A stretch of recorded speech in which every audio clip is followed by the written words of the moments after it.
whether it be current players and administration level, clubs. And I think it's all part of the journey for everyone to try and give back in some way, shape or form from your own experiences.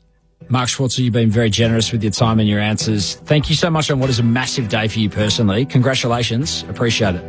Thank you very much.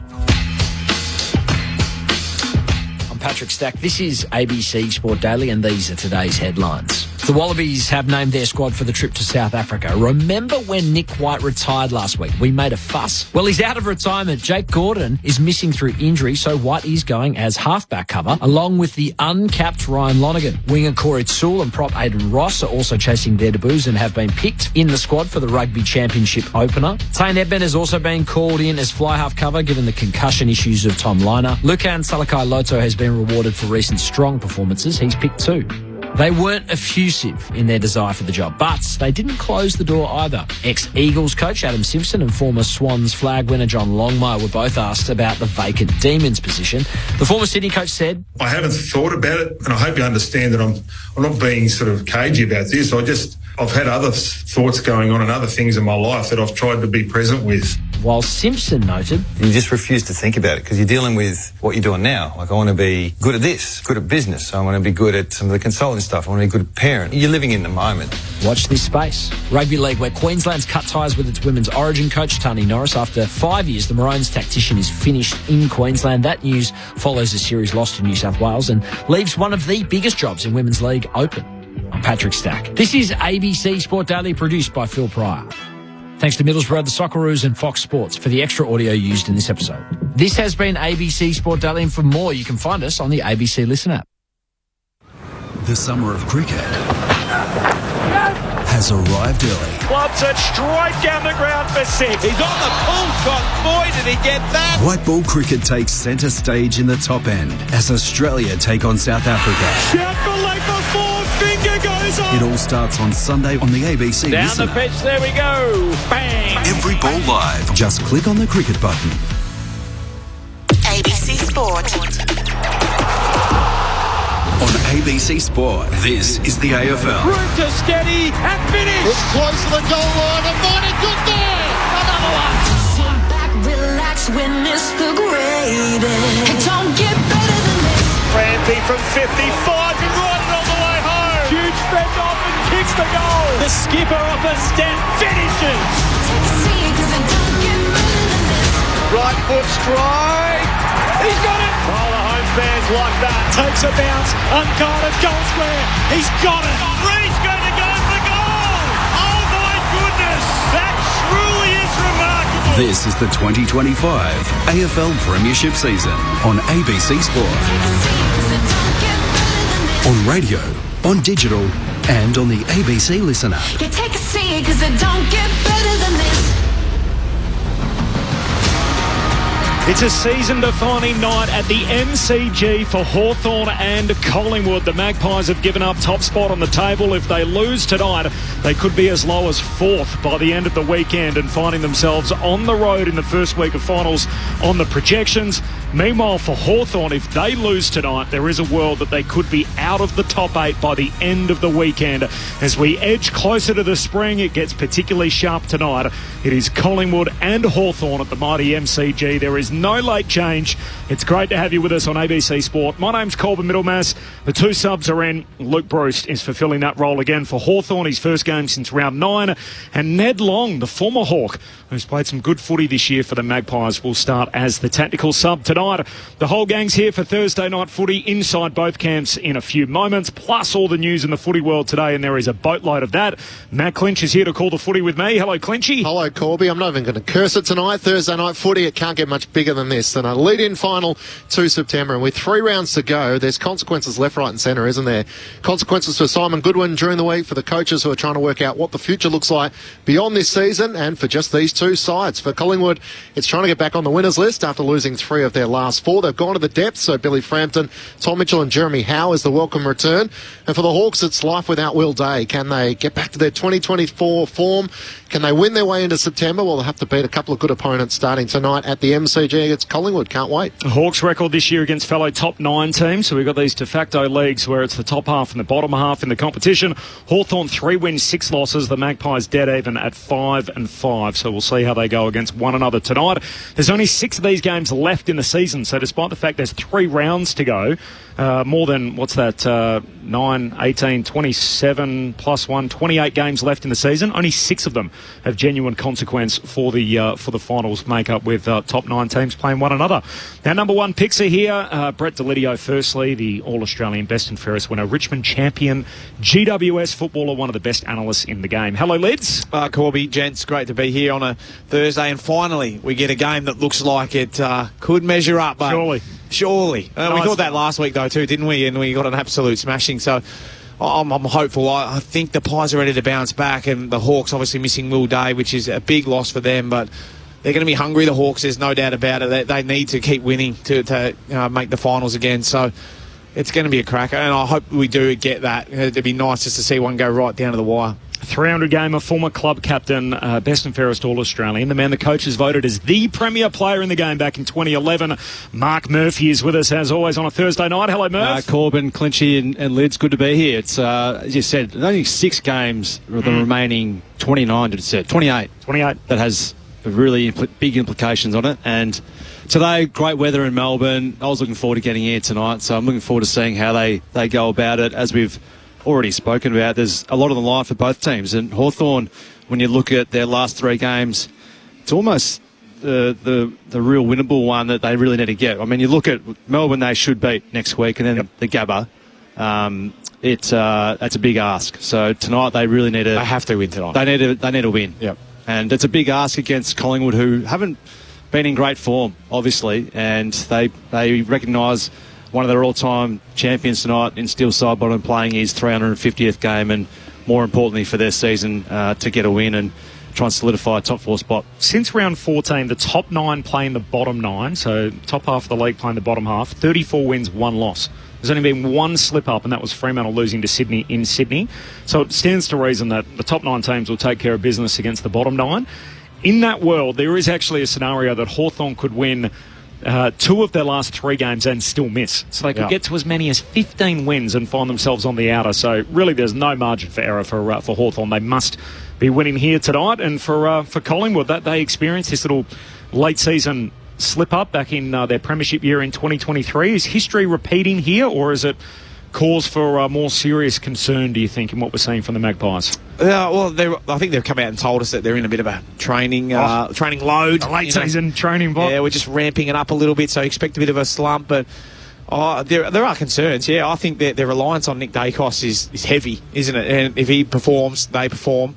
I think their skipper down back hasn't been in the greatest of nick as well. Had a few bags of goals kicked on him, as we've heard from Lance Franklin this week. I didn't realise he was so outspoken.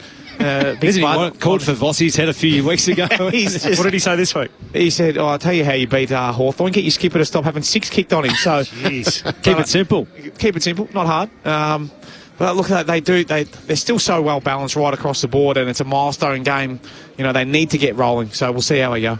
We're just about to kick it downstairs. Tim Hodges is down there for us as the 5th member of our crew tonight. Murph, I know you want to chat about the Blues. He walked in, he said, look, can we do as much Carlton chat as possible? Just stand by. We'll get to some of that as we work our way through. There's no late change. Luke Bruce and Ned Long are the respective subs.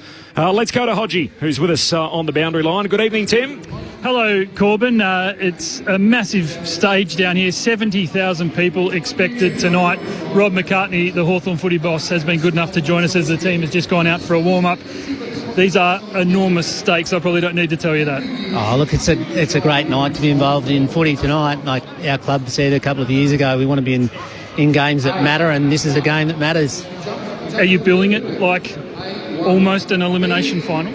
Oh, I don't know whether we call it an elimination final. We realise the importance of the game, and we're out to win each week. So it's not so much that this week is any different in terms of wanting to win. we've been a club that's wanted to win regularly for a long time, and we've been a club that historically has been really successful at that. So I don't think too much changes there. We're going to play a really good opponent in Collingwood tonight, and we're going to have to be at our best if we want to win. Before I send you upstairs, can I just ask you, the entire footy world's heart broke for Will Day last week. We're all feeling for him, but more importantly, you've got to take his name off the whiteboard. How big a hole does he leave? Oh, look, I'll go back on what you said at the start. We really feel for Will.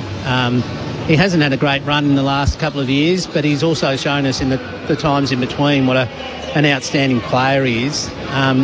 Importantly, he's a great human, and he's got an ability to be extremely resilient. So he'll get through this period and then he'll come out the other side bigger and better.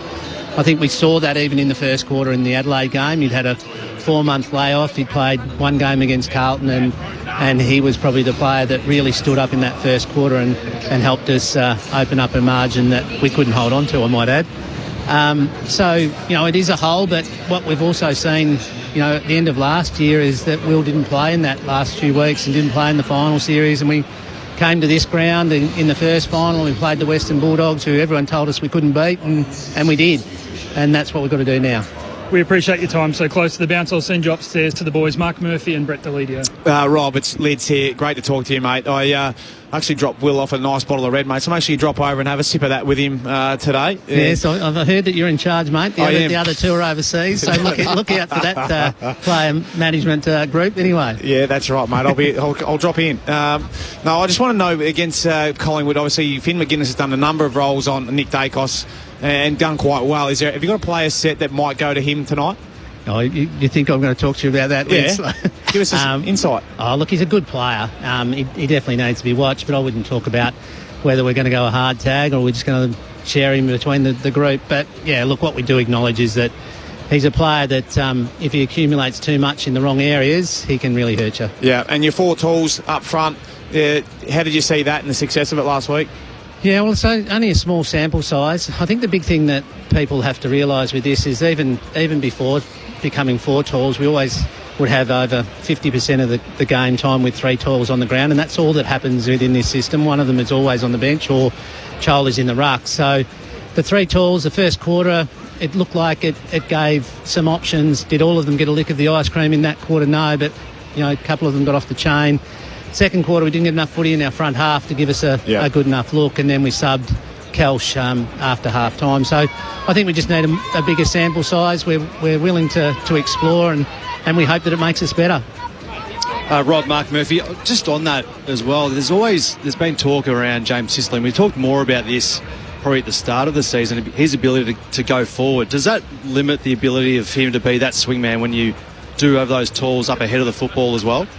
Oh, look, I think it probably you're not going to do it as often as you would, but I think if you watched the game last week, the game got close and Sis was in the goal square trying to catch the ball and do what he does best, hopefully get us across the line. So, yeah, look, I don't think we'll see him as often as we saw him in the first half of the year, but I don't think we've seen him that often in the middle part of the year either. So I wouldn't say it's a no.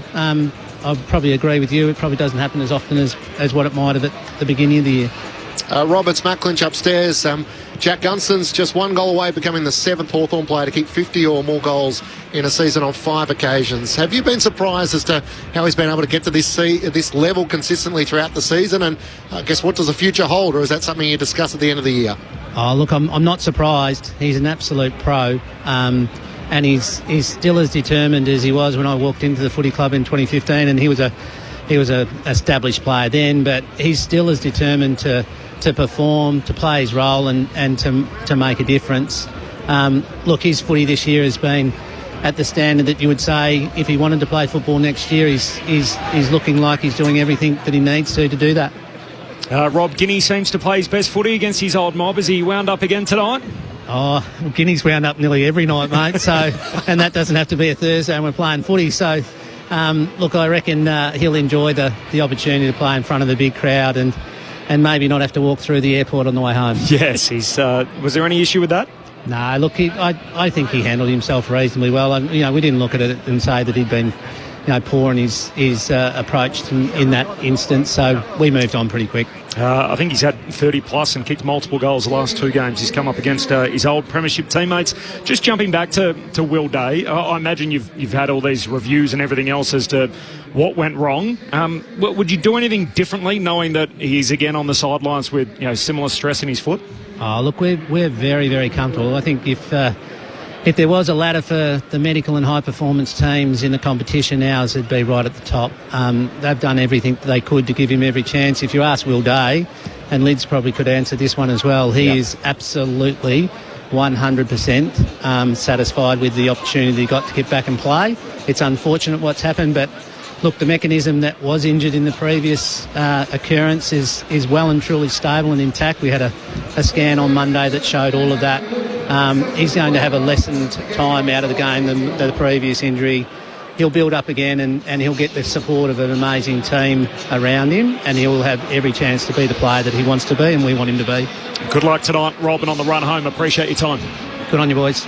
Rob McCartney, the GM of footy at the Hawthorn Football Club. So Will Day out for the season. Does it disqualify them as a contender, do you think? Can they win it all without him?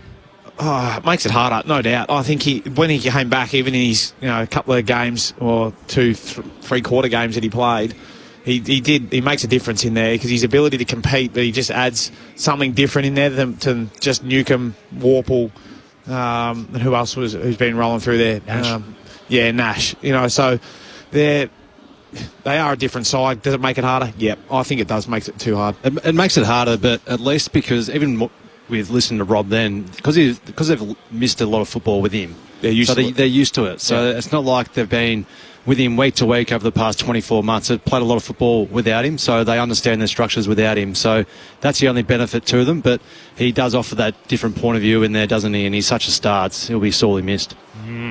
It's a blow. There's no doubt about it. And when you look at that combination in the midfield, they've only played limited footy together this year. Day, Newcomb, Nash, and Warple. So it was opening round. Warple got hurt, and then obviously in round 20, Newcomb came out as the sub. Round 21, Day got hurt, and Warple started as the sub there. So that core four, as they referred to it too in that Hawthorn midfield, have barely got a run at it in season 2025. Full preview continues next. Hayden Skipworth to join us from the Magpies.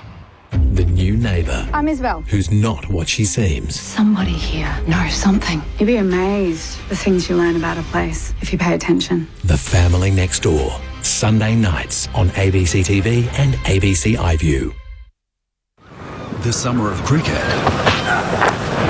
has arrived early. Clubs it straight down the ground for 6. He's on the pull shot. Boy, did he get that! White ball cricket takes centre stage in the top end as Australia take on South Africa. Shout for leg before, finger goes on. It all starts on Sunday on the ABC Down Listener. the pitch, there we go. Bang! Every ball live. Just click on the cricket button. ABC Sport.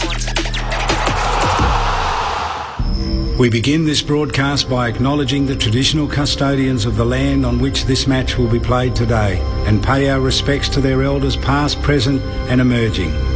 We extend that respect to Aboriginal and Torres Strait Islander peoples listening. It's all on the line. Here we go. And the moment of truth has arrived. What a matchup this is. What a game. The umpire holds the footy up. I wouldn't want to be anywhere else on earth. On ABC Sport, this is the AFL. Oh, there's a bit to get inside of the boundary. The intensity and the pressure in the ball is unbelievable. Take your moment. This is that moment of the game of footy. This is just football at its best. And that'll be it. From walking on thin ice to dancing on the mountaintop, the Brisbane Lions never stopped believing. And they are the champions.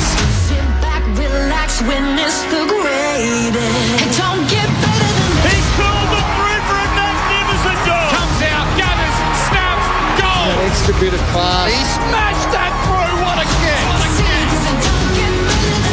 Goes bang with everything he's got. They are leaving nothing out there. Listen to the roar. The drop punt. He's gone. And the building is jumping. We know he's a big shot taker. He's a big shot maker. Leans back on the kick. Game on. That camera action, baby. Countdown to contact. From the right forward. On it. Oh, he's a sharpshooter, all right. Step up in the big moment. Close to the man on the mark. Drop punt. He's there. Gathers, snaps. He'll bring the house down. Sit back, relax, witness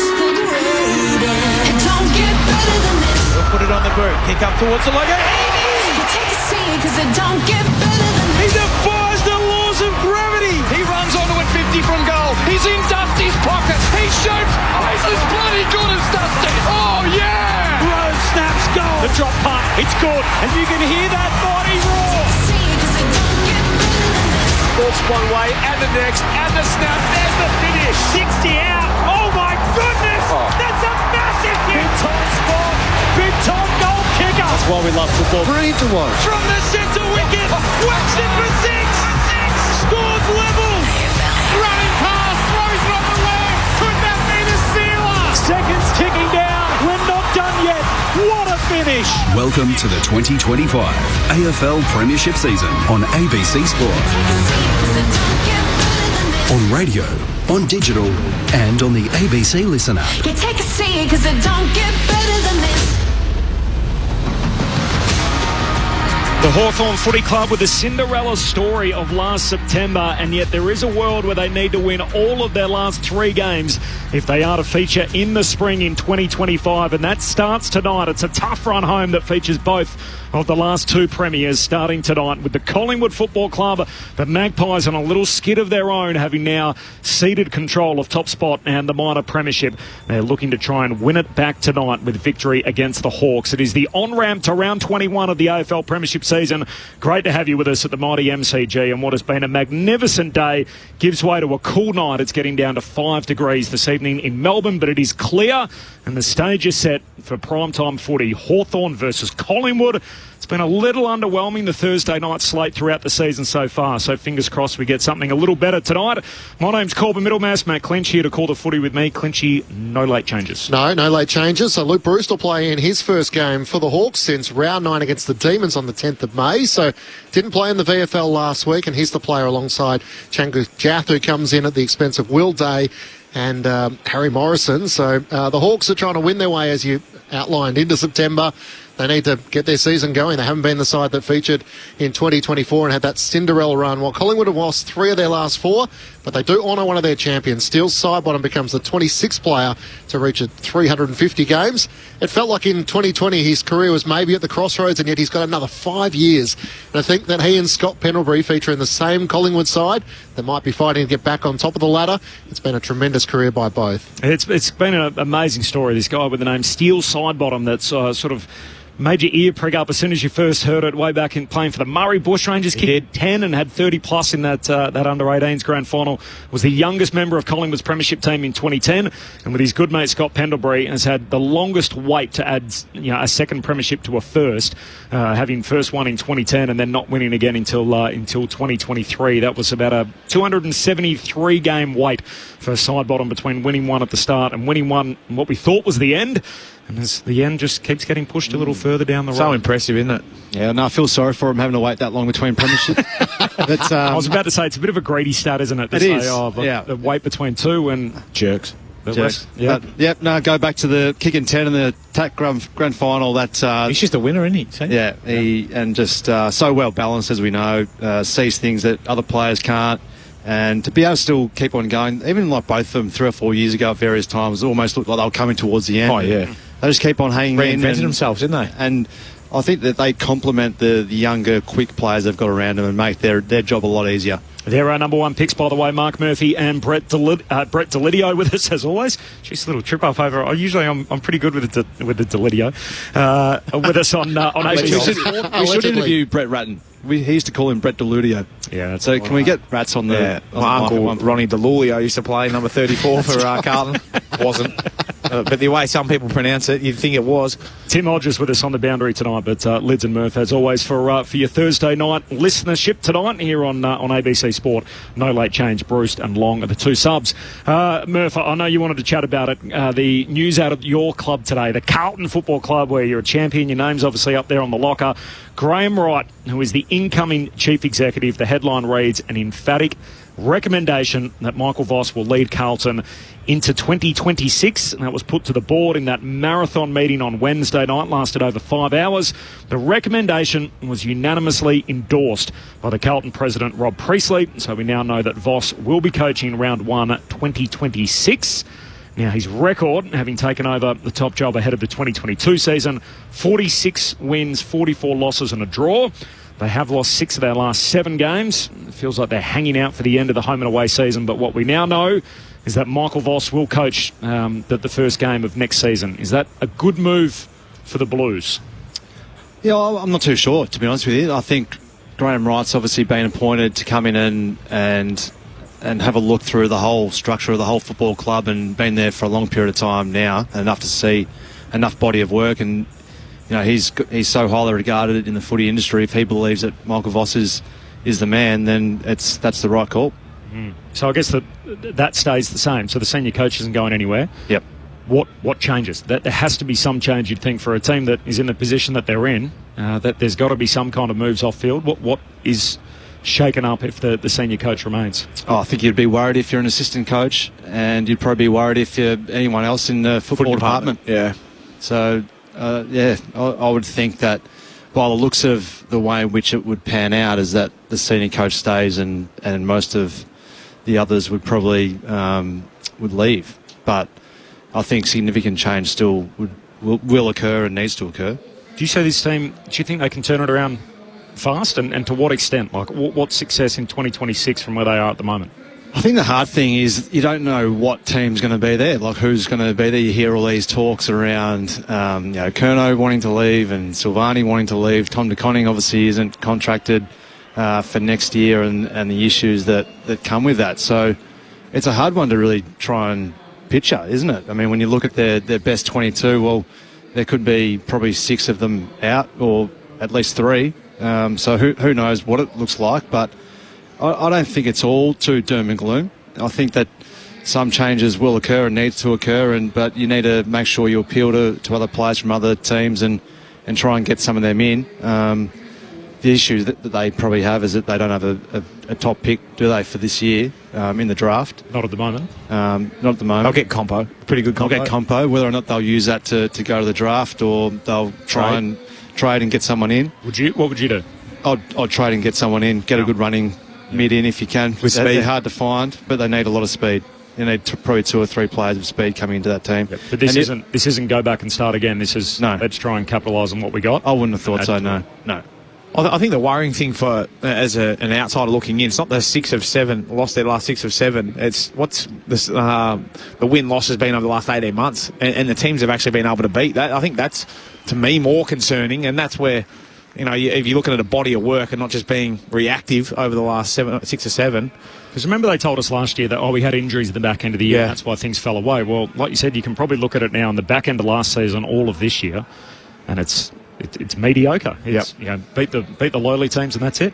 I think the other curiosity is with the sacking of Simon Goodwin, Graham Wright technically doesn't start till next Friday, but he's already making a decision to provide clarity that Michael Voss will be the coach for next season. And I guess if you use Melbourne as a comparison, they've decided we need a fresh voice, we need a new game style, a new game plan, and therefore we feel that would be better without a coach who has won a premiership 4 years ago. And it feels like that's a bit of a reflection of the modern environment a bit at the moment. But Carlton have decided that we're going to put all this to bed before the season's over, before technically the new CEO starts, and say, you know what, Michael Voss is our guy, and then we'll assess everything else around him. Do you think that's a bit unusual to make these sort of observations before the season's out, or is that because the calibre of coaches are out of the game at the moment? Yeah, I found that unusual. I like the fact that they come out and said, we'll wait till the end of the year and we'll assess everything. But now they haven't even gone to the end of the year and they've come out and told us that they're ready to go. So what happens if they get smacked by 80 or 90 points this week and the week after? The Gold Coast Suns on Saturday night, so... Well, and that's it. Like, they're up and going now, and they want to be, firing come the back end of the year. They haven't played overly well there at the Docklands, have they? But what happens then? I mean, that's what you got to start to assess. And then you come up against a Port Adelaide who was like, well, here's a chance for a kill. I mean, do you go back on your word, or do you just stick fat with what you're going with? I mean, it's... I don't know. And I get they've had a lot of injuries and everything as well, so it's but you surely, give a bit of a leniency. But surely the meeting, though, is designed that we're going into... This is what we're doing next year. We're not entering the race. We don't have to compete with Melbourne for whoever's out there on the market because Voss is our guy, regardless of whatever. That's what they're saying. Essentially, by making that call, that's what they're saying. My observation of it, and I'm just sports guy calls a game. I mean, you guys are former players, you understand it, obviously on a that's why we have you here, on a much deeper level than I do. But when I watch Carlton in the last 4 or 5 weeks, I feel like they're being coached almost in a way to prevent that, to stop this monster loss that might trigger change immediately. Yep. Is that unfair to think that they're being coached in that fashion? I don't think it's unfair. No, I don't feel like they're attacking the game. Nor do they have the players to be able to break a game open and get out the front. They're two forwards. They're really out of form and have hardly played in Harry Mackay. Charlie Curnow wasn't sniffing it. And then their mids are just bombing it in there. So good luck kicking a winning score. So you can argue that as well, I suppose. But there's been an element of what it looks like as a bit of damage control, but at the same time too, they've never really played with a lot of pace and excitement really either. So they've been a team that has relied upon heavily from stoppage and getting scores from that area of the ground and of the game. But unfortunately for them, they haven't had their two Coleman medalists out there playing well at all this year. They haven't had Sam Walsh really at all.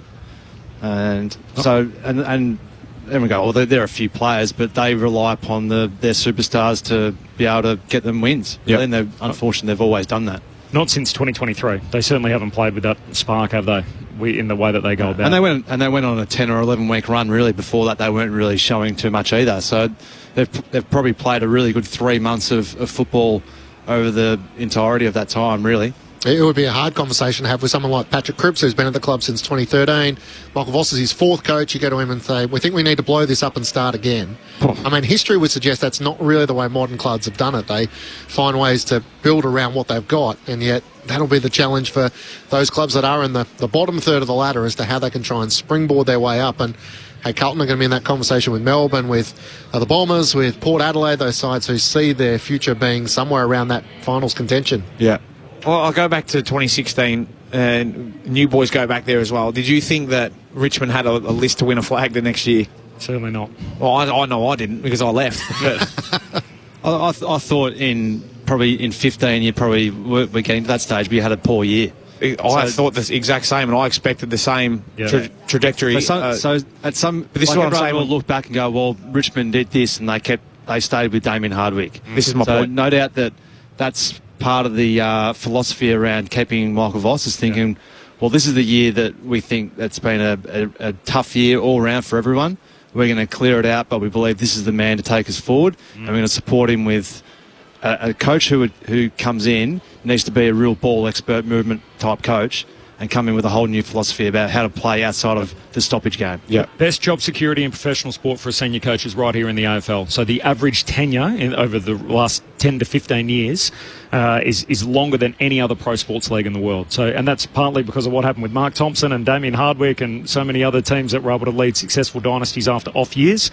But what it also means is that clubs that may have the wrong guy stick with them for much longer than perhaps they would if they were in any other league in the world. I think also Corbin too, and Liz probably knows more about like the whole program. Did it change a lot at Richmond that time in terms of the way in which you trained, how you looked at things, the personnel you had in there, some of the systems around belief and mindset. So I think they've got to go to that stage as well. Well, the guy in the box next to us to have a better idea, but I don't know. But from what the boys have told me, is that it's very much a change in mindset about backing your strengths versus focusing on weaknesses. So it's going to make for an interesting 2026 for Michael Voss, isn't it? He comes into the season knowing pressure is going to be on his back, and yet so much of it will be fascinating. What happens in the off-season to try and make this team better and more modern in the way in which they play. Full preview coming up shortly. More from Murph and Lids on that front. This is Thursday Night Footy on ABC Sport. There's no late change.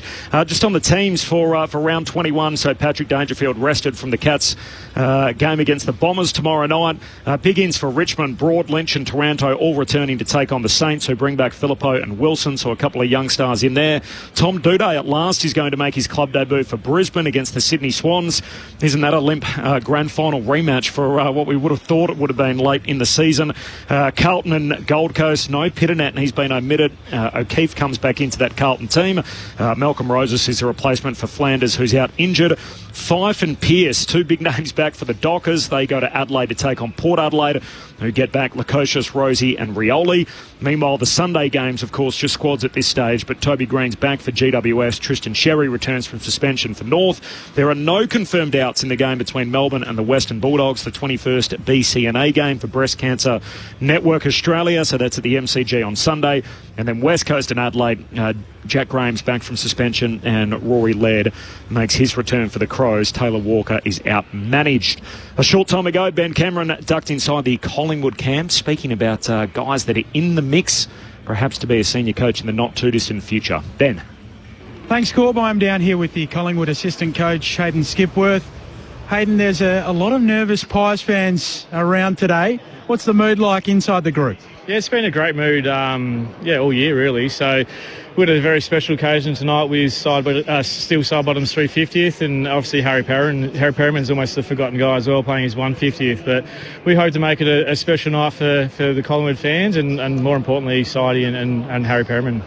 Have they been slip-ups, or is it a slump for Collingwood at the moment? Oh, I'd say neither. So we've had some close losses in there. We've been up for a fair while, and our game's in still good order. I think we lost by a point to Freo and a small margin to Gold Coast as well. So we're still we're still holding up statistically pretty well. We just have lost a few games of late. What's the area that needs to improve? I thought last week probably the midfield battle. I thought Brisbane got too much to the ball in that front half, and so I think tonight, obviously, we've got to limit the supply into their small forwards and try and get some better ball going in that front half. I look at Ned Long and Tom Mitchell. Why do you believe they can both play in the same side if you do? Yeah, we sort of mix and match our mids. We'll, at certain stages throughout the game, go to more contested mids if the game's that way, or we can go more transitional mids with Lipinski, Sidebottom, Nick Dacos, those types. So we'll mix and match our midfield. We've got lots of options to go through there, throw in Degoe as well. So we've stacked with guys that can go through there. So we'll just be looking for the best combination tonight. So Long and Mitchell, and as great as Pendlebury and Sidebottom have been, they're not fleet of foot guys. So when you've got all four of those guys in the same team, how confident are you that it's not going to leave you too slow around the ground? Yeah, that's one thing we've got to weigh up, and you won't see all those guys on the ball together tonight at the same time. So we know you've got to have a balance of transition guys and inside guys, and we think we've got a really good balance at the moment. And like I said before, we'll work out what the game needs. If it's really contested games, then it sort of suits those guys. If it's a bit more transitional, then we'll sort of push them out. Steel Sidebottom's 350th. Who is he to you? Oh, he's a great person. He's a larrikin. He's everything what you want footy to be. He smiles and works hard, and he's got great humour for the boys. So, he's been an unbelievable servant for the club, and hopefully we can get a really good result for him tonight. Are you interested in the Melbourne gig? Oh, I'm interested in senior coaching at one point, but right now I'm focused on getting this team ready for finals and hopefully a successful back end of the year. Are you ready to be a senior coach, do you feel, right now? Yeah, I feel like I've been ready for a while. It's just, getting an opportunity. So, for a club to put my faith in me would be great, but whether it comes, who knows? So all I can do is just keep getting prepared for it, and if the opportunity comes one day, hopefully I'll take it with two hands. Due diligence is a big part of getting a senior coaching gig. What do you have to work out about Melbourne to decide if that is the right place for you, if you were to investigate it? Oh, I think that's the least of my concerns right now, working out about Melbourne. Right now it's getting his team primed and ready to go for finals. You do know Simon Goodwin well. You two have worked together previously. Have you spoken to Simon, and will you at some point? Yeah, definitely. I reached out to him straight away, and I'll hopefully catch up with him next few days. And a bit of a bummer for him, obviously being a premiership coach there. But unfortunately that's the industry that we live in. It's even though you're under contract, you're never fully safe these days. So hopefully he's going okay, and I really feel for him at the moment. Last one, over that coffee and beer, or beer, not and, be a weird combination. Over that coffee or beer when you catch up, will you ask him, or would you ask him about Melbourne and where he sees the list as being at? No, not at all, mate. Just catch up and check in and make sure he's okay. We appreciate your time. Brendan Goddard tells us you are a man ready to be a senior coach. Enjoy tonight. Hopefully it goes the way you hope it does. Awesome. Thanks for having us on. Ben Cameron downstairs with Hayden Skipworth. That was a short time ago, just before teams lobbed. And he's certainly one man that is well and truly in the mix, as we like to say, of the coaching candidates. Do you think they'll go that way? in terms of a new and untried, or do you reckon they'll go with experience? What's your gut feel? I've got two different answers here, so... Or just give me one. I would go that way. Would you? But I don't think they will. I think they'll go with the... Tried and tested. I think if you can get John Longmire, you'd take John Longmire at Melbourne. Yeah. I would run a proper process the same way that... I mean, you look at Collingwood and GWS. Collingwood in particular. Like, the Pies job came up. It's the biggest club in the land. They said, right, we're going to run all these interviews. They went through multiple interviews. They got down to the last two. They interviewed them all 3 times each. The last two, Craig McRae and Adam Kingsley. Yeah. It's a pretty good process. And in the end, they picked McRae. If they had got Kingsley, I feel like it would have been all right anyway. Surely that's the way to go, isn't it? And a competition of ideas. If the older guys that have coached before want to be part of it, they're not disqualified. Good luck to them. But I wouldn't just be going out and handing the keys to someone and saying, here, please save my club. That rarely works, doesn't it? And they did that before, though, didn't they, with Paul Roos? We've seen it at various clubs. Doesn't work. North Melbourne have done it. St Kilda have done it. Yeah. They're trying to live that path at the moment, obviously with their respective coaches, and good luck to them. But nah, it doesn't work. I think you're spot on. You got to go through the process, and if one of these tried coaches wants to be involved with it and wants to be a coach, they've got to go through the process. The only point of difference I'd make is that Melbourne is a club that's going to have a new president, a new CEO, and a new coach. Yeah. So you might need someone who knows what they're Someone doing. steering the ship. And can take the face of the club and take a bit of pressure off Max Gawn, rather than feeling like, you know what, we'll work it out as we start pre-season day one. Yep, I agree. So what are you saying? So what are you saying? You want to go back and just give it to the tried coach? No, I don't. Honestly, don't know. Like, you all make great points. I'm not willing to put my knackers on the line anywhere. I'm just going to sit here and enjoy your commentary. And I'm not saying Hayden Skipworth is that guy, but go and find the next best assistant coach. Highly regarded. Whoever it may be. The guys like Danny Daly and Murray Davis, and there's so many names that we could throw a bunch of names in that conversation. I don't know much about Murray Davis, but I can speak very highly on Danny Daly. Yep. There you go. Yeah, absolute gem. But I mean, Adelaide's that perfect example. They add Murray Davis, someone who has experience with the Brisbane Lions, and all of a sudden Adelaide, who had a pretty experienced coaching group already, have that taste of September to know what they're chasing to get there. So it is all about bringing the right people to support your journey or your football challenge at that time, and geez, Adelaide have done that well. They have. We'll talk a whole lot more about it, I'm sure, before Melbourne appoint their senior coach. It gives them a good runway between now and the end of September, when they're hoping to have made an announcement by then. Grant here in Hobart off the SMS 0437 774 774. Murph, is the current problem with Carlton the same problem that made you want to move on from the club? Something is wrong the way Carlton is run. When's that going back to? When did I want to leave? I can't remember. I think I wanted to leave. That's why I stuck around. Yep. But I think the difficult thing for the senior players would be if they decide to blow it all up and rebuild it. It's like, well, they've already been through that. So that's the difficult one. But yeah, I just think they just need to get the detail right at that footy club, and that's the main thing going forward. 0437 774 774, the SMS number. Lachlan from Footscray. Talk of who can judge where a team will go. Last year, Adelaide underperformed. Looks like they will go all the way this year. Obviously finished, fourth last, just above the bottom three last year. And Rich from Ocean Grove. From Ocean Grove. Rich, how am I going tonight? Rich from Ocean Grove.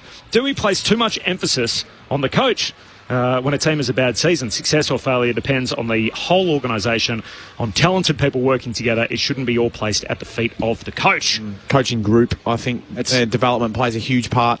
And I think CEO, head of football, list manager, stability there, coach. You need to get all those leadership positions correct for it to work. Yep. The coach is the mouthpiece for the club, and in many ways there's so many layers to that, but I mean, we all rock up to watch the footy, and that's where the buck stops at the end of the day. You've got to be able to prove your performance week in, week out. But they also drive the narrative in which you go about it from day dot, November 23 or whatever it is, all the way through until you play your first game, and what it's going to look like. Big loss, big win, close loss, close win, whatever it may be. They drive the whole story. Yeah, I actually think the senior coaches, as I touched on before, and there's statistical evidence to this, that in our sport are protected more than any other competition in the world. So, and that's what happens when we talk about it. People say, leave the senior coach alone and everything else, that we're so conditioned, I think, in Australia, and particularly in our sport, to push the focus elsewhere. So I actually think there's probably less of that here than there is. It's got to be around the sum of the parts, I think, and you're probably alluding to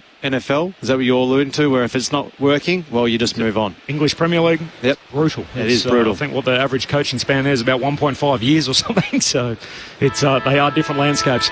But we got one of the games of the season in front of us. It is Hawthorn and Collingwood. There are no late changes. Luke Bruce is the sub for the Hawks, and Ned Long is the sub for Collingwood. Set it up for us, Brett Delidio, Mark Murphy. What are we in for tonight here at the G?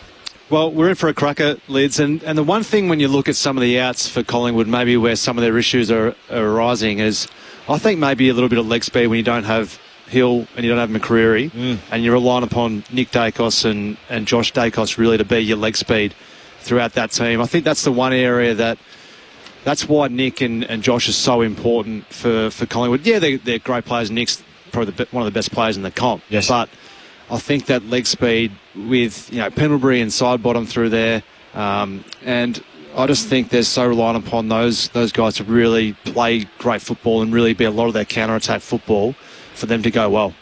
Who on the Hawthorn side can go with Nick Dacos tonight? I don't reckon they go for a hard tag on him. Interesting that he's starting on the bench, though.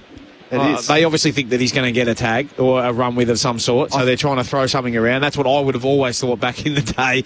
I think they'll have 2 or 3 players in a Hawthorn jersey, so at various times you'll have a 10-minute block to go on him and try and navigate him that way. I reckon Connor Nash will have first crack at him. I think so too. I'm not sure he's got the endurance to go with him, but he'll find physically so that's why I think Connor, you'll have him for 10 minutes and then someone might take him for another period. At least they might go back, and they might go back and change the way in which they go about it. Would you be a little bent out of shape as the prime mover in your team when you're starting on the bench? Filthy. Would you? There we go. Yeah, I used to enjoy it every now and again.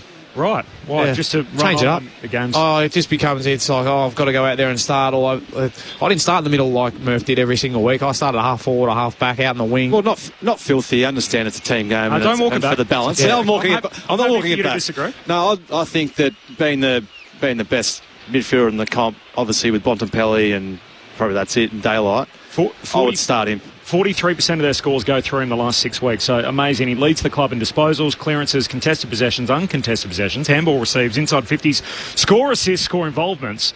That are incredible numbers that it will run through. He's also got a pretty good job, though. You run past, you get given the footy every single time you go past him. It's not that bad. If I work a bit harder here and I just get over that contest, I'm going to get it. Yep. It's a bit different to being and also around in that midfield where it's like, if I get over there, someone will just turn around the other way, do a U-turn and kick it over there. Connor Nash is starting on the bench, so maybe they've just aligned that beautifully and had some inside word. But I think being the best player in the comp, I'd start him in the centre square bounce, say after 2 or 3 minutes, get off, get back in. Fast questions. Is the 4 talls overkill? No, I don't think so. I think tonight it'll really stretch the Collingwood defence. Yep, I think so. I think it'll be it's a good move tonight. Is it time to get some fresh faces in the centre bounce crew? Yes.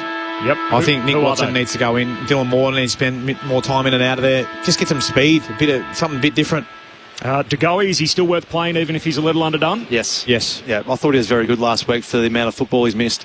And how do they get the best out of Dan Houston? Maybe he can be one who can spin through the mid just to get his hands on it, or give him that red jumper, as we used to call it at the Tigers, with what they're doing with Nick Dacos. Every time he goes past, just get him involved, give him 5 or 6 early. There might just be a little bit of it in where he's just come as the mindset saying, I just want to be part of some of the parts. Yeah. And rather than whereas at Port Adelaide being, I need to be the man off half-back flank, change your mindset. It is a proper blockbuster Thursday night footy at the MCG, which means we've got the big game players in attendance. He is the executive producer of AFL 360, one of your favourite shows, award-winning show, former elite journalist from the Sports Tonight days, part of the alumni, and the best boundary rider since the great Dot Larkins. And we're pleased to say he's part of our team on ABC Sport. Tim Hodges is with us this evening. Evening, Hodgie. Watch me slaughter the cross now after that pump up. I thought you were going to go back to Dipper. Steel side bottom, game 350. Toss the coin. The good news for Magpie fans, he won the toss and the Magpies will kick to the city end. That's the right of screen if you're at home listening to us, watching on the telly. Huge stakes and a huge crowd. The MCC expecting 70,000 people tonight. That would make it the third largest Thursday night crowd this year. I will add, it's complete chaos outside. The traffic was appalling getting in. So I reckon there's still probably 20 to 25,000 people still to come in. The weather is ideal, so great for those 4 tall forwards for the Hawks. It's a tad chilly, but no rain. Currently 10 degrees. There is a light dew covering the turf. And I will mention Will Day. He's on the bench, resuming his coaching duties. He's in the moon boot. He's on the crutches, but still helping his team try to get to September, guys. Thanks, Hodgie. Anyone tipping the upset? I've got the Pies. Hawthorn by 2 points. Boy, I like that. Murphy's on the Hawks. The Hawks' path to the final. The Hawks' path to the finals goes through Collingwood. It starts tonight as round 22 gets underway. You're with Matt Clinch. Cameron and Meek face off as Cameron wins down the first tap. Got it to Josh Dacos. Here's to Goey. He gathers from the centre square. Hand pass to Pendlebury. Out to space at half forward, in which Jaff will get there first. Chris came in from the side. Careful not to make contact front on, and then wraps him up over the footy. The umpire circles and will ball it up. 50 metres out from the Magpies' goal. Heading to the city end, as Tim Hodges told you in the opening stages here, as the crowd continues to roll in. Thrown in, Meek takes front position, taps it down to Warple. His kick is smothered. It fills out to Jaff. His kick is smothered as well. Ward has a third go, trying to clear it for the Hawks. Up the wing towards Watson and Maynard. And in the end, it bounces out of play for a throw in. So Darcy Moore alongside Mitch Lewis. Jeremy Howe back into defence. He's alongside Jack Gunston. And Billy Frampton has the job on Marbiel Chol. Side bottom, the second Magpie to 350 games, and Harry Perryman plays his 150th tonight. Just his 21st, though, in the black and white stripes after starting as a Giant. Free kick for the ruck infringement from the boundary throw-in. It's going Cameron's way, and Collingwood can work it forward to the AFL's Iron Man in Crisp. Kicks inside the forward 50. Membry works his way to the front. Barris is on out the back. Slides off the Collingwood forward's hands, and Barris moves it quickly to Lewis. And Marks on the back flank. Oh, just kicks into space. Not a great kick for Newcombe. Banks bodies with Howe. Howe is hurt. He's absolutely rattled in that collision. And Jeremy Howe on his return has been rocked in that huge collision with Newcombe. The ball sat up between the pair. They hit it at speed from opposite directions. That's not moved. And Tim Hodges, that was right in front of you. Oh, that's sickening. You could hear the crunch. And Jeremy Howe, if he's got family listening, you don't want to be too graphic, but he has not moved. I actually think he might be still out at the moment. So he's got both doctors. The physios are with him. The stretcher has already been called for. And Ned Long, I mean, he's right in front of me here, guys. You can see he's already putting the jumper on, so they know this is done. Yeah. And Jeremy Howe was so important to come back into this Magpie team. Not only is he now out for the rest of this game with the concussion protocols, and he's only just come back from injury, he'll be out of next week's monster game against the Crows as well. So you can see Jeremy Howe's arms are still up in the air, which is that horrible signal. So yeah, I still think he's out, guys, and you can probably see more on the television coverage. His return has lasted just over 60 seconds. Jeremy Howe concussed here.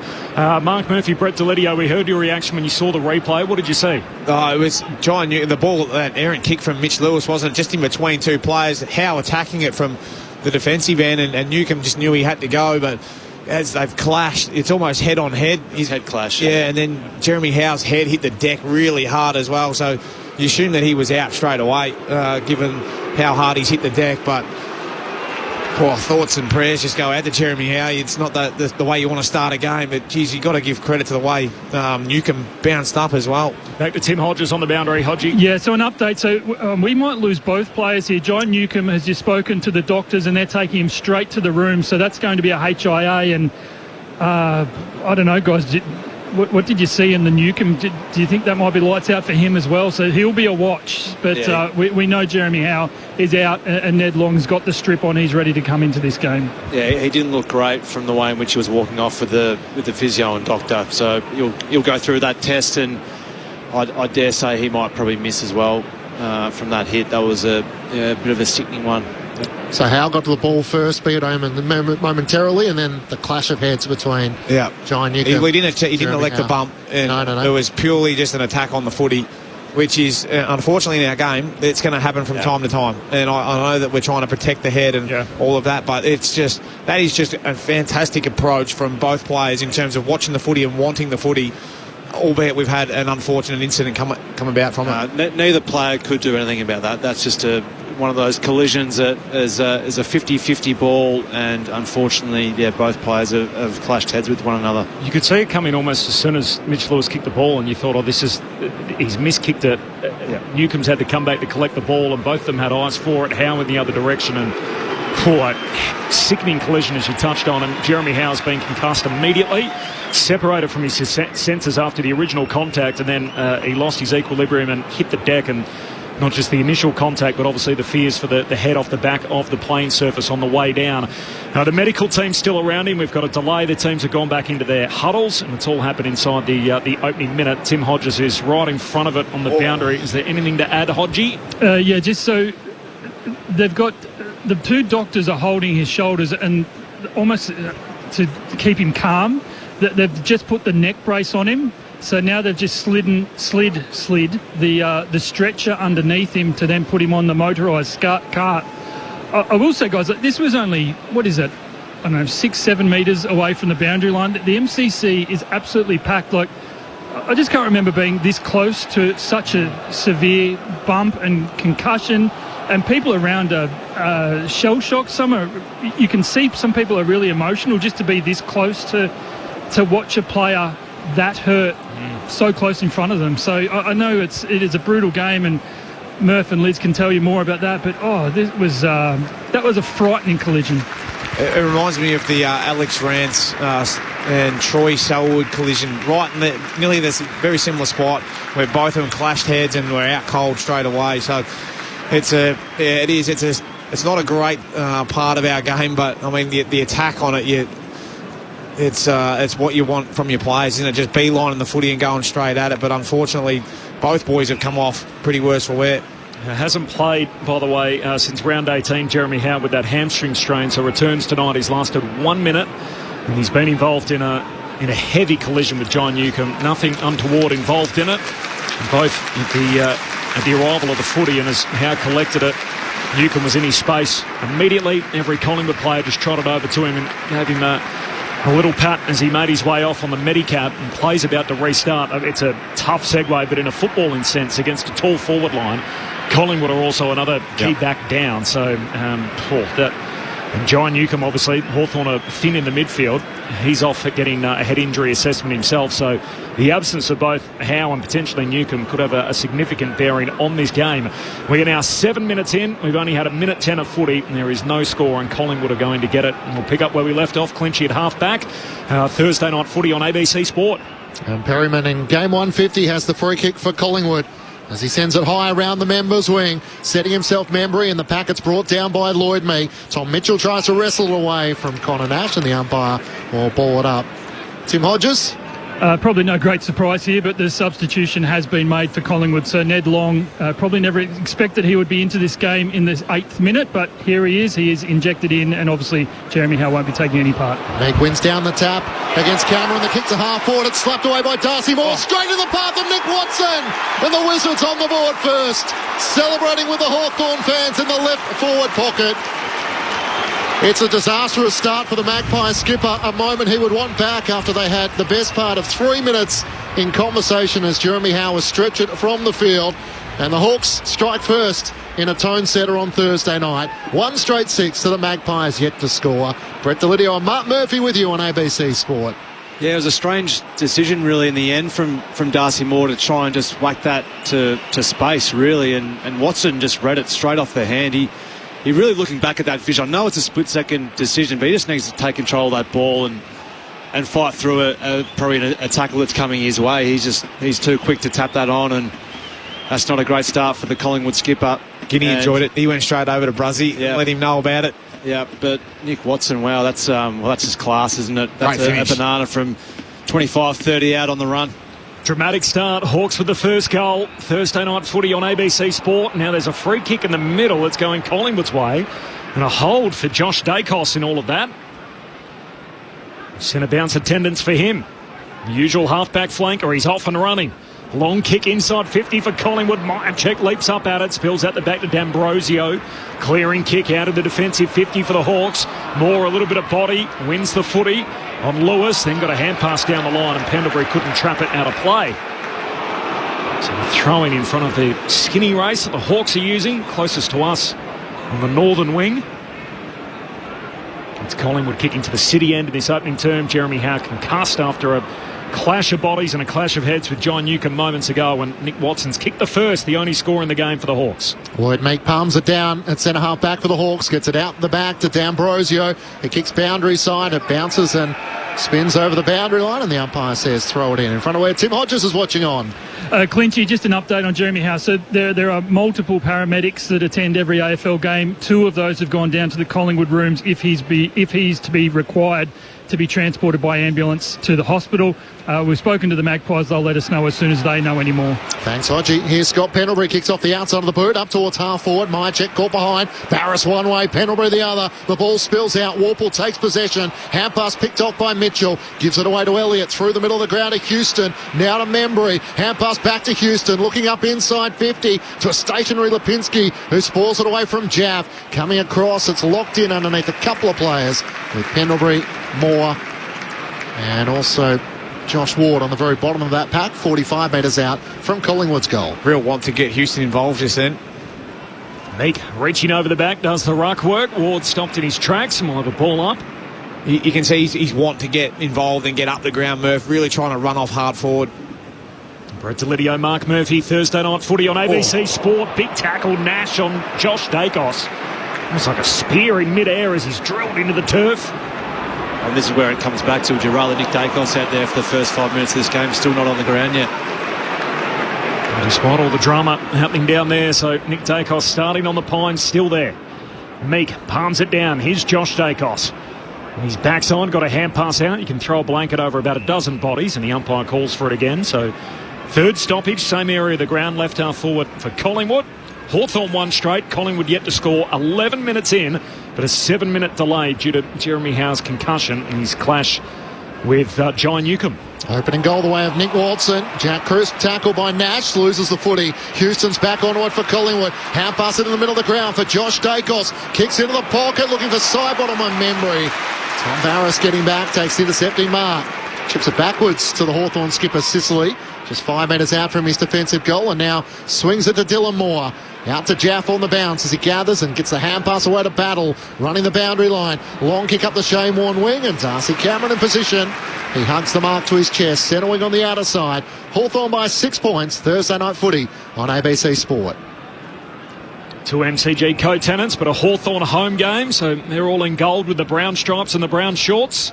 There's the kick from Cameron to Membry at half forward. Can't take the mark. Barris claims it at the back, but concedes the footy. Gives it away for a hold in the marking contest. Oh, that's soft. Wasn't much in that. Started well, Tom Barras too. Magpies in the black and white stripes with the white shorts. As Membry kicks into the forward pocket. Turnover. Straight to Jaff, who marks in the back pocket for the Hawks. He starts the rebound out to half back for Dylan Moore. 2 Moores, 2 Dacos. Both out on the park tonight.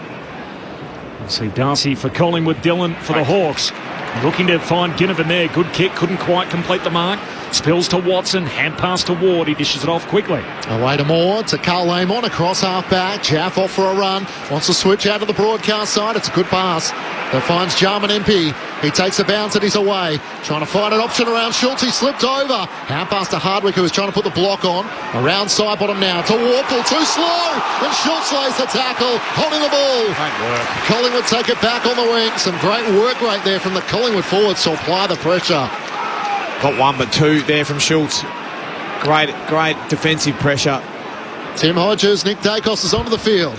Yeah, who would have thought that it would take into the 14th minute of this opening term for Nick Dacos to get his first run? Schultz up towards half forward. Membry was the target. Jamie Elliott came flying late, brings it down to the front to Goey. Hand pass to Houston, who's been involved early. Can't get it over the top of Ginnivan. The former Pie spins out of traffic. Hand pass missed Jaff though. Has to go back and win it for the Hawks. Hand pass to Moore, to Ward, away to D'Ambrosio. Runs, carries, gives a handball to Warple to give and go. 1 extra hand pass. Living dangerously through the middle. Meek collects the ruckman. Back to Warple. Dump kick inside 50. Getting back Frampton. No mark. Spills to Watson. Watson doubles up. And the Wizards on early. The Hawks setting a brisk early pace. They've kicked the first 2. And a Hawthorn lead at 2 straight 12. Nick Watson 2 straight 12. Collingwood yet to score. 14 minutes travelled opening term. Mark Murphy, Brett Delidio on ABC Sport. Well, you're going to get to anyone. Go to Mitch Lewis. His ability there to create a contest and get that ball to ground. There was a Darcy Moore coming over the top of Perryman. It was actually good pressure from Collingwood in the middle of the ground. They forced a couple of errant handballs. Not bad for a ruckman picking it up at his toes and just being able to get it off to Warple. But the pressure was high, so it had to be a dump kick. And Lewis, just enough. Frampton had to hold that, though, didn't he? Had to hold it. Bounced off his chest. Yeah, you can't let the ball have a soft drop. So there's been 2 so far where a tap on from Darcy Moore, which was ill-directed straight to Nick Watson, and that one just a drop mark that should have easily been taken by Frampton, and this bloke doesn't need too much space to try and make you pay, and he's done that twice. Mark Murphy and Brett Delidio with you on ABC Sport. Darcy Cameron wins down the tap for Collingwood. Got it to Mitchell to long the sub into the action. Nick Dacos has a fumble. He's worked off it by Warple, and then he's locked up at centre half back for the Hawks as Long lays the tackle. Tim Hodges on the boundary. The Hawks have confirmed John Newcomb having a concussion test downstairs, so 50-50 to return. Luke Bruce has already done a run through, getting ready should he be required to come into the game. Pies from the stoppage at half forward. De Goey to Houston. Hand pass and turnover. Ginnivan wins it back for Hawthorn. Gives it to Moore. Handball away to Deer. Back to Guinea. Hand pass down the wing. Links up with Dylan Moore. Shoots a handball to Battle. Extra hand pass to Ginnivan. Pressure's hot for the Magpies. Almost forced the turnover. Ginnivan's got to clean up the mess. Gives it to Battle and now to Sicily. A long surge kick down the line. Gunston does well. Breaks it up. Wins his own footy. Kicks to full forward. Lewis running back downhill. Needs a kind bounce. Collects. Trying to turn Frampton inside out. He's tackled. Hand pass away. Too hot for Ward. Close to the boundary line. Side bottom. So nimble on the last line of defence. So calm under pressure. And he works it out to Maynard at McStay at half back. He has Jack Crisp up the wing, and Collingwood are on the break here. Hoskin Elliott forward to halfway. Half pass to Nick Dacos, who gets involved. Drives it inside 50. Can't get it over Scrimshaw. As De Goey came leading out. Jack Scrimshaw sitting in the hole takes the intercepting mark for Hawthorn. Swings it out to left half back where Ward takes the mark. Hawthorn by 12 points. Into the middle of the ground for Impey, who looks out towards Gunston. Going back with one arm. Darcy Cameron can't take the mark, and off his hand it rolls out of play in front of the Hawthorn fans in the Olympic stand. Around 70,000 expected tonight. Hawthorn with the first 2 goals. Jeremy Howe knocked out in the first 70 seconds of the match. Ned Long already in, and we're awaiting John Newcomb's concussion test downstairs. This is what we wanted, isn't it? Yeah. Good intensity, proper Thursday night blockbuster. Must win for both teams as Meek grabs it out of the ruck, kicks inside 50. Up to meet at McStay, trying to knock it away. Still a live ball for the Hawks. McStay collects, handball through to Maynard. Trying to extract it, does well. Gets a clearing kick out of defence. Schultz hitting up. Couldn't quite trap it. Amon sees it out. So has McStay gone back here, has he, in the absence of Howe? Yep. Looks like he's into the... He did it a couple of weeks ago too. It shouldn't be too foreign to him, but ideally you'd like him in front of the footy. Tim Hodges on the boundary. This is big news. So John Newcomb has cleared the concussion test, so he's just got to sit out his time allotment, then he's allowed to come back into this game. So that is big news for Hawthorn. I just saw a still frame of it as well. It was really the front of his face, like the forehead that hit the temple of Howe, so that's why Howe came off worse for wear. Kick. Nick Dacos pulls the trigger in the middle of the ground, broken up by Jaff, hits the deck. Sicily tries to whack it forward. Collingwood sweating on the numbers. Crisp to Perryman, hand pass out in front of Pendlebury, paddles it further afield to Myercheck, jams it on the right boot, pops it through for the Pies first. Collingwood are in business. It's taken 18 minutes, much of that a long delay to get Jeremy Howe off the ground after the concussion. Hawthorn still lead it by 6 points, but it's 2 straight to 1 straight. And we got a game, Thursday night footy on ABC Sport. Mark Murphy, Brett Delidio. We'll give the man 2 years, Lids, Brody Myercheck, because it's been a bit fumbly out there to start this game. He wants 3, does he? But he was very clean there. When everyone else couldn't quite grab it, he was the one who grabbed it with one touch and then just turned around and kicked and just knew where the goals were. But important piece of play there, important for Collingwood to get a response, because they've been a bit snatchy to start this game. Hawthorn have been trying to move the ball by hand through the middle of the ground, but on that occasion it was the stoppage for a kick here against Warple to Nick Dacos, which didn't seem to be too much in it, but they made the most of that. It was aggressive through the corridor there, the Pies, and was aggressive. Very, very aggressive. Collingwood's first goal comes at the 18-minute mark of the opening term after the Hawks booted the first two through Nick Watson. Warple gets the clearance, kicks up to half forward. Perryman was taken high, trying to claim the mark at centre-half back. Game one, number 150 for him. Grew up a Collingwood fan, idolised Teal Sidebottom playing the 2010 grand final. Out to Hoskinelli, who takes the mark. He comes inboard to Nick Dacos. What's the boost for? I'm not sure. Start of the match on the bench. As he comes inboard to Billy Frampton. He's going to give it back to Perryman. Just trying to have a look whether anyone's running with Nick Dacos. The kick to McStay, who's playing across half back, but leading up here through the middle of the ground. One of their 5 left-footers in tonight. McStay, low trajectory kick, turnover. Ward takes it at centre-half back. Hawthorn pulled the trigger on the counter-attack. Long out wide, finds Lewis. Loads up, long kick to Chol. Chol lets it bounce. Looking for the Sunday hop, can't quite trap it. Still in front of him, Sockers turns it over. And Quaynor able to pick it up for the Magpies. Sweeps a hand pass to Maynard at half-back. On that left boot, drives it up the wing in the direction of Mychek, who's working high up the ground on the Shane Warne wing. Hand pass around the back to Crisp. The Collingwood Ironman turns it, comes inboard, bumped as he got his kick away. Nick Dacos, clean pick up in front of Ward. Dodged around a couple of Hawks jumpers. Hand pass to Pendlebury. Over the top to Houston. From 50. Can kick a roost. This is offline to the left. And a minor score for the Pies. The last 2 scores in the match. Hawthorn leading by 5 points. 20 minutes gone. Thursday night footy on ABC Sport. I'd like to see a heat map of where Dan Houston's kicking his balls at the moment, because he's probably been 4 out of his 6 disposals have been up around the 50 arc of the Pies. So he's getting high up the ground, but at 0%. At 0%, it's not great. Barris marks the kick out, back pocket, goes long down the wing. Moore goes the double fister to centre half forward for Collingwood. Turnover. Warple's hand pass picked off as well. There's Houston again. Got it out over his shoulder to Long, trying to tap it to Schultz. It's broken up by Amon, and Schultz tackles him. Tim Hodges on the boundary. John Newcomb back from the rooms. He's just waiting for the clock to tick over to allow him to come back on. He's standing at the interchange gates. He can't wait to re-enter the field.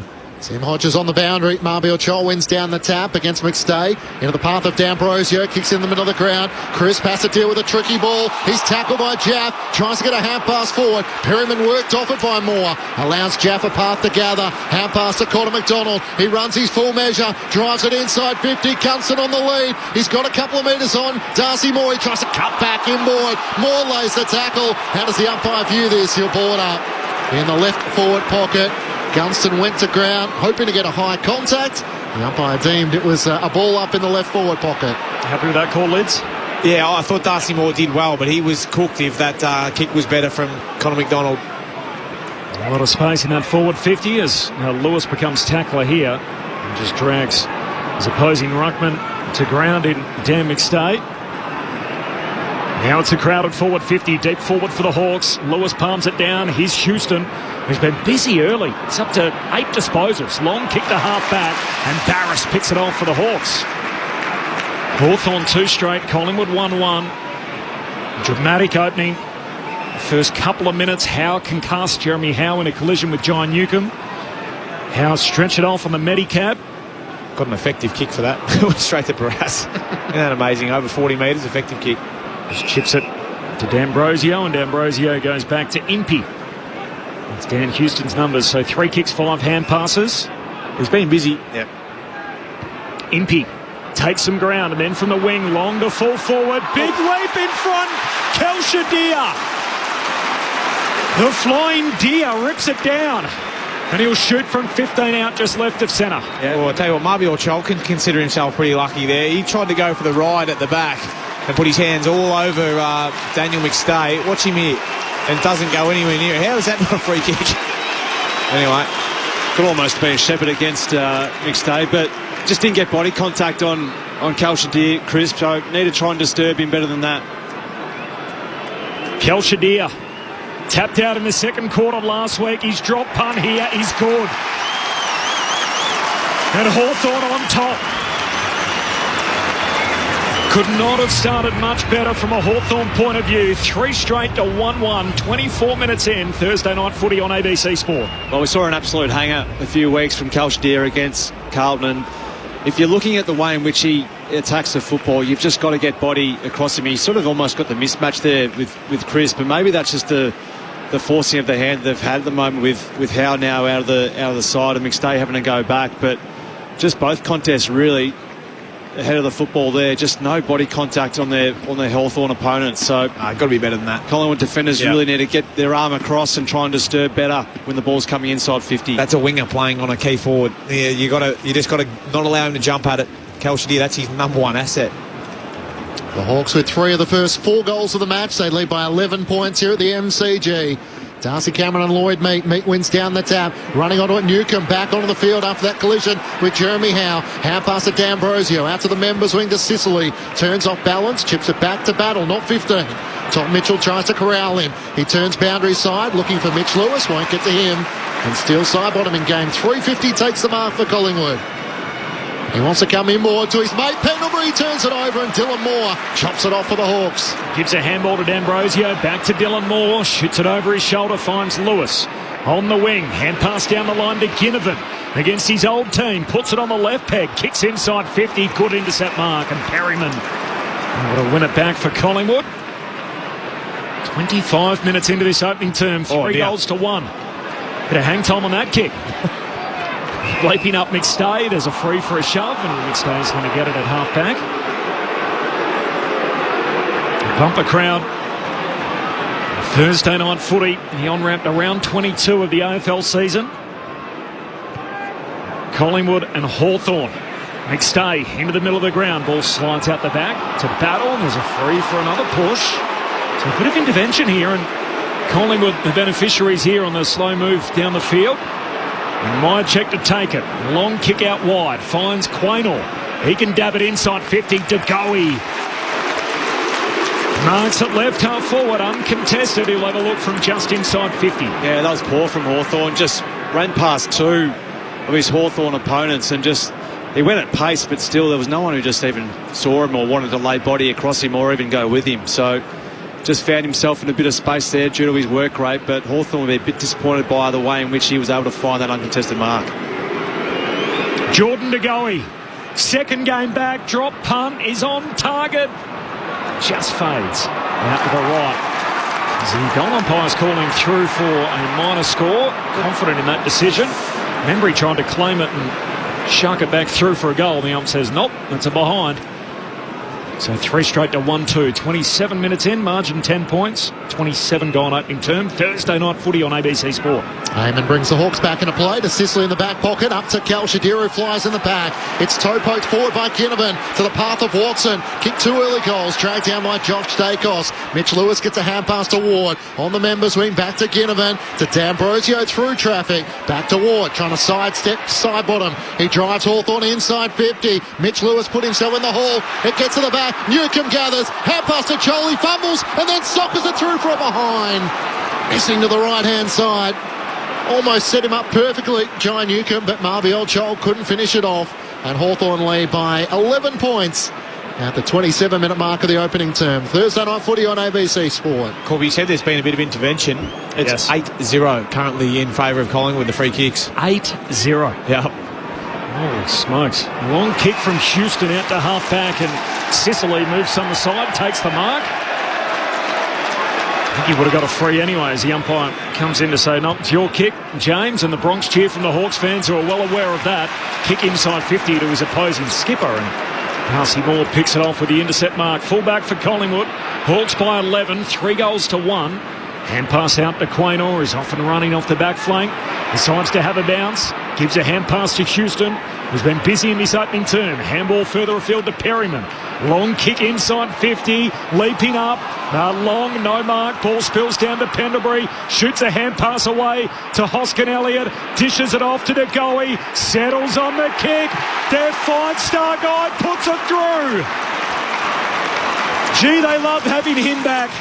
And Jordan DeGoey impacts the game. 29 minutes in. The goal to DeGoey. 2-2-14. Hawthorn 3-1-19. Hawks by 5. Thursday night footy on ABC Sport. Tim Hodges on the boundary. Corbin, just an update on Jeremy Howe. I'm sitting next to the security guard who's just let me know the ambulance has entered the arena underneath. Jeremy Howe will be heading to hospital after that frightening concussion. So, just an update there. It's not good news, and let's just hope Jeremy Howe is okay. I really enjoyed the work of Isaac Quainer there. Didn't see anything wanted down the ground, so then cut back inboard, and that's what he made the game up on the run, have that extra bounce in the handball hustle game. Houston involved, Perryman, just a long kick. Saw Jordan Nagoe give the little rocking the baby. Rock of the baby. He's recently become a dad, has he? Yeah. Oh, he and his partner Aisha are expecting their first child, a little girl. Oh, good on him. Just shows you the importance of not getting stepped. So I think it was Dylan Moore who got stepped and opened up the corridor for Collingwood. So just got to get the details right. Hawthorn's lead cut back to 5. Here's Watson trying to stream out of the middle of the ground. He's tackled and brought down. Holding the ball as Tom Mitchell will take the free kick. So Nick Watson getting some centre bounce exposure without Will Day tonight. Hand pass to Maynard, up to half forward. Darcy Cameron takes the mark against Lloyd Meek. Now he's right on the paint of 50 out to the left. So this would take his absolute best. He's going to give it around the back to Maynard on the run. He pokes it into the pocket, side bottom, just in the field of play. Backpedaling, he marks in the left forward pocket. Hard against the fence. And in game 350, Steele side bottom looking to try and wrestle Collingwood to the lead. Well, clever from Braden Maynard because he got the handball receive and didn't see anything he really liked, and then just spotted side bottom out the corner of his eye. So hopefully for the 350 gamer he can go back and put this one through. He's going to start on the angle, so the two Hawthorn players waiting to charge at him as soon as he takes a step. Steele side bottom, curls it around his body. It's across the face of goal and just squeezes in for a minor score. Hawthorn's lead is 4 points at the half an hour mark of the opening term. It will be a long quarter after that stretcher for Jeremy Howe. Scrimshaw rather marks the kick out and then goes long in the Deer direction, who leaps up on the wing, can't quite take the mark. Spills to Josh Dacos. There's a whistle here. It's a Hawthorn free. And there's the response. Rosebery, Hosking, Broadbent, Finlay is the four umpires tonight. So it's 9-1. The free kicks before that one. As Deer takes the free, trying to draw the man on the mark. Gives a hand pass to Scrimshaw. Handball out to D'Ambrosio. Heads inside 50. Punched away at the back by McStay. Hits the deck. Watson's hand pass. A turnover. There's a trip. The thrown leg out. Watson upended in all that. The thrown leg from McStay. Stiff. I think he just got his legs caught up. No, it's definitely there. I didn't know. One of those reactionary ones where you got to pull your arm out to tackle and you stick your right leg out too. Yeah, okay. But I think whoever's playing on Nick Watson at the moment needs to get some body at drop of balls, because he's firing every one of them, isn't he? And he's been almost unopposed at 3 of them, and it's cost him 2 goals so far. Nick Watson, the big little man, outside 50. He loads up, hasn't got the trip. Still alive on the behind line, off hands. Can Hawthorn make something of it? And Joel sees it out. So a throw in forward pocket for Hawthorn. 3-1 to 2-3. Hawks by 4 points. 32 minutes into the quarter. Thursday night footy on ABC Sport. Corbin Middlemass, Matt Clinch, Mark Murphy, Brett Delidio and Tim Hodges. On a glorious night at the MCG. The Hawks playing to stay in the 8. Collingwood playing to stay in the top 2. Thrown back in. Meek tries to take it out of the ruck. He's tackled by Darcy Cameron and Tom Mitchell. Collingwood have trailed in 3 of their last 4 matches at quarter time. Of course, the Brisbane Lions put 5 goals to 2 in the opening quarter last week. Cameron slaps it away from the stoppage. The race after it was Jamie Elliott. Carl Lehmann knocks it out to MP, who screws it around his body into the pocket. Awkward ball for Dan McStay. He volleys it off his body and over the boundary line in the right forward pocket for Hawthorn. So both sides have won 12 opening quarters so far this season, but the Hawks have had much more recent form than what the Magpies have had. Bumper crowd Thursday night at the G. The boundary throw-in. Ruck share it down. Josh Dacos trying to trap it. Went to ground. Connor McDonald soccers it forward. Picked up by Deer. Collects, shoots in the same motion and misses. The Pinata sort of spin the tail on the donkey. Sort of swung around, little dizzy, and just couldn't quite get his bearings as the kick missed out to the left. 3-2 to 2-3, a 5-point lead for the Hawks. 33 goal on opening term. He had Jack Gunston too, running past if he could get a handball out. Dan Houston looks to bring Collingwood back into play. Possession number 11 to half back. Scrimshaw can't take the mark. Josh Dacos fires a ball forward. Knocked on cleverly by Hoskin Elliott. Into the path of Schultz. Hemmed in against the boundary. High ball. Newcomb underneath it. Great juggling mark. Chris made the body contact. Newcombe eyes the ball, held onto it. Into the middle of the ground for Warple. Quick hand pass to Nash. Around the members wing to Scrimshaw. Tries to fend off Josh Dacos. Hand pass to D'Ambrosio. Ducks one tackle. Hand pass away as he's tackled by Schultz. To battle on the wing. Back to Connor Nash. Hawthorn inside 50 once more. Gunson's there. Deer as well. Getting back Maynard. Big fist. Choles the crummer front and centre. One way then the other on the left. Kicks to the goal square. Side bottom got back. Game 350 tonight. He's had a couple of what-ifs moments, Yes. Marby or Chol early, that's for sure. Couldn't have put it better myself. As Sidebottom goes long down the boundary line and offhands, it's out of play from Darcy Moore. So throw in high half forward for Hawthorn. Hawks by 5 points, 35 gone opening term. Good test of John Newcomb's concussion test, wasn't it? That last mark, that went about 60 metres up in the air, and just great awareness, be able to take that mark and great courage. Running back with the flight, hung on to it. Here's Newcombe again at the drop from the boundary throwing. Gives it to Warple. High kick to half forward. Right on the 50. Watson jumps in front of Quaynor. Can't complete the mark and it spills out of bounds. He's causing some headaches, Nick Watson, at the moment. Quaynor's opposed to him, but he's looking very, very dangerous tonight. If you've been a bit fed up with the Thursday night offerings this year and you think, oh, we've had a few dud games, and you're driving home thinking, oh, I'm not sure I'm going to invest tonight, and certainly we've got a cracker, high pressure, bumper crowd at the G in a close game. Warple squeeze a kick forward to Watson. Quick look away, hand pass to Jai Newcombe. He dribbles a kick towards the goal mouth. It clears Gunston on McStay, trying to knock it out in the path of Houston. To go, he tackle, brought down by Joel. The pressure has risen. Hawthorn trying to break clear. They're going to get a free kick. Holding the ball. It's a go. He tried to bust his way through, and in the end, the umpire team, that was prior opportunity as Marbiol Joel wrapped him up. Is this his moment of redemption? A big what if. Yeah, he tried to spin his way through there, Jordan Ngoe, and had the one arm free, and Marbiol Joel just absolutely drilled him. So didn't get rid of the ball in a good manner, and Marbiol Joel has a chance to rectify a few little errors he's made in this first quarter lids. Out of zone umpire jumps in there as well. It's the right call though, so rightfully so, jump in. After the siren of quarter time, Hawthorn leading by 5 points. Marbiol Joel with a chance to extend that to 11. Joel starts his approach at the top of the 50. He's only 20 metres out, directly in front. Joel with a slow approach, comes in and off balance, misses to the left. Just had no momentum as he throws his hands to the back of his head. And the Hawthorn players come in to give him a word or two of encouragement, which he might need after a couple of moments where he could have made the margin a little bigger than what it is at 6 points at quarter time.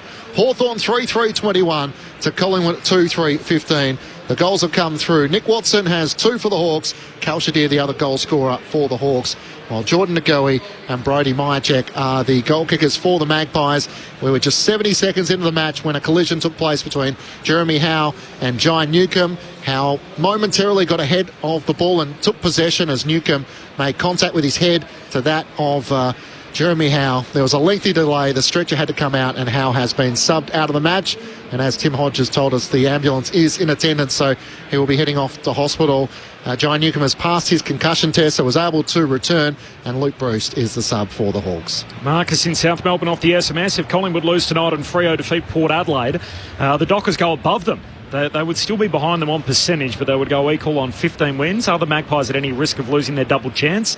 They are. There is a chance that, depending on which way you flip a couple of these games, given that Collingwood have both Hawthorn tonight and Adelaide in the next couple of weeks, that they could finish maybe as low as 5th. So that would be a significant fall from where they were.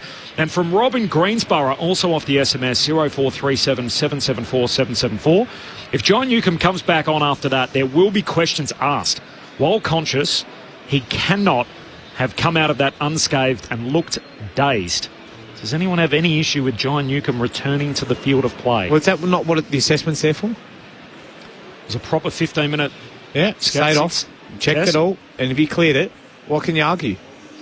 You've got to back in the appropriate people down there, and they're the professionals. But looking at it at first glance, he looked a bit dazed. But you can't just go, look at the game and this is what we're... No, you can't do that. You've got to trust the professionals down there and the assessment, and he's passed it, so play on. He also took a mark that, as you said, went so high in the sky, running back, looking over his shoulder, which you think if he was dazed, you'd be seeing 6 or 7 balls sort of swinging in the air, and yet he took it clean as and has been able to have an impact from that point on. Yeah, up to 5 already. He missed the first 20 minutes of the game. I did see a still frame that someone sent me on the that showed the contact. Here it is.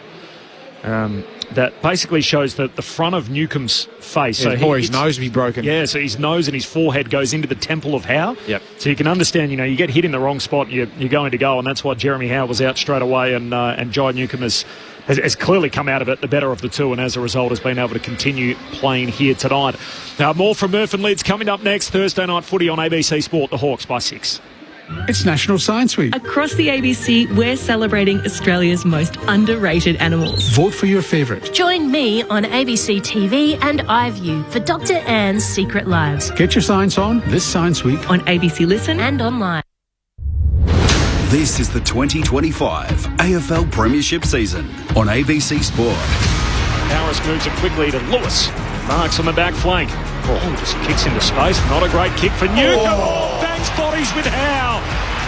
Howe is hurt. He's absolutely rattled in that collision. Oh, that's sickening. You could hear the crunch. And Jeremy Howe, he has not moved.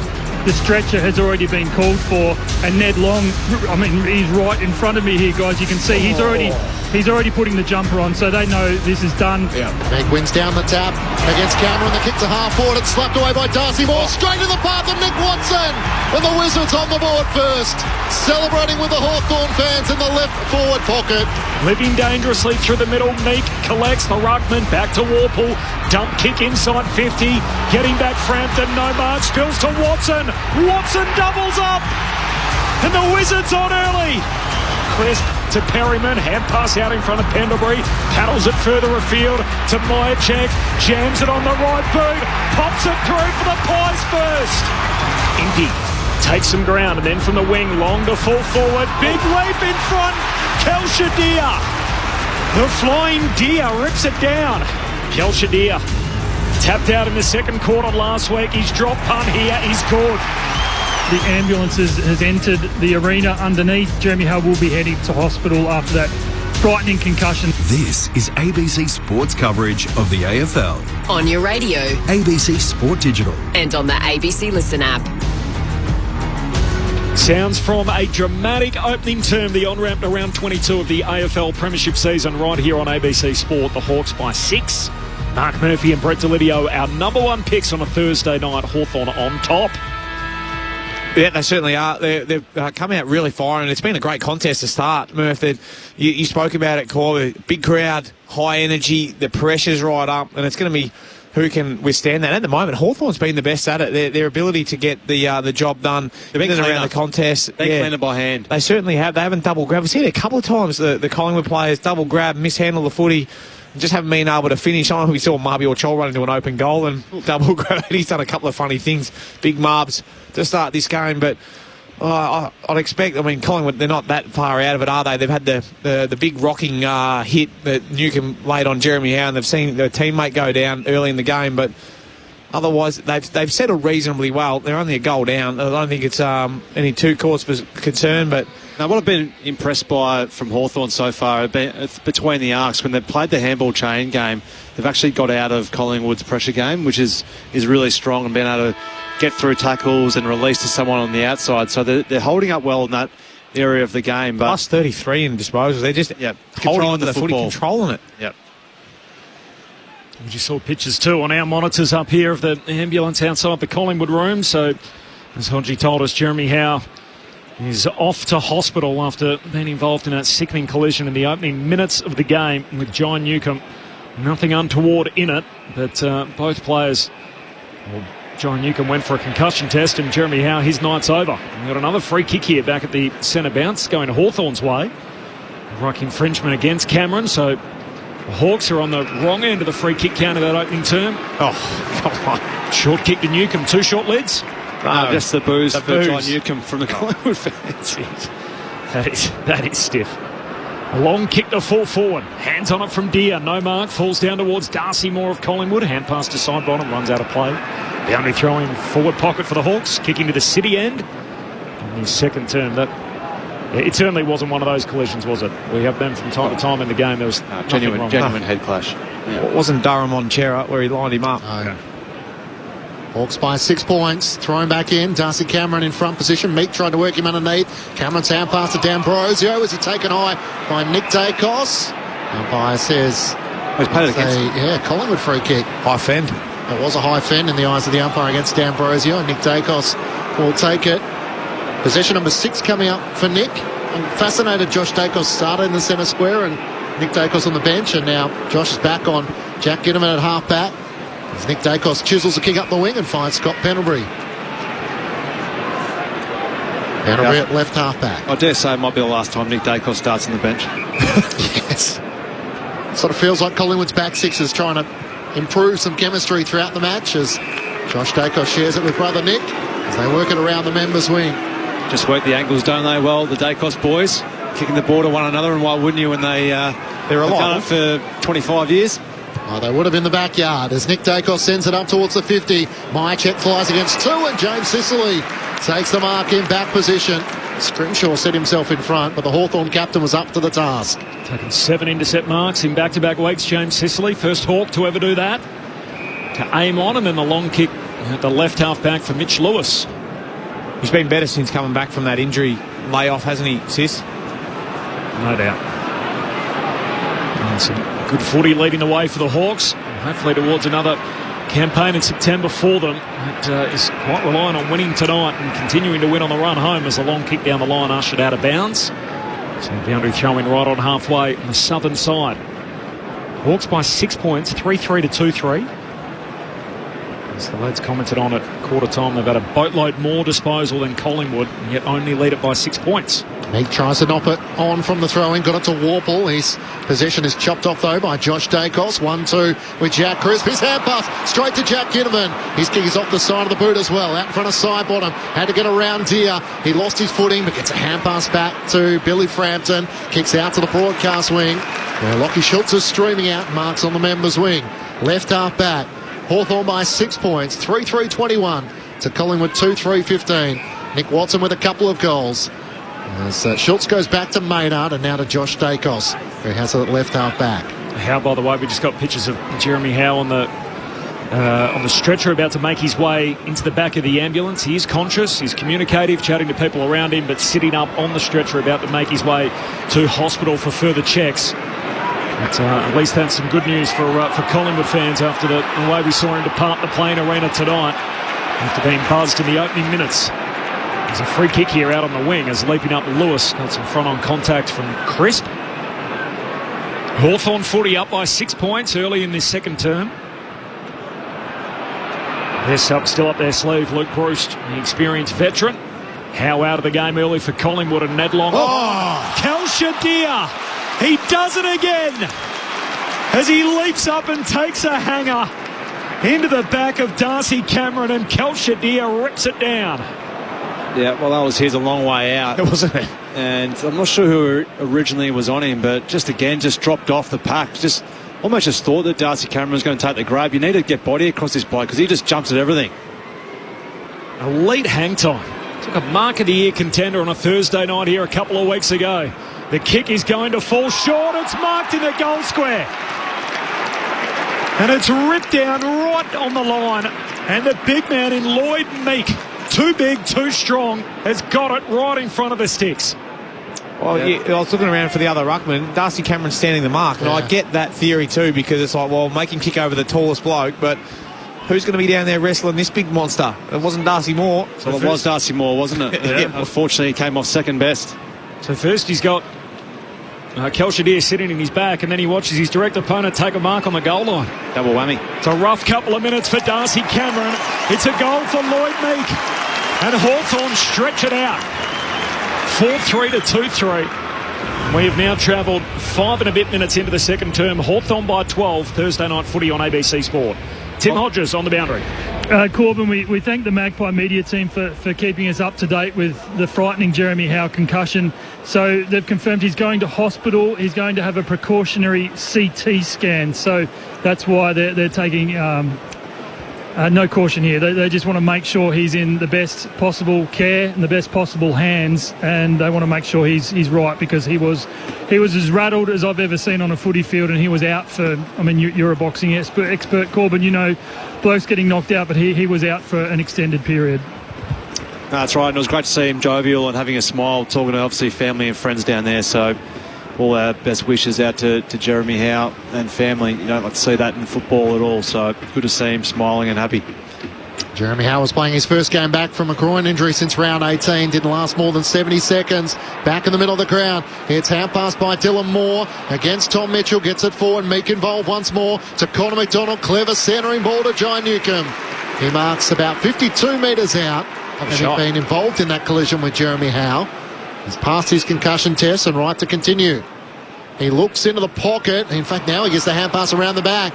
How good's that? Jarman Impey, who created something on the run. He jagged his left foot back and somehow found Dylan Moore. Almost a set play in NFL where the quarterback just dummies and gives one to the running back and comes across him and gets everyone caught off guard running the wrong way. So smart by Jarman Impey to come across and then lower his vision to Dylan Moore, who was just standing there about 35 out directly in front by himself. That's a good shout, Murph. That's exactly what it was. Dylan Moore directly in front, 40 metres out. He is a moment's player, and Hawthorn need him tonight as they stretch it out to an 18-point lead, as wide as it's been so far. The opening 2 goals of the second quarter going the way of the Brown and the gold. They're 5-3-33 to Collingwood 2-3-15. Hawks by 18 points. Brett Delidio and Mark Murphy are with you. Thursday night footy on ABC Sport. Yeah, we spoke about at the start of the game. What another mix could they get into that midfield? And we saw in that last one, Dylan Moore was in there. We see Nick Watson was in there. He's not in there right now. He's gone forward. But I love the fact that Dylan Moore was there and then snuck forward. Yep. Jarman Impey, his ability to take the game on and then, loves to tuck the ball under his arm. He got off steel side bottom there, Dylan Moore. Side he just went to hand over. Nice little left shoot. Love that from Jars. I love the touch from Connor McDonald too, just to spot up Newcomb, who was drifting in traffic. Yeah. Interesting moment this, an 18-point lead for Hawthorn, as Clinchy said, the biggest of the night so far, as Newcomb locked up in the middle and holding the ball. Tom Mitchell forces the turnover. Collingwood away. Pendlebury to Nick Dacos. Kicks to full forward. Myercheck wins the one-on-one with Jack Scrimshaw, and Myercheck will shoot from 20 out, dead in front. Well, it was the same names involves the Pendlebury pickup and the Dacos kick, but Tom Mitchell's goal really when he kicks this, because he was the one who was able to lock up John Newcomb in the tackle, and here he is, Brodie Myercheck, having a shot as a result. He's got one. He's looking for 2 in more ways than one. The kick's good. And Brodie Myercheck what's off 6. It's down to 12 points, Hawthorn's lead. The Hawks 5-3-33, Collingwood 3-3-21. 9 minutes gone in the second term. Thursday night footy on ABC Sport with Lids and Murph. Yeah, good shout there, Corby. I like that. Just bringing that little play in. Clever. But you don't see often these days, do you, a midfielder. Remember the old days, you'd see Juddy run out the front, Nathan Foley comes to mind, run out of the stoppage and kick goals from 50. We just don't see it that much anymore, do we? Is that because of the 6-6-6 and no one really pulls all the way back into the goal square? The game's not open, but you should be pulling back if you're a Collingwood forward, I reckon. Why wouldn't you? Nick Dacos you've got him streaming out. I mean, Tom Mitchell's not going to stream out and bang one from 55, is he? But no, he's not. Nick Dacos is every Jordan chance. Goey's every chance Every too. chance. And he's in the centre square bounce here, so good shout. Get your blokes pull away when you've got some electric midfielders in a centre square bounce. You know who doesn't mind it? Noah Anderson from the Gold Coast Suns. As Newcomb gets the clearance. Hand pass to Nash for Hawthorn. Kicks up towards half forward. Marbiel Chol used his boot against Darcy Moore. Trying to toe poke it out towards Ward. But it supplies through Mitchell. Hand pass up the wing to Chris. Missed to Goey. Hawthorn have the numbers. Battle gets a hand pass away. There's a push in the back and it's going to go the way. Josh Battle on the Shane Warne stand wing. Hawthorn by 12 points. Dylan Moore leads the way with 12 disposals. 11 for Dan Houston and Massimo D'Ambrosio. As Battles kick out towards the wing to Dylan Moore. He's going to switch it back to Scrimshaw. Across half back for the Hawks. Looks corridor. Finds Amon, who drops to his knees to take the sprawling mark. Hand pass to his mate Impey. Through the middle of the G. Kicks to centre half forward. Big Lloyd takes the mark. Hand pass away towards Newcomb. Newcomb kicks laterally across the half forward line and got it to Nash. He marks centre half forward about 48 metres out. It's probably the sixth option I thought he was going to go for there, John Newcomb. When you're looking ahead of the contest there, I was like, oh, well, who's going to be the forward leading out? He probably had 3 options to go to, and then, as I said, that one was probably the last one you'd even look at, Connor Nash, but just bobbed up in a little bit of space. Did Connor, a nice touch there from Newcomb. Connor Nash True centre half forward. Drop punt sails. Goalwood, has it got the trip? Not quite. As Cameron tries to mark it on the line. In the end, he bobbles it through. No, he doesn't. Goal umpire says, yep, he controlled that. Jammed him. That is a mark right on the goal line. Goes short to Nick Dacos in the back pocket. No score. Hawthorn by 12 a dozen minutes into the second. Hey, Corbin, do you know who's got the quickest goal out of centre square bounce? Are they sitting in this box? I dare he say might. I didn't throw myself in, but you've inserted me well, so thanks, mate. I thought that's where you were trying to operate in. No, I wasn't. But unusual. I was watching my highlights during the week. How many seconds? I don't know, 8 or 9 or something. B. Delidio streaming out of the middle. Quainer up to the wing. Hawthorn take it back through Nash. Hand pass away to Dylan Moore, up to Jack Gunston. He marks it left half forward. He's 55 metres out as the umpire runs into Pat Lipinski. Trying to get from the top of the 50, Brett Roseberry, and line up Jack Gunston, who surely is beyond his range. He is having a great season with 49 goals for the evergreen 33-year-old.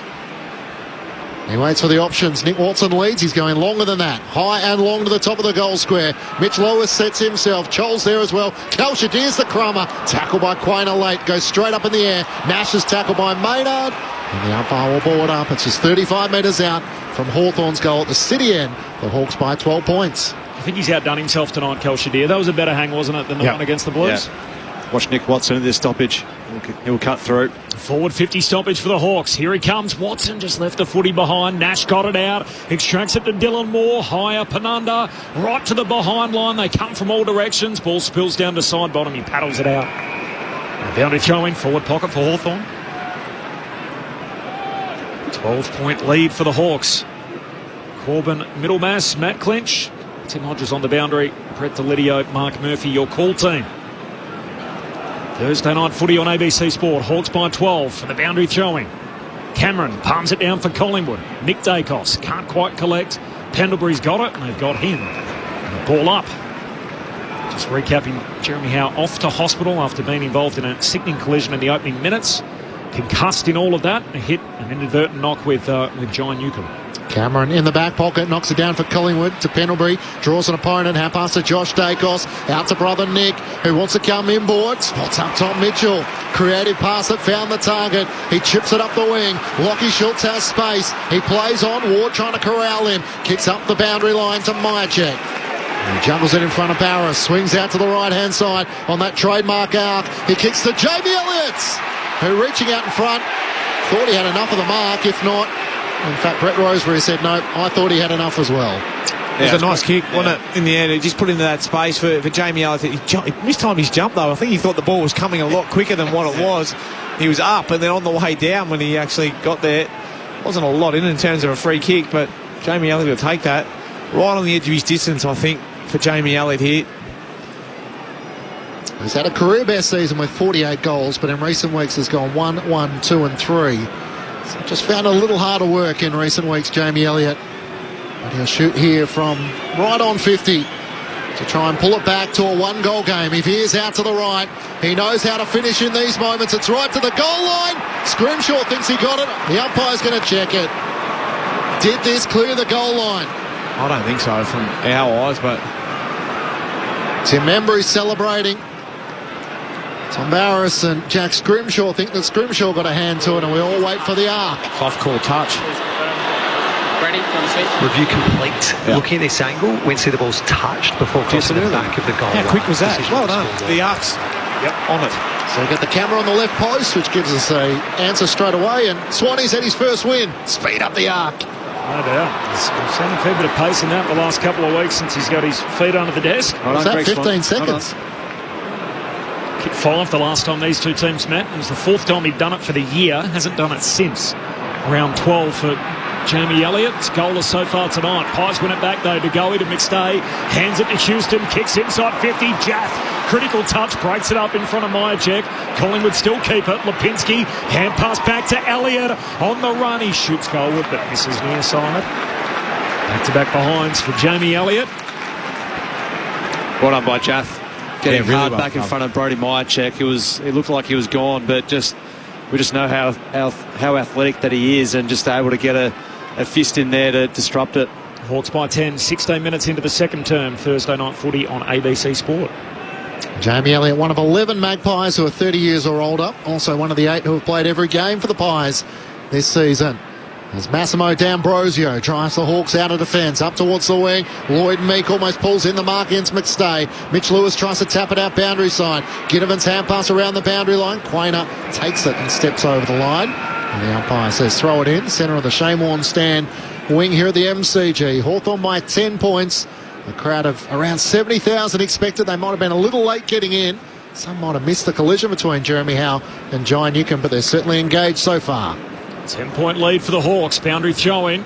At the drop, Newcomb goes darting away, tries to evade the long tackle. Hand pass in the middle of the ground. Finds Impey. Does a full 360 before the long kick inside 50 for the Hawks. Hand on it from McDonald. No marks. Spills to Lewis. He's tackled. Ball underneath. Darcy Moore. Did he drag it in? Says no. Ball up.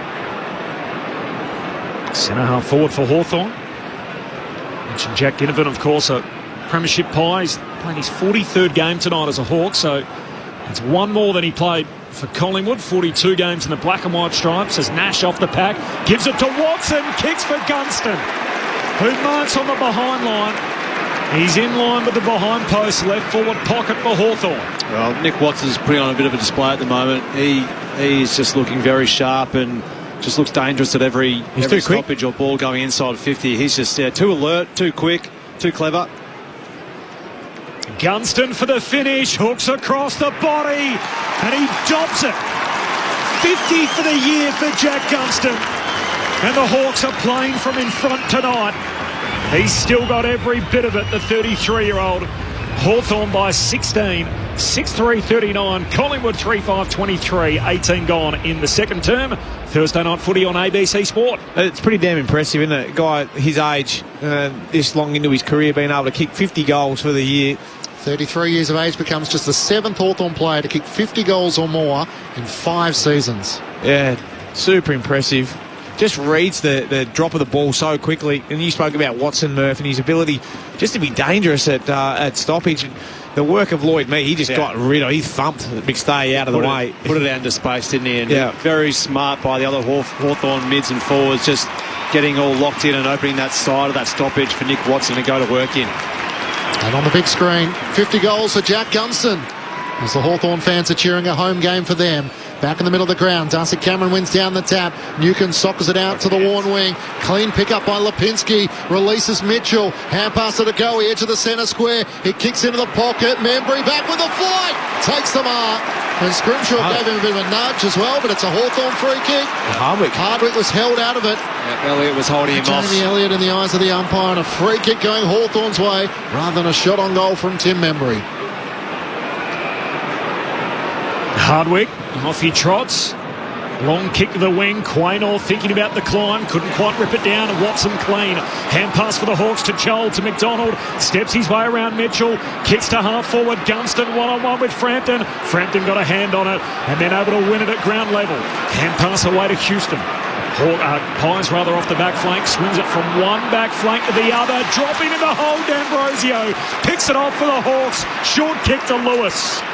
Umar's closer to goal, but on a tight angle out at left half forward. Well done, Massimo D'Ambrosio. That's your teasing distance as a wingman, almost to perfection. You're down almost so you can impact right in the pocket, or you stay in between to not allow them to have that exit. And Darcy Moore just got caught out again, 15, 20 metres away from Mitch Lewis, who was just following up that exit ball.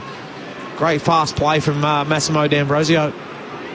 He's probably only 5 metres in from the boundary line, Mitch Lewis. And he'll kick from just inside 50. The kick is superb. They're still growing, the Hawks. New game high. Hawthorn by 22 as we tick into time on in the second term.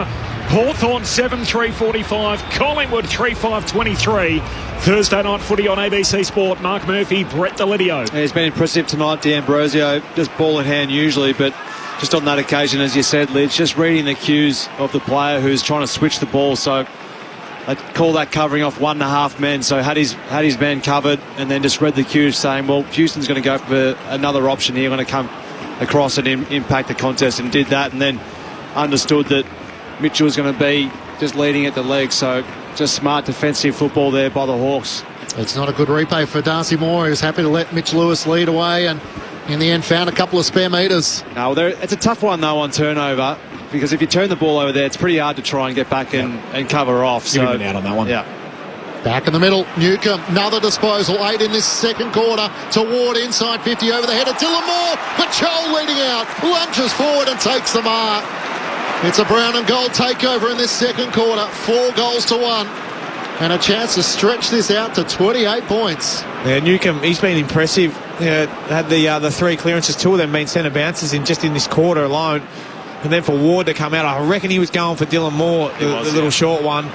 And Frampton thought that too, because he dropped completely off the back of Mabior Charlie. You're kidding. He's got close enough to mark that. This kick needs to be a bit better than his last one. 2 behind, so Mabior Chol couldn't capitalise after the quarter time siren. Similar position, pretty much directly in front, 35 metres out. This time it goes through, and they're all going through for Hawthorn. Panic stations in the Collingwood coaches' box as Hawthorn lead by 28 points. 5 goals to 1 so far in this second quarter, including the last 3 goals of the match. Marbiel Choles on the board. Hawthorn 8-3-51 to Collingwood 3-5-23. Brett Delidio and Mark Murphy with you for Thursday Night Footy on ABC Sport. Yeah, a real good test of his nerve there, Marbiel Choles, because when you miss one pretty close out on that quarter time break to have another opportunity, 25-38 directly in front, you just got to go back through routine, kick through it. He's not one of these blokes who actually gets through the football at all, Lids. Marbiel Choles, very sort of casual in his approach, but well done to him, just reading the cues and took a really nice grab there. It's really good speed to try and get that mark on the lead. 5 goals to 1 in this quarter, and Hawthorn out by 28. Back in the middle, Pendlebury, critical tap away to Nick Dacos, gives it to side bottom, shoots a hand pass forward. Amon in the best position, intercepts for Hawthorn, but under pressure. Out to D'Ambrosio, shoots a handball back. Packer players jumping on top of that. Umpire circles, gives them a minute to work it out, and as Mitchell's caught, says, I'll have it. They didn't get their hands on the footy, Collingwood. Only the 42 touches. We got, 5 and a bit minutes to go in this quarter. Hardly sighted it. Hawks pressing, trying to capitalise on their advantages here. Mitchell extracts it, but straight to Dylan Moore. Tumbles a kick forward. Joel knocks it on. Likewise Ward, but Quaynor's there to pick it off. Hand pass for Collingwood. To centre half back for Josh Dacos. Back to Quaynor. Off he trots, kicks to a one-on-one. Membry, the initial contact with Sicily. No mark, ball hits the deck. Hawks with the numbers, and Battle can settle it down. He flares it to the wing and finds D'Ambrosio. He's corralled by Nick Dacos. A hand pass over the top to Dylan Moore. Feeds it back to the Hawthorn skipper, James Sicily, as he drives it up towards Marbiel Choles. He's out number 3-on-1, and Cameron had it spoiled by his own teammate Frampton. D'Ambrosio inboard to Warple, to Moore, to Ginneman. Inside 50 once more. Deers trying to get rid of the opponent. Spills it out of the hands of Frampton. Chol over the top of it. Dan Houston over the top of him. And the umpire will ball it up in the left forward pocket for Hawthorn. The Hawks have booted 5 goals to 1 in this second quarter. All 5 have come from set shots. Forward 50 stoppage again for the Hawks. Collingwood work it out to the defensive 50. D'Ambrosio gets himself in front of Lipinski, looking for a free. He's going to get one. Now the zone umpire spots that. Held without it. D'Ambrosio will take the footy right on the Shane Warne wing. Just look a bit nervous at the moment. The Pies in around stoppage and congestion, just flicking the ball forward and just hoping. Oh, kicks him down on the mark. Nice one to centre. And a smother there from Membry, goes and gets the footy. Hand pass away to Lipinski. And then Membry just soccers it forward, trying to get a hand pass back. Sicily picks it off. Back flank for the Hawks. Handball to Battle. Short kick to Warple. No mark. Spills down to Sicily. Hawthorn keep it moving. Through the middle of the ground. Big Lloyd Meek looking for a little hand pass to someone running shotgun. In the end, the big fella's going to kick it himself.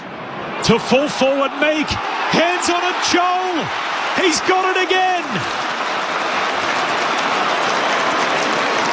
And it makes you wonder why anyone would wonder about Lloyd Meek's kicking. Not by design. I'm not sure about that one, Corbin, but Marbiel Choles just he some credit. He took a nice grab and threw it on his boot anyway. But Marbiel Choles, he had the mismatch with Houston ahead of the contest, and what Hawthorn did really well there, they separated really well and isolated one another, and there they get the opportunity of isolating that mismatch. What a second quarter for half a dozen goals in the term. Joel pops it through. And the Hawks with a goal-scoring binge. 6-1 in the second quarter. And Hawthorn's lead swells to 34 points. 9-3-57. Collingwood 3-5-23. 26 minutes gone in the second. Thursday night footy on ABC Sport.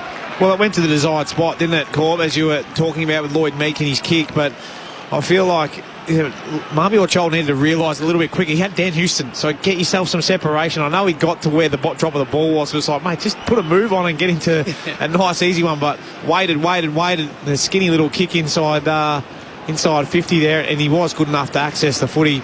Good, strong hands, but he wasn't exactly on a big key back. Which is the Pies here to get to work around the stoppage. So they're 9-5 down in clearances just this quarter. So they need their stars to get their hands on the football.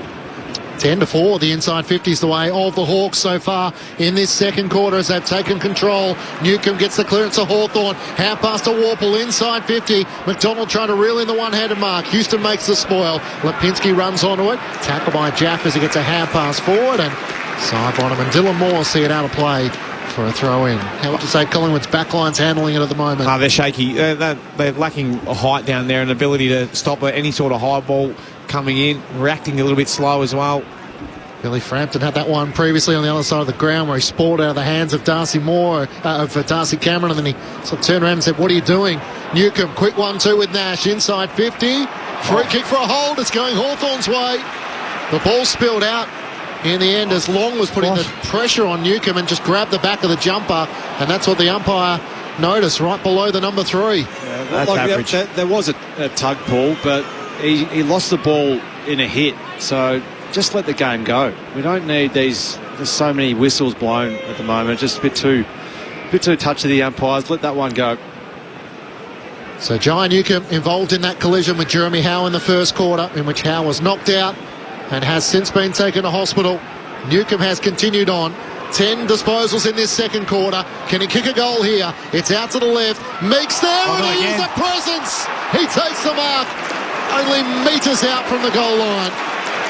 And the Collingwood defenders cannot believe it. Darcy Moore offering support for Darcy Cameron.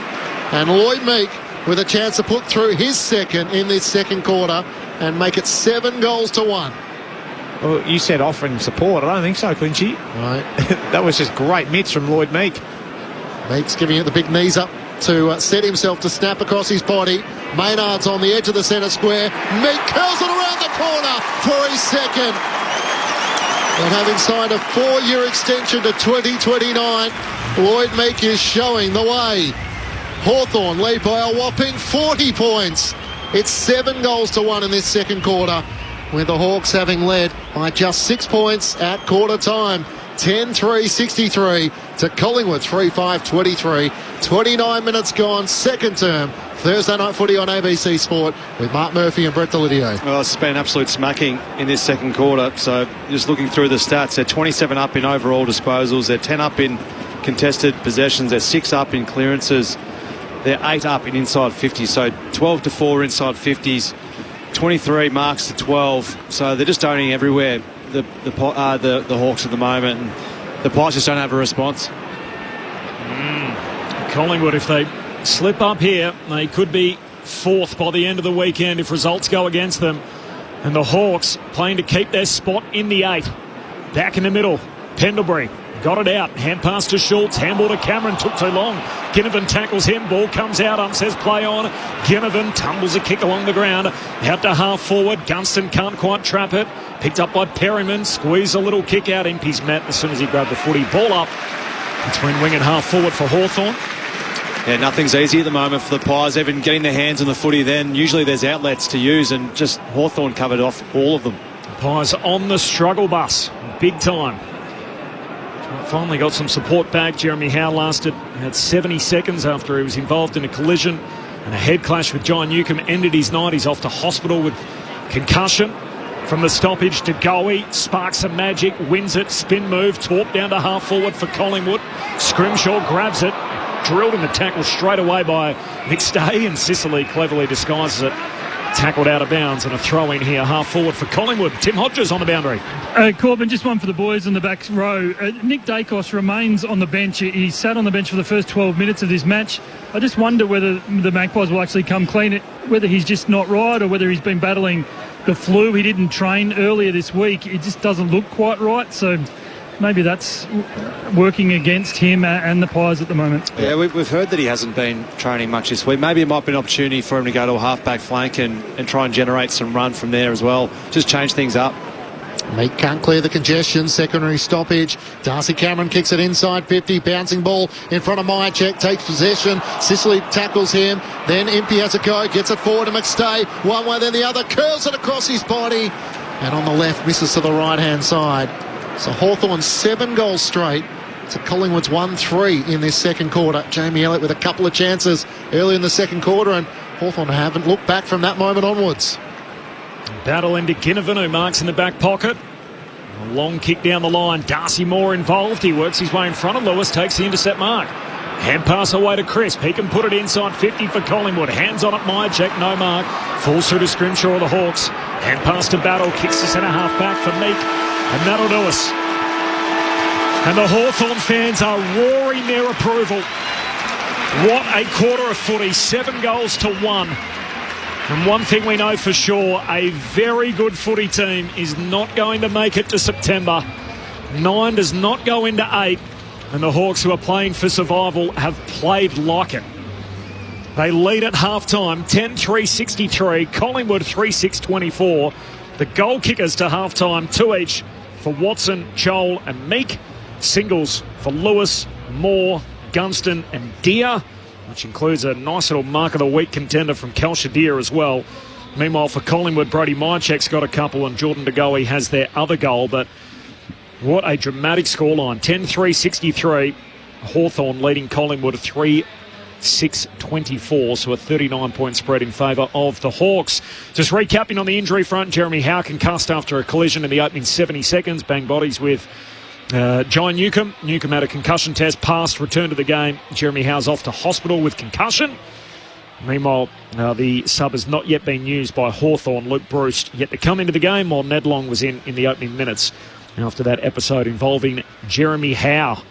What a fascinating half of footy in the broader context of the season, when a lot of pundits were fitting Hawthorn up not to feature in September. All of a sudden they lead Collingwood, who have sat top of the tree for most of the year, by 39 at the half. Mark Murphy and Brett Delidio on ABC Sport.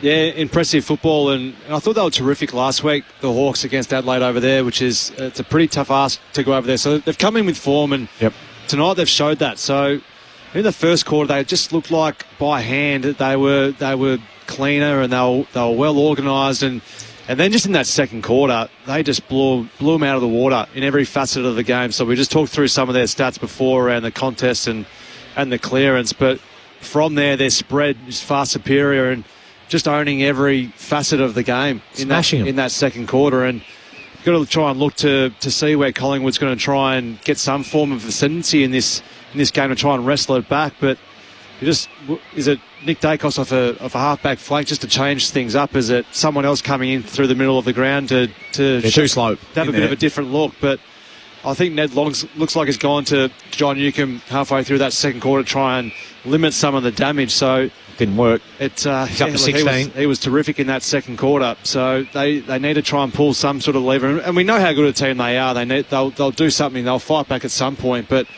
that was just a complete wiping off the court from the Hawks in that second quarter. They can't get their hands on it. And I think they're minus 55 in the disposals at the moment. The Pies, they're down, 8 in clearances. They're being smacked all around the ball. They're winning the tackles. It hasn't been a tackling game. They're 23-19 at the half. It's low, isn't it? It's really low. A finals type game that we thought was going to be. Well, it certainly wasn't the first quarter. It was tight, but that second quarter was just... They got opened up. When they played 10 weeks ago, the tackle count was 82-38. Yeah. It was that wide, 44 differential where Hawthorn just weren't quite there. Yep. And Collingwood, it was the greatest differential in the club's history, but gee, it's not that game tonight. No, it's not. And they look slow across the ground at the moment, the Pies. They're even Quainer, who is one of their quickest, doesn't seem like he can go with Watson up in the front end. Mitchell and Long inside, I feel like they're being torched. And I don't think Warple and Newcomb are overly quick. And Josh Ward, he can cover ground all day, as can Nash, but I don't think they're really explosive players. But, geez, they're being turned up in there, aren't they? And their ability to get from that out the front of stoppage and then some walk-in goals almost in terms of just lacing out your forward, which you don't see that often. Yeah. That's a real lack of pressure. I love that you mentioned the Adelaide game last week, because I couldn't help but feel, walking away from Adelaide over last Friday night, that it felt like we were fitting up one team to win the flag and we're talking about the other team like they were going to miss finals. And what I saw anyway, for the last 8 quarters these two teams have played against each other, there's not much between them. Hawthorn and Adelaide, you get a few little moments right here or there and it ultimately swings the game. And that, like you said, is pretty good form to carry in. If you love the Crows, you got to love what you're seeing from the Hawks. Yeah, well, that's right. That's why I thought coming into tonight that I thought the Hawks would win in a close one. I didn't expect this performance, but I think they would have got great confidence out of the way in which they played last week, the Hawks, and you look to the way in which Collingwood have been playing, they wouldn't have much confidence at all going at the moment. They'll be thinking, at our best, we'll get back to it. But so just on that, what is more a serious decline, or I guess a real worry, rather than just a one night bad effort? What are some of the trends you're noticing in Collingwood that you'd be concerned with? Oh, well, I thought that the missing of pace with Hill and McCreary is a big thing for them. And when you have to play Mitchell across half forward or Ned Long across half forward, you're not getting separation. You just got ball winners and you haven't got tackle pressure. So therefore, they're walking out of there. Yeah. So for me, they're two big outs, and then it's the heavy reliance upon Nick Dacos. And if he's not dominating games with those two guys who have got great pace, they don't impact the game a lot in terms of lots of disposals, but what they do is they pressure really well. They make the most of their opportunities. Those guys ahead of the football. It allows them to play a quicker brand of football, and if they don't have that pace through the middle of the ground and towards the forward half, it just doesn't look like much is going to turn for them. And to Hawthorn's credit, though, their pressure's been first class, and they've won the contested battle easily tonight, and then they've been able to spread far superior. And then in the air, they've just been too good ahead of the football. Nick Dacos doesn't look right, which probably gives a bit more of an explanation as to why he started on the bench. But they're trying to look after him. They're trying to manage him right throughout this final series. So yeah, that's probably why he starts on the bench. Maybe it wasn't the mind games that we maybe read into, but hasn't trained. They're trying to manage his minutes. Everyone's talking about maybe having a rest at some point in time. Well, it makes sense. You can't have him going 120 minutes every single week and relying upon being the best player on the ground for us to win. Need some support. John Newcomb's had a slow start in recent weeks, but 6 clearances in that first half, given he was involved in that collision with Jeremy Howe, and what support he's getting from his ruckman in Lloyd Meek, who's kicked 2 goals as well. He's been brilliant. I think it's 7-5 the hit outs to advantage, so it's not a big gap, but he is just an elite field kick as well, as we've seen. Oh wow, yeah, you called it. That was a nice setup, though, wasn't it? Just set big Charlie up. I think if you look across the list, I reckon Brody Mychek's the only winner for Collingwood at this point in time. And he's kicked the 2 goals, but I think he's looked very good in the contest. Everyone outside that, I would say that Hawthorn's, winning most matchups. If you've been doing your ladder predictor, and I know a lot of supporters have, particularly of teams that are in that top 9 and the crunch for spots, if you blue-skied it the whole way through and you basically tipped the favourite in every game on the run home, it had the Hawks missing on 56 points. So if you flip this result, all of a sudden it means there's no margin for error for teams like the Western Bulldogs. Who they need to beat Fremantle now in the last game of the year. So that's a 50-50 game that is a must-have for the Dogs if Hawthorn go on to win tonight. They're 39 up and playing one of the best comeback teams we've seen in recent times.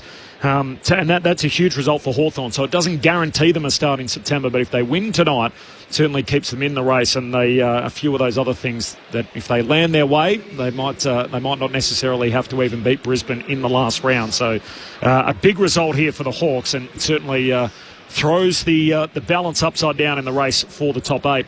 More from Murph and Lids coming up momentarily. This is Thursday Night Footy on ABC Sport. The Hawks by 39 at halftime. We'll also go down to Tim Hodges on the other side of this and get a full wrap on what's happened down there and what has been a dramatic night on the benches, particularly with Jeremy Howe concussed in the opening moments. And I'll bring you up to date with the rest of the teams too, leading into round 22 of the AFL Premiership season. The teams for the remaining 8 games dropping tonight. It's half-time here, second half not far away with the Hawks on top by 39. But for now, let's get the latest from the ABC Newsroom.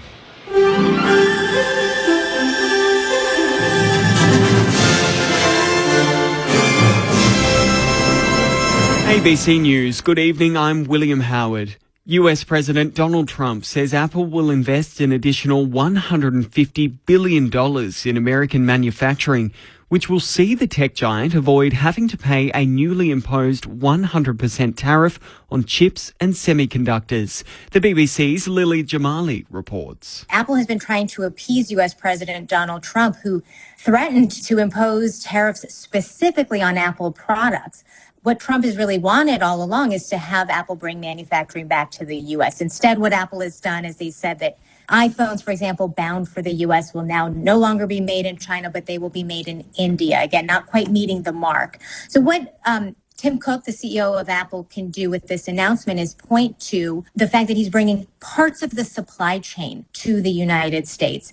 The Kremlin says Russian President Vladimir Putin and his US counterpart Donald Trump will meet in the coming days without specifying further details. It follows Mr. Trump saying there is a good chance he could meet both the Russian and Ukrainian leaders following what he described as very good talks between Special Envoy Steve Witkoff and Mr. Putin. A Kremlin aide says they are now beginning concrete preparations together with their American colleagues to hold a meeting. Mr. Trump has imposed a Friday deadline for Russia to agree to a ceasefire or face new US sanctions. The federal government is being urged to implement a number of recommendations from a report into the Pharmaceutical Benefit Scheme to improve access to life-saving medicines. The report, which was released last year, has found drugs are taking an average of 22 months to be listed on the scheme once approved by the regulator, a period which advocates say is causing patients unnecessary harm. The CEO of Rare Cancers Australia, Christine Coburn, says the lack of action is disheartening. The findings came out, the recommendations came out 1 year ago, and we're still waiting for a plan. Now, we know the Minister has impetus to get these medicines and reform up and going, but we've waited far too long. The Health Minister says the government is working through the review to improve access to medicines. Australia's youngest ever senator, 21-year-old South Australian Charlotte Walker, says she's been the victim of constant misogynistic online abuse. Fellow Senator Pauline Hanson also questioned her ability in Parliament given her age after a disagreement on net zero emissions last week. Speaking on ABC Radio this morning, Senator Walker said the online abuse is unacceptable, but she's got enough support to get through it. Some of the comments have been really hard. Definitely a lot of misogyny. That's politics. I think it's people are going to say what they want to say online. That's the job. And I think it's important to have support systems around you because, that's hard to be said to me as a young woman. New research has uncovered cockatoos have their own unique dance moves. The study by Charles Sturt University has analysed 45 social media videos of the birds dancing and identified 30 distinct movements, 17 of which had never been documented before. Co-author of the report, an animal behaviour expert, Raphael Frere, says some of the moves are similar to human dances. There's a range of movements, so sort of head-banging type movements and a whole sort of body down and up, we call downward, sort of sidestepping and turns. Consumer advocates say phone companies are shrinking their legal obligations to help customers who struggle to pay their bills amid a rise in complaints to the Ombudsman. The Telecommunications Industry Ombudsman has reviewed more than 900 complaints between April last year to March this year, and has found the telcos are often denying requests for financial hardship support. Carol Bennett is the CEO of the Australian Communications Consumer Action Network. She says she's not surprised, but she is disappointed. This financial hardship standard that has been put into place is now a legal requirement on telcos. It shows that they're really not taking their legal obligations seriously enough. And it also shows, I think, that the regulator is clearly not ensuring compliance. New evidence suggests people returned to live among the ruins of Pompeii after the ancient Roman city was devastated by a volcanic eruption. Archaeologists believe some survivors who could not afford to start a new life elsewhere returned to the site and may have been joined by others looking for a place to settle. And that's the latest ABC News. The summer of cricket has arrived early. Clubs it straight down the ground for 6. He's on the pull shot. Boy, did he get that. White ball cricket takes centre stage in the top end as Australia take on South Africa. Shout for leg before, finger goes on. It all starts on Sunday on the ABC Down Listener. the pitch, there we go. Bang. Every ball live. Just click on the cricket button. There are 3 warning levels across Australia: advice, watch and act, and emergency. To learn more, go to the ABC Emergency website and stay listening to your emergency broadcaster, ABC Radio. This is the 2025 AFL Premiership season on ABC Sport. Dylan Moore directly in front, 40 metres out. He is a moment's player, and Hawthorn need him tonight as they stretch it out to an 18-point lead, as wide as it's been so far. Gunston for the finish, hooks across the body, and he dobs it. 50 for the year for Jack Gunston. And the Hawks are playing from in front tonight. Pies are off the back flank, swings it from one back flank to the other, dropping in the hole, D'Ambrosio picks it off for the Hawks, short kick to Lewis. It's probably only 5 metres in from the boundary line, Mitch Lewis. He'll kick from just inside 50. The kick is superb. They're still growing, the Hawks. New game high. 2 behind Samabiel Chol. Couldn't capitalise after the quarter-time siren. Similar position, pretty much directly in front. 35 metres out. This time it goes through. And they're all going through for Hawthorn. They don't get their hands on the footy, Collingwood. Only the 42 touches. We've got, 5 and a bit minutes to go in this quarter. Hardly sighted it. What a second quarter for half a dozen goals in the term. Joel pops it through. And the Hawks with a goal-scoring binge. Newcomb has continued on. 10 disposals in this second quarter. Can he kick a goal here? It's out to the left. Meeks there, and he is a presence. He takes the mark. Only metres out from the goal line. Meek curls it around the corner for his second. Hawthorn lead by a whopping 40 points. It's 7 goals to 1 in this second quarter. This is ABC Sports coverage of the AFL. On your radio. ABC Sport Digital. And on the ABC Listen app. 39 points is the margin at halftime. The Hawks, who came in as underdogs, they needed to win tonight to keep their place in the top 8 by the end of the weekend, and they've made a pretty good fist of it so far. They're playing from in front. 10-3-63 Hawthorn. They lead Collingwood 3-6-24. Corbin Middlemass alongside Matt Clinch, Tim Hodges on the boundary, and best analysts in the game with us on Thursday night. Our number 1 picks, Mark Murphy and Brett Delidio. Just quickly, the headlines out of the teams for the rest of round 22. Patrick Dangerfield rested from the date with the Bombers tomorrow night at Cardinia Park. Looking forward to making the trip to Cardinia Park for that. Oh, yeah? Watch the Dons and the Cats go at it. Hey, how many will he kick? Give us a number. Big Jerry? Yep. Minimum 6. Minimum 8. 12. I reckon he'll top his 11 against Who can play on him? Who can play on him? Mason Redmond? 12. No Paddy Dangerfield. I feel Your like boy, Jackson Pryor, in the top 5. Maybe, yeah. I feel like... Do you know he's played every game this year, Jackson Pryor? Yeah. And hasn't got a contract for next year. Hasn't he? That's a bit sad. Yeah. But it was an SSP pickup, so they can wait until the end of the season. Yeah. It is one of those nights, though. Like, that's literally the main storyline going in. It's like, well, there's Jezza. He's chasing the triple figures. Let's see how many he kicks. The rest of the weekend, Broad, Lynch and Taranto back for the Tigs as they take on St Kilda on Saturday afternoon. Tom Duday is going to make his club debut at last for Brisbane. So the former Crow, all the best to him. They play Sydney. Other news this weekend, Mark Pitternet's been dropped for the Blues when they take on Gold Coast, and that Fife's back along with Alex Pearce for the Dockers. They've got a date in Adelaide against the Power. And then the Sunday matches, just squads at this stage, but Toby Green and Tristan Sherry both back as the Giants and the Roos go at it. No confirmed outs for Melbourne and the Bulldogs, and Jack Graham's back from suspension while Taylor Walker's been managed the game between West Coast and Adelaide over in the West. Charlie Gardner, a short time ago, the footy boss at Collingwood, spoke with Mitch Cleary on Channel 7. Charlie, sickening incident with Jeremy Howe. What's the latest? Yeah, look, he's doing okay. He was responsive in the rooms and walking around, so we think he's okay. He has headed to hospital for some precautionary scans, but we're really hoping he recovers from this.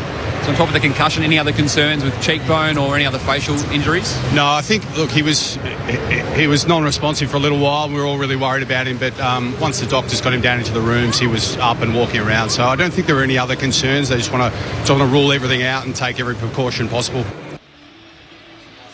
So there we have it. That was Charlie Gardner on 7 a short time ago. Tim Hodges on the boundary. Hodgie, it was a dramatic start to the night.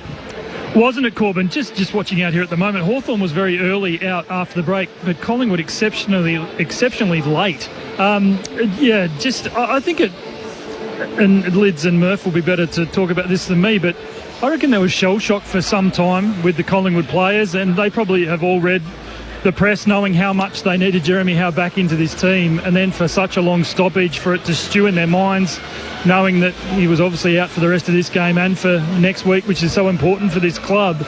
I don't know, could that have taken a toll on the way that first hour played out, which was just awful for the team that has sat on the top of the ladder for much of this season, and now looks, I was even looking at Twitter, Corbin, is there a way Collingwood can even miss the finals altogether? Peak ladder predictor sort of stuff to try and guess the results from this point onwards. Geez, it's got dire quickly there, Hodgie. Hasn't it? 15 wins. They would have to lose their remaining games, and then they'd have to be overtaken on percentage by a couple of clubs. So highly unlikely. They've got Adelaide next week, though. Adelaide and Melbourne.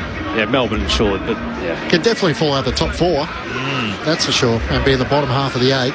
Just to Hodgie's thoughts there, it can take a toll on the playing group when you have a figure like Jeremy Howe come back in and be concussed the way in which he was, but they still managed to play quite well in that first quarter and then just got blown out of the water in that second. So yeah, they need a big response here to start this third, and they need their prime movers to really get them going. Off the SMS, Andy from Wodonga, I've got a theory about anniversary games, talking about milestone games as well. It's a distraction for teams, given 350th tonight, of course, for Steele Sidebottom. Your thoughts on the SMS, 0437 774 774. Second half upon us. Thursday night footy on ABC Sport. The Hawks by 39. Count the Magpies mount a second half charge. Starting the second half, it's Lloyd Meek who wins down the tap towards Newcomb. Spills out the way up to Goey. 1-2, quickly away to Nick Dacos to Chris. Kicks up towards Membry at half forward. Sicily right there with him. Newcomb goes head first, spinning out of traffic. Wins the footy for Hawthorn. Back to battle, has the arm pin. Trying to break away from Lipinski. Eventually got it clear with a hand pass. Holding the ball. Brett Rosebery from way back. Out of the area umpire making the call, and the free kick will go the way of Pat Lipinski in the left forward pocket. So been a lot of those, hasn't there, Clinchy? It certainly has. Deemed that he had long enough to try and get a hand pass away. Is it the right call? No, that's a terrible call. He got given an age. Of course it is a right call. Collingwood will take him anyway. They'll come as Lipinski opens up the angle and curls it across the body and misses to the right-hand side. So couldn't give Collingwood the perfect start. A 38-point lead Hawthorn's way inside a minute of the third quarter. That right there is the consensus on every umpiring call in the game. Someone says it's the right call, someone says it's a stinker. This is a battle marks at half-back and then goes long down the wing for Sicily, and Hawthorn very quickly have gone from full-back to half-forward. Short kick inside 50, and Frampton drops in front of Dylan Moore to take the mark. Short kick to Tom Mitchell, who's playing against one of his old teams tonight. 106 games with the Hawks, where, of course, he became at the Hawks when he became a Brownlow medalist. Now a Magpie and a premiership player in the black and white stripes. Short to Maynard, trying to measure his kick along the boundary line, and finds Sidebottom. Second pint of 350 tonight. High up and under kick down the wing. Barris out after it, can't complete the mark, hits the deck, front and centre. Lipinski, hand pass to the AFL's Iron Man. Here's Crisp, heads inside 50, looking to try and find Elliott. No mark, spills back out to Crisp, hand pass further afield, got it to Lipinski, hooks the kick back to the teeth, the goal. D'Ambrosio picks it off with the intercept mark. Fullback for Hawthorn. Him and Jath have been terrific tonight as wingmen. They get back to support, they've covered the exits, now taking that mark as well. Collingwood with just 17 inside 50s to the half, has had 3 of the first 4 as the Hawks try and find an avenue at defence. Up towards Kalshadir. Can't take the mark. Darcy Moore slaps it in the middle of the ground to Tom Mitchell, to Nick Dacos. Can he get it to Lipinski? Sicily in front. He and Barras crash into each other, and Hardwick has to clear it. Kicks it out in front of Jaff. He gets a bounce in front of he and Sidebottom. Hand passes over the top to Moore. It cuts around, steals Sidebottom in game 350 to Carl Lamon, who dinks a kick up the wing for Josh Ward. And for a moment, he just looks to hold things up, although he tries to thread the needle to Ginnivan. Houston dropped the mark, and then Ginnivan overran the footy. Hand pass from Gunston, out to Dylan Moore, sidesteps Darcy Cameron, centering ball for Marbiel Chol. McStay slaps it away, straight in the path of Nick Watson, though. He gathers, look away, hand pass, D'Ambrosio run down. Schultz with a great chase, and Collingwood through McStay, take it back. Gives it to Josh Dacos, kicks down the wing.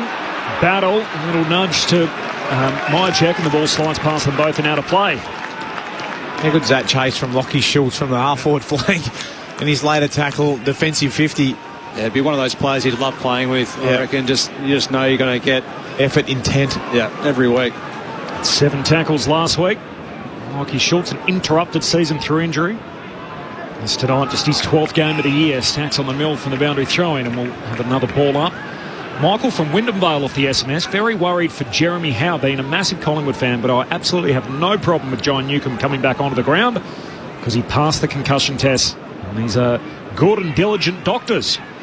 Thanks, Michael. Here's Newcombe right on cue, got a hand pass going forward. Nick Dacos bowled over, taps it out of bounds. Says deliberate. And Connor Nash is going to get it. Between wing and half forward. The margin, by the way, is 38. Hawthorn lead it on the back of 7 goals to 1 in that second term.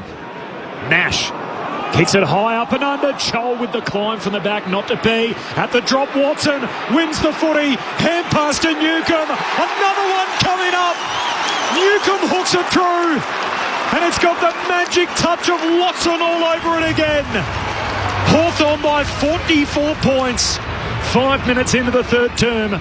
The Hawks 11-3-69, Collingwood 3-7-25. It is all the Hawks. Thursday night footy on ABC Sport. Well, they got no answer for Nick Watson down there, have they? I saw Maynard start on him. Quain has had a little bit of a go. Houston maybe. But I just can't see anyone who's got the leg speed to be able to get to the right spots. He's just leading. There was a Perryman there, just gave him his back, lost him, play on the ball, keeps his feet. Fantastic work. I know he's low to the ground, but that's still a pretty hard ground ball to pick up. And Newcombe just keeps bobbing up in the right place at the right time. He's having a game after spending the first 20 minutes off the ground. Well, what's happening? He's just been allowed access to the front of stoppages or contests. Yeah. Nick Watson. So nobody. You just if you're lacking pace, you need to just hit him and stop his run. John Newcombe becomes the 8th individual goal kick up for the Hawks. Meek down to Warple. Kick smothered by Chris, who then gets a bump from Degoe to clear a path. He sockers it forward, gets it inside the attacking 50. Battle leads up, bounces into Nick Dacos. He lays the tackle. Good support in the end from Jack Crispin. The umpire circles 45 metres out from the Collingwood goal. Hawthorn 11-3-69. Collingwood 3-7-25. The margin 44 points Hawthorn's way. Lloyd Meek to do the ruck work against Brody Myercheck. Palms it down. Degoe read it best though on the move. Dragged down by Jarman Impey. Holding the ball. Degoe had the set play, but Impey was awake to that and followed him right to the tackle around the knees. Staggering scoreline. Collingwood's third goal went through. It was a 12-point game, and from that point on, they've kicked 6 unanswered goals either side of half-time. The Hawks. Sicily off the back flank, kicks down the wing. Jaff is going to be paid the mark. One of the 2 ins this week for Hawthorn, the other one the sub Luke Bruce. Morrison missing with a quad injury, and Will Day, of course, with that troublesome foot. As Jaff goes long to half forward. Darcy Moore, big intercept mark, and immediately moves it to Mitchell, to Crisp, hand pass miss, Nick Dacos. Hawthorn win it back in midfield. McDonald to Ward, away towards Hardwick, hand pass to Deere, shoots one further forward to Warple, back to McDonald, kicks for Gunston, and that is slick from the Hawks. Certainly was. That was just great pressure. I mean, the missed handball, obviously, Crisp to Dacos, costly turnover, but then they're just sharp with their hands through traffic, get it forward, midfielder running forward, high half forward, Connor McDonald going past. It's a great little touch kick. That was a 40-metre lead, and he started before the last bloke had the ball, so just no wonder he finds himself in space, Gunston. The Hollywood Hawks back in the prime time. It is showtime. Gunston goals and make it 7 unanswered for the Hawks. Goal number 12, 12-3-75, Collingwood 3-7-25. And the Thursday night curse continues, another lopsided game. Who'd have thought? The underdog Hawks lead by 50, 8 minutes into the third. Mark Murphy and Brett Delidio on ABC Sport. Yeah, it's been an impressive start to this third term by the Hawks. You would have thought that Collingwood would have come out breathing fire and really fired a few shots, but they've tried. I reckon they've tried. Yeah, they have, but they've just been answered by just shots back at them by the Hawks. And what they've done really well is they just link up so well by hand or foot, so they're just clean. They just don't miss targets, where we've seen Collingwood on numerous occasions tonight that they've just hit handballs forward just hoping for the best, but the Hawks just refuse to do that and just always find another player to give it to. Mark Murphy and Brett Delidio, the Magpies have booted just 1 goal since quarter time. Nick Dacos, hand pass to DeGoey, links up with Scott Pendlebury alongside his fellow 350 gamer. Steals side on his kick up to Mitchell, doesn't reach him, and Sicily gathers for the Hawks. Hand pass to Jarman Impey, up the wing, in front, sliding in. Isaac Quainer takes the mark against Nick Watson. Risking in the middle of the ground, looking forward. Darcy Cameron, the height advantage, couldn't take it. Ginnivan pinches it, kicks up to half forward. Darcy Moore dropped the mark. Tackled by Gunston, gets the hand pass back to the loose Frampton. His hand pass misses Houston. Ginnivan socks it out in front of Gunston. Little toe back to Deere. Deere turns onto his right. This would hurt. He misses to the left-hand side. And the Collingwood defenders are at season 7s trying to work out what they're doing. Hawthorn by 51 points. They're shell-shocked at the moment, Collingwood. They just cannot hit a target. They're just referred pressure. Even in space, they're making errors. And Darcy Morse just highlighted that. He was within space of about 20 metres of an opponent and just dropped an absolute sitter. And then a missed handball. They just can't connect. When was the last time you saw Collingwood lit up like this?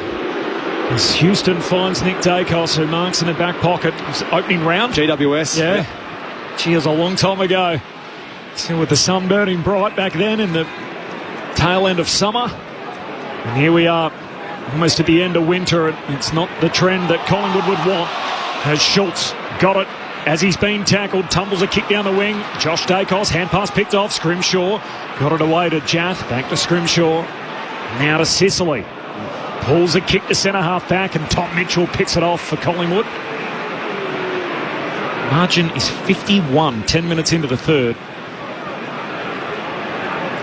2018 Brownlow medalist Tom Mitchell looks inside 50, down in the DeGoey direction. Scrimshaw gives it a whack, knocks it towards the boundary line.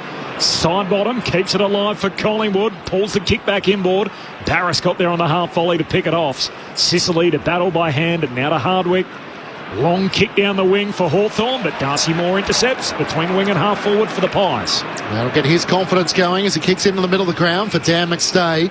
Trying to stretch it out to right half forward. The kick was over the fingertip, though, of Dan Houston. He gathers. Hand pass to Josh Dacos. Corralled by Jaff. Cuts on his right now. Back on his left. A centering ball looking for brother Nick. In from the side. Brought down by Newcomb. Watson's onward. Cuts through a couple of tacklers. Hand pass out towards Scrimshaw. It's kept alive by Schultz. He kicks into the pocket. Tough ball for Hardwick to deal with. He was taken high. Jamie Elliott came charging in. Full of intent, but just lacking a little composure. And Hardwick takes the free kick for the Hawks, works it back to Barris, who marks top of the defensive goal square. Hawthorn by 51 points. Tommy Barris won a premiership on this ground against Collingwood back in 2018, the day Mark Murphy was barracking for him. It's a long kick out towards half-back. Corbin, I'll tell you what. Mate, you had the scarf on. I just knew I was shaking my head. Just thankful that Benny Cameron wasn't on the air tonight. Jath got tackled, falls out Collingwood's way as Cameron dishes it off towards McStay. Long kick inside 50, repeat entries, but Sicily sticks up those long brown and gold arms. He's got the long sleeves on again tonight with the hoop sleeves. Reels in another intercept mark for Hawthorn. It's just a wall of defence that the Pies can't penetrate. 51 points the margin. Big climb on the wing, no marks. Spills down to Warple, to Ginnivan. They give it to the man with the smooth kicking skills. It's Meek. Heads down the wing to Nash. Hand pass to McDonald.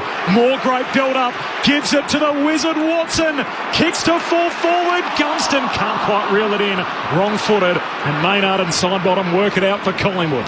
Kicks it Tom Mitchell. Nick Watson did so much for Jack Ginnivan, who just backpedaling, lost his footing. And the Pies try and find an avenue out of defence. No one's on the mark, so Tom Mitchell could play on, but he chips it to Scott Pendlebury. Where can Collingwood find some momentum for? Trailing by 51 points. Kicks laterally into the back pocket for Darcy Moore.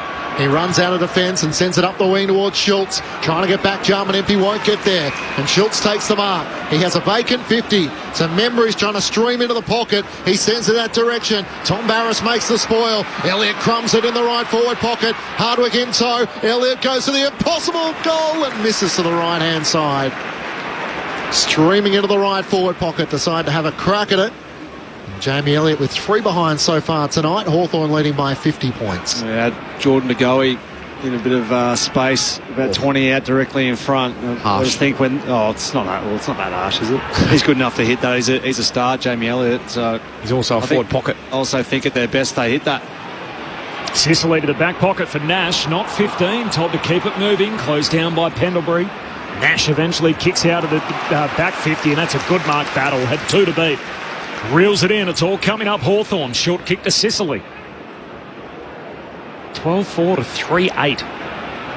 14 minutes gone in the third. And Hawthorn, by the way, have kicked the last 7 in the game. He's holding on to the footy for too long, James Sicily. Already had some handballers going past, or handball receives, and trying to make it up by foot and just kicking it back to the opposition. Starting to flirt with it a little bit. A bit too much. This third term. Kicks it straight to Sidebottom there. And he sends a long kick back towards half forward. In from the side comes Scrimshaw, no mark. Falls the way of Mitchell. Thought about a hand pass now. Closed down by Warple. Handball inside 50. Long gives it off to Myercheck. Clever. Pulls the kick back to Lipinski, who marks in the corridor. 25 out. Well done, Ned Long there, his ability. And Tom Mitchell as well, driving through. He didn't have anything to go onto his right foot, did he? Nothing coming up at him, but Ned Long, his ability stand tall in that tackle. And Myercheck, clever little kick into Lipinski. We need to get this guy moving a little bit too, get him involved in the game. Really high score involvement player when he's at his best. He's concussed last time these two teams met in that incident with Lloyd Meek. Lipinski, goals. And it's one Collingwood badly need. It ends the run of 7 straight at the other end. It's just their 4th of the night. The once powerful Magpies a long way from it tonight. 4-8-32, Hawthorn 12-4-76. Way out in front, the Hawks by 44. Thursday night footy on ABC Sport. Tim Hodges on the boundary. There has been a flu and gastro go through Collingwood the last couple of weeks. I'm probably making excuses here, but just even Will Hoskin-Elliott, he's sat on the bench for 15 minutes. He's just on for his first run of this third term. Nick Dacos off again. He's been off almost as much as he's been on today. So I just wonder whether they've taken in a few guys into this game who just probably aren't at 100%, and it's costing them on the bigger stage. Yeah, it's been a very unlikely or unlooking Collingwood format, really, hasn't it, that we've seen tonight, which say no real energy at all.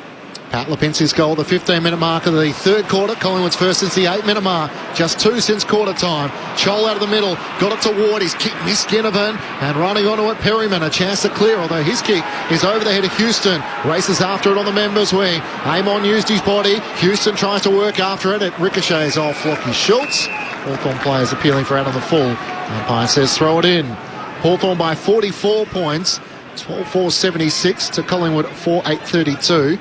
Of course, percentage also potentially play a part, depending on how the Bulldogs go in their remaining 3 matches. Joel comes from behind against Darcy Cameron, wins down the tap. Crisp hand pass, can't get it to Pendlebury. Sliding in, Nick Dacos. Superman dive, he knocks it out straight to Connor McDonald. Hand pass to Nash, inside 50. Darcy Moore trying to get back as Frampton gathers in front of Deer. Hand pass a little loose for Darcy Moore. Does get it away to McStay. Hand pass missed Perryman. Found Lipinski. He missed Perryman. They're feeling the pinch. Hand pass to Frampton. Now to Lipinski, a chance to clear for the Pies. Kicks to a 1-on-1. Kicks for the boundary line as Crisp can't reel that in, and it trickles out of bounds. Yeah, they look real shaky down back at the moment. The Pies just really battling to connect on their way out. Usually it's a really fluid part of their game where they get the ball inside one and out the other, and it's seamless. But tonight, just finding it very difficult. Boundary throw-in. Cameron grabs it out of the ruck, tackled immediately by Chol, somehow released the footy. Nick Dacos paddles it out in front, eventually collects, lying down, hand pass to Houston on the back flank. He gives it to McStay, short kick finds Cameron. Lifts a hand pass over the top to Pendlebury. Collingwood up over halfway, kicks to half forward. Myercheck the target, broken up by Barris. Ball hits the deck, Nash has got it, tackled and stripped from him by Crisp. Now he's held up, ball up on the wing. Margin 44. Hawthorn have kicked 7 of the last 8 in the game.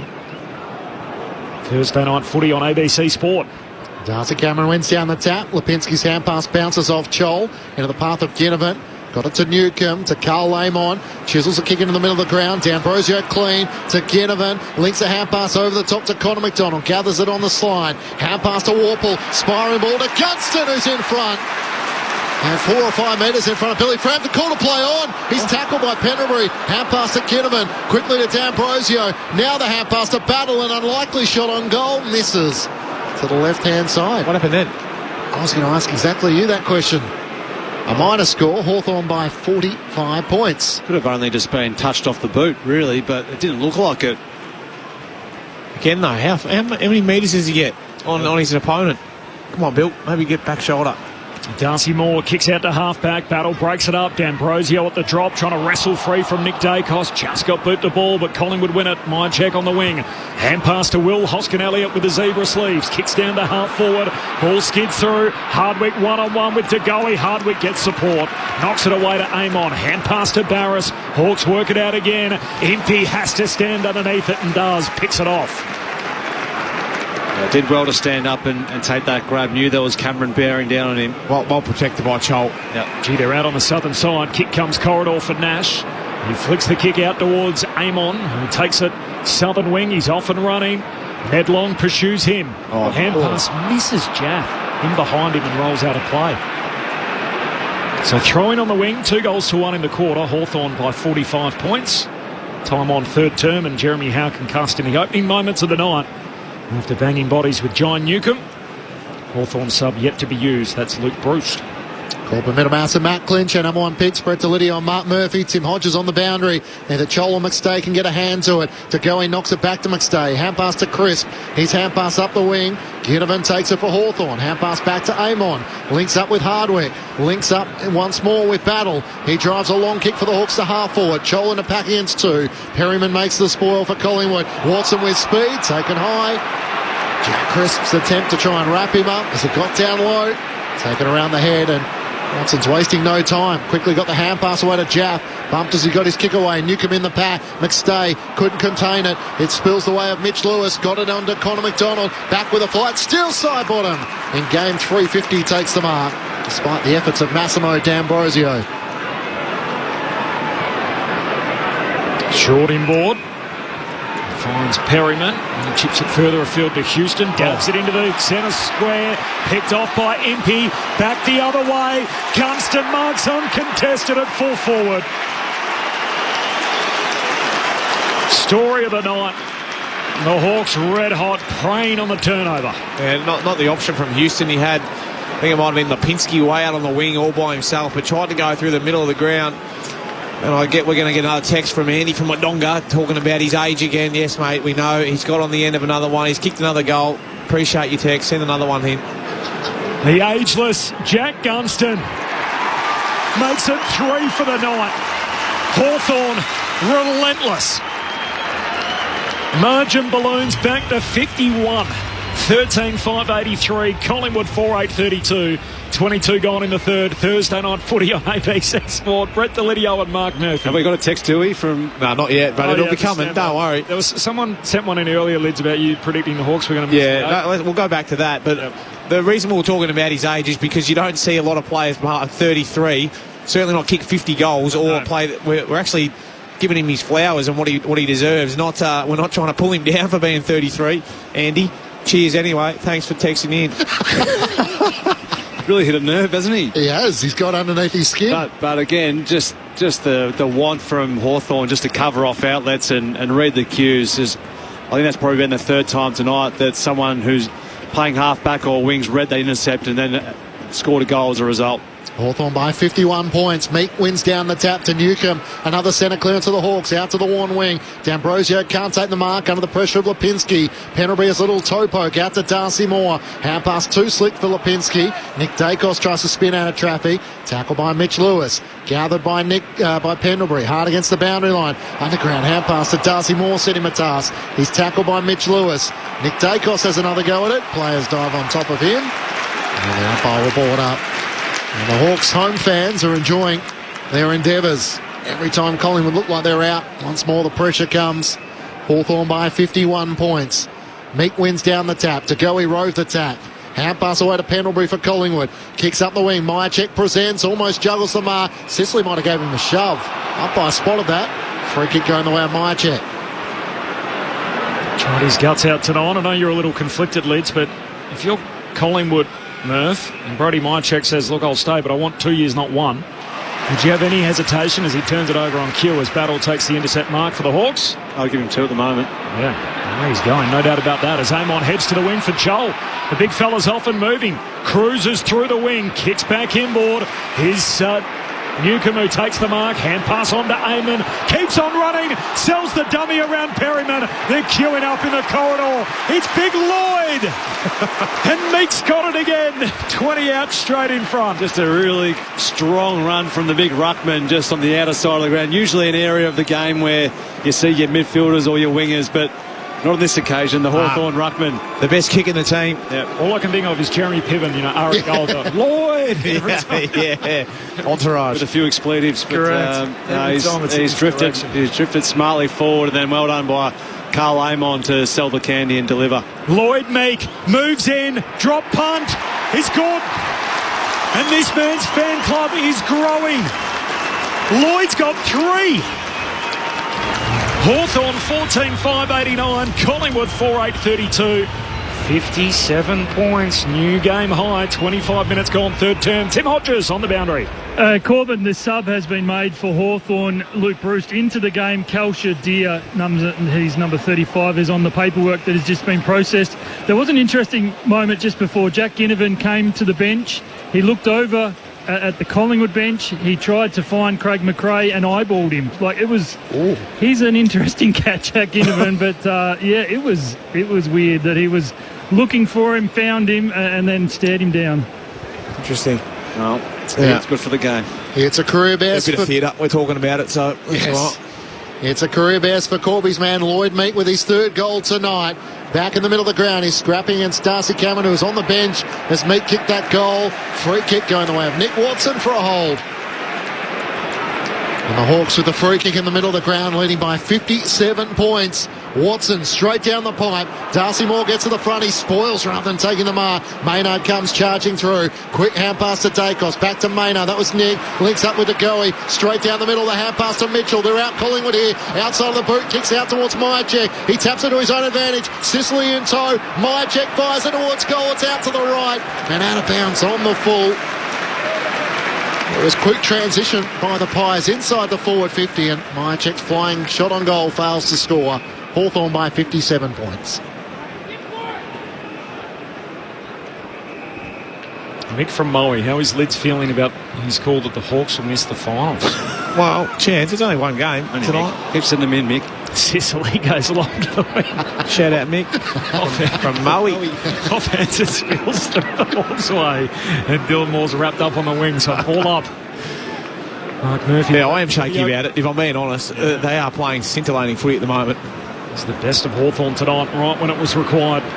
It's crisp. Hand pass over his shoulder. He's Nash, tackled by Degoe. Got a hand pass away. D'Ambrosio tackled, dispossessed. Collingwood win it, still on the wing. Kick side bottom, good kick inboard, sets up Perryman. Oh, not a good kick. Continues to look inside 50, turnover. Scrimshaw with the intercept, hand pass away to Sicily. Hawks out on the fat side. Lewis takes the mark. Where's Gunston? Kicks into oncoming traffic. Darcy Moore breaks it up. Lipinski wins it back. Darcy Moore clever, taps it away to Maynard. Collingwood out. He tries to get it up to Tim Membry. He marks on the Shane Warne wing. Inboard to Ned Long. At left half forward for Collingwood. He's got side bottom if he can get it to him. Switches it out in that direction. And a nice block from Jack Crisp. Prevented the efforts of Massimo D'Ambrosio getting across, and Steele side bottom marks in the right forward pocket. Kicked it behind early. A chance to try and kick a goal in his milestone game, game 350. It's probably the only time tonight where I haven't seen a Hawthorn winger getting back into the right spot. So on that occasion, Steele just was able to drift down and find himself in a lot of space. Steele side bottom in the right forward pocket. Starts his approach. Trying to fire Collingwood up as he angles it in at the left goalpost, and it never fades back. Two behinds for Steele side bottom. And Hawthorn lead by 56 points. Scrimshaw brings it into Hardwick, who marks at half back. All fun and games for the Hawks. On the back of a 7-1 second term. Long kick down the wing. Hand on it from Cameron. Spills through to Quain Orr. Can't trap it. Trickles out of bounds. Jeremy Howe concussed, taken to hospital as a precaution. An incident in the opening minute of play in which he banged bodies with John Newcombe, and that was it.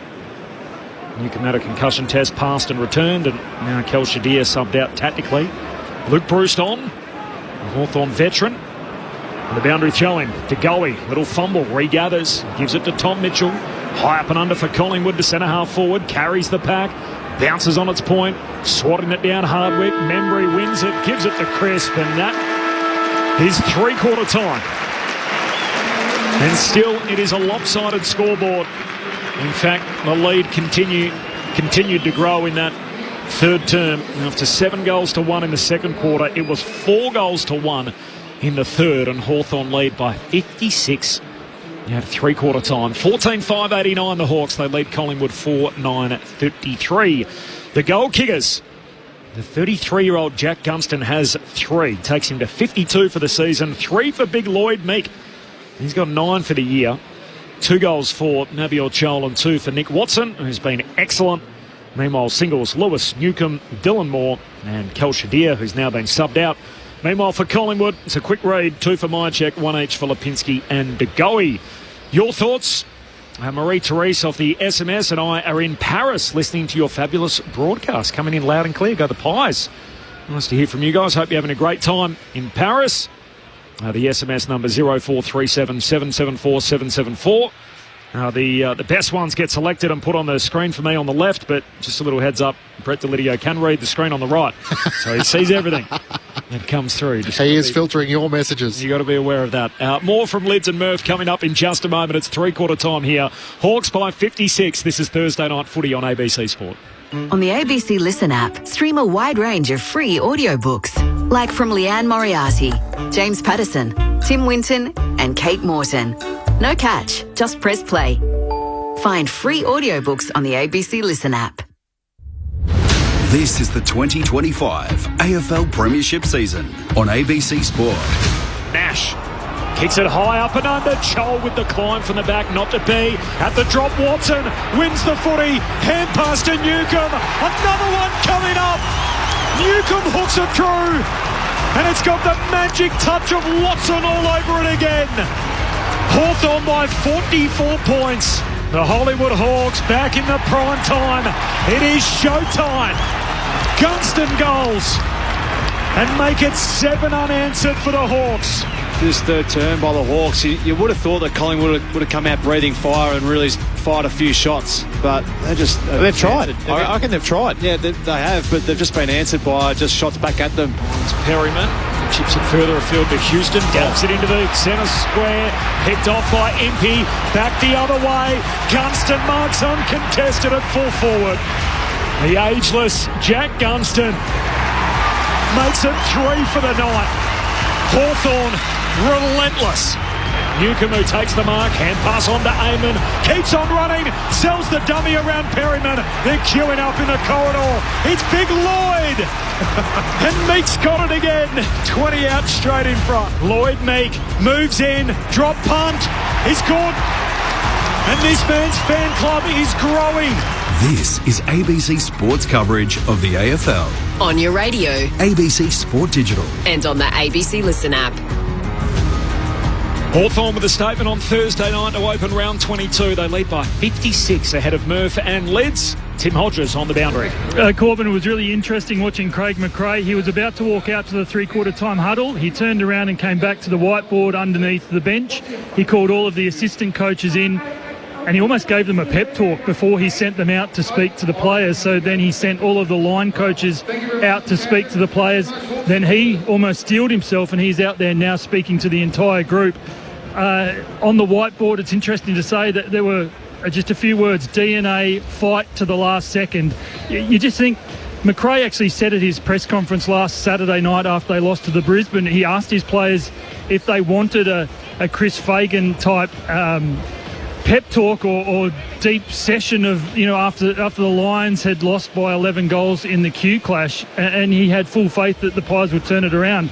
I just wonder what McRae and what his team does next, with 4 losses now from their past 5 games, slipping down the ladder from the commanding position they were in. This night is turning into a disaster for them, isn't it? It certainly has, and I think the players and coaching staff would be left in a little bit of doubt at the moment. Yep. It's because, as we've talked about, their last month of football hasn't been great. So DNA, what they stand for in this last quarter, they won't win the game of football. So they need to make sure they go down and play in the way in which they want to be known as. And that's all that Craig McRae would be asking from his troops, because they've been done in every facet of the game tonight. So even around the contest, ground ball gets, clearances, inside 50s, the outside game too, they've been done. So they just haven't played a Collingwood style of football tonight. You've got to hand it to Hawthorn, who have just been absolutely first class. And looking at each line, there's just been winners. There's too many winners across the board for the Hawthorn Football Club, that Collingwood just haven't had that energy, whether it's been a bout of sickness or this has just been something that's been building for the past month. They just haven't really looked like it tonight. Yeah, I love the work of the Hawthorn high half forwards. Their ability, they've run the half backs of Collingwood off their feet. They've been up and back all night. Usually you see the outnumber of Maynard, Quainer, Perryman. They're back there mopping up the work of Darcy Moore and Frampton tonight, but it's been left to Frampton and Moore to clean up their own mess down there, hence why they've looked a little bit fumbly and shaky down there, because the high half forwards and Ginnivan, Moore, McDonald, who else am I looking at there? Watson. Trying to see who that is. Watson as well, getting up and down the ground. He's looked really sharp tonight. Croc. Yeah, their ability to get up to the contest, centre, like the round centre wing, but then burn their way back. Yep. Because they play that handball game where they come back through the middle and they link up and they get it free out. But no wonder Gunston's kicking all these goals. He's got the whole 50 to work into. They've just looked quick in everything they've done tonight. They've looked really sharp, whereas the Pies have looked really slow. Their ball security has been sharp, so they've been able to release to a teammate. Whereas at times Collingwood tonight have looked very fumbly and second rate, really. So you've got to hand it to the Hawks. They've come here tonight really wanting to make a statement, and they have. Collingwood's percentage, by the way, has already fallen 5.7%. So 5.7% down on the run. So they've gone from 130.8 to, 125.1 at the moment. It's an incredible drop-off. Final term underway, 56 points, Hawthorn's lead. Nash gets the first kick of the quarter. Down to centre half forward, collected by Lewis. Some indecision, good smother as he jams it on the boot. Maynard with the 1%er, and now pursues Warple, who collects the Sherrin, kicks wide. Schultz got it out, back to Maynard, and pass away towards Pendlebury. Across the body, the veteran down the wing to Crisp. Takes it, never broke stride, kicks back inboard. Elliott had to wait for it. Hardwick breaks it up. Good spoil. Hawthorn win it back. Sicily hand pass out wide and got it to Newcomb. And Newcomb tries to send it up the wing, looking for Bruce, the sub. Spoiled away by Scott Pendlebury over the boundary line for a throw-in. Hawthorn by 56 points. The Hawks with a shattering 7-1 in the second quarter, having led by 6 points and 4-1 in the third. The Magpies with just 2 goals since quarter time. Thrown in, Meek uses his slipper, just toe pokes it towards the front of the pack, looking for Warple, but Nick Dacos got there first. Kicks around his body, looking for Chris, but the intercepting mark taken by Carl Lamon. Just on that percentage chat, by the way, Clinchy. So Collingwood and Gold Coast currently have the same percentage, 125.1. Of course, the Suns 2 games behind them. Amon's kick up towards half forward. Marbiel Chol does the work from behind, gathers the footy. Hand pass to Nash into the middle of the ground for Impey. Rinks up once more with Carl Amon. Feeds a hand pass to Hardwick, centre of the MCG, out to the Shane Warne wing. Scrimshaw leads the foot race, Membry in tow. Membry lays the tackle. Scrimshaw wants the support of Sicily. He tries to draw away Membry. Sicily gathers. Hand pass to Scrimshaw, chips it up the wing. They win all these battles, Hawthorn to Ginnivan, into the middle of the ground. There's 2 Hawks there. Jai Newcomb alongside Carl Amon. He says, I'll leave it for you, Jai, as he gathers and drives him inside 50. Mitch Lewis is in the pack. Bruce spoils it down. A centering ball from Dylan Moore there, lining up. And James Warple marks directly in front, 40 metres out from goal. Yeah, they're all at sea at the moment, Collingwood. That was just a play where it looked like a bit of a training run. Now, I know the game's well and truly done, but they would have got a bit of a bake and a more of a question to their players at 3/4 time from Craig McRae about what they stand for, and that was an abysmal bit of play, Lids. James Warple, who maybe gets the midfield opportunity with no Will Day for the rest of the season. They'll try and become the 9th individual goal kicker for the Hawks tonight. He comes in from 40 metres out, and he doesn't miss his chance to add to the pain for Collingwood. 62 points is the Hawks' lead as they continue as they left off in the third quarter. The opening goal of the final term comes Hawthorn's way 3 minutes in, 15-5, 95 to Collingwood 4-9-33.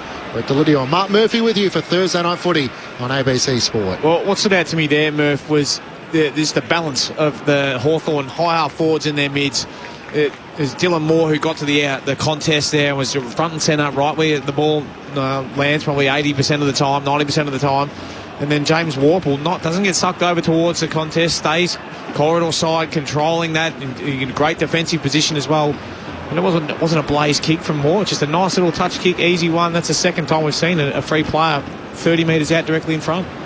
Only his 4th goal of the year for James Warple. Back in the middle, Darcy Cameron first possession after the ruck shut it down. Hand pass to Pendlebury, handball to Crisp. Turns, kicks inside 50 for Collingwood. Is there a marker down there? Myercheck in a tangle, ball slides past him. Membry can't trap it, and out of bounds it goes. Throw in forward pocket for the Pies. Just the shorthand of that Gold Coast comparison, by the way. So 2 games behind, but also 2 games in hand. So yes, they play Carlton this weekend. They've got that Essendon make-up game. A couple of gimmies there. Yeah. And all of a sudden you think, gee, that's the Suns taking Collingwood's place on the table and potentially in the top 4 from the boundary throwing. Jack squeezed a little kick out. Got it to Warple, cruising off the back flank. He's signed up by 62. Out to the wing. One bounce in front of Frampton. Copped an unkind bounce. Perryman mops it up. Sweeps a hand pass for Collingwood. Back to Houston. Just gets out of the awkward situation. Back to Perryman. His fumble put the pressure on Perryman. It gets away from Ginnivan. Kicks through the middle of the ground to Pendlebury. He releases Dan McStay through the bullseye in the middle of the MCG. Kicks out towards the pocket. Scrimshaw going back. Emery couldn't get back there to support Jamie Elliott, who was leading out. And now a 50-metre penalty. Although Hawthorn have taken the advantage. There's Dylan Moore on the wing. He's kicked Miss Mitch Lewis. And it's an easy one for Perry to gather. He dribbles the ball to Josh Dacos. Hand pass, Miss Perryman. Houston has to try and break the Ginnivan tackle. It was over the shoulder. And no one's more relieved than Dan Houston that whistle came. And he gets one back on Jack Ginnivan in his stance move. A free kick for over the shoulder. Yeah, the sting's certainly gone out of this one, boys. That's right, we'll have fun still. Send your text in. Through centre half back, kicks him board, looking for Degoe. Mark not quite taken. Spills down to Warple. Hand pass out to Nash. He just bumps off his opposite number in McStay. Gives it to Warple. Kicks inside 50. Maynard picks it off. Goes short and wide to Pendlebury on the wing. Margin 62 Hawthorn's way. So they're back in town in a big way. With games to come, obviously, against Melbourne. It's the only soft touch they get in the last fortnight. And then a trip to Brisbane on the last Sunday of the home and away season to play the Lions. Sunday nighter at the Gabba. And they'll know by then whether they need to win it or not to qualify for our 9-game classic in the spring in the AFL Final Series. It's Cameron short to Mitchell. And of course, Collingwood very much the focus coming out of tonight, as is the nature of our game. As much as it is a banner win for Hawthorn, it's a head-scratcher from a Collingwood perspective, who were at one stage 2.5 games clear on top. Maynard, long inside 50. They come from all directions. Ball spills down to Crisp. Tried to get a hand pass out. Says play on. Newcomb gives it to Ward. Hand pass to Dylan Moore. Handball out to Impey. Who gets it forward to Connor Nash. Draws an opponent. McStay. Hand pass over the top to Connor McDonald. Nick Dacos off his chase to a 1-on-1 inside 50. Bruce can't reel in the mark against Frampton, who gave a great second effort. Frampton lays the tackle. He held on to him. Billy Frampton went early in the eyes of the umpire with the arms around the midriff as he was trying to get back into position. Easy call. And in the end, he probably didn't disguise it well enough, trying to get back and make a contest of it. And Luke Bruce, the sub, who hasn't featured since round 9 against the Demons. He's back in the brown and gold and missing to the right-hand side. The sub into the action at 3/4 time for Cal Shadir. Jeremy Howe was subbed out in the opening 90 seconds, which meant the Pies had to make their sub straight away. Ned Long was into the game. Hawthorn by 63. Dan Houston hits up the skipper. Darcy Moore marks, dropping to his knees, back edge of the square. He's got a bit of thinking to do along with the rest of his Magpies and the leaders in this group. Kicks wide to Schultz. Hands it to Josh Dacos. Long kick to half forward. Membry takes the mark. As you said, gents, that Sting well and truly out of this is a bit of junk time come early. 8 minutes gone, final term, and Membry will shoot here right half forward. It's interesting watching Josh Dacos out there on the wing. We've hardly sighted him tonight. He's only had the 16. 16 he's up to now, sorry. Not his usual best. Started like a house on fire. Membry's going to have a look. Wide out, 5 in from the boundary line, right half forward, drop punt sails right to the line. It's there. It's a good kick, and it's a goal. He joins a short list, just their 4th goal kicker tonight, Tim Membry. With one back late for Collingwood, 9 gone final term, 5-9-39. Hawthorn 15-6-96, Hawks by 57. Yeah, nice kick. Probably the first time the ground's really been spread well by Collingwood this evening, and almost a play where it looked a bit easy for them. So sometimes you get the opposition caught napping a little bit, but they can have every right to at the moment. The Hawks have been just really focused defensively all night and really denied a lot of those outlets that Collingwood just rely upon to get their game up and going. So Craig really handed to him. Merv, Craig McRae was pretty keen to look at last week in isolation. The loss to Brisbane is a bad night. Their other 2 losses in this run, which is now going to be 4 defeats out of 5, were both by less than a kick. Yeah. Is it time to start looking at it as a longer sample size rather than just a one-off game? I think so. Yeah, they're the masters of the tight games over the last few years, but the last couple of games have been outplayed, haven't they? So they need to go to work on parts of their game. Darcy Cameron one down the tap. Jack Crisp is able to get enough of a boot to sock it forward to DeGoey, to Tom Mitchell. Hand pass to Lipinski, chips it forward. Not 15 to Crisp. Kicks around his body. Had Membry free but couldn't get it to him in the pocket. Scrimshaw runs onto it in front of Hoskin Elliott. Hand pass to Carl Amon for Hawthorn. Links up with D'Ambrosio to Ward. They've hand passed their way out of all sorts of trouble tonight to Amon. It got it to Impey, who showed them a clean set of heels. Threw the middle of the MCG. Almost ran too far. Gets it to Connor Nash. He chips it out looking for Bruce. He takes the mark, 50 from home. He can dink it over the top, and either Chol or Ginnivan. And Marbiel Chol takes the mark. In the left forward pocket, they have run Collingwood's legs off tonight. Well, if that's not a sign that they have been too quick for him, then you don't need anything else. That was brilliant, wasn't it, from Jarman Impey?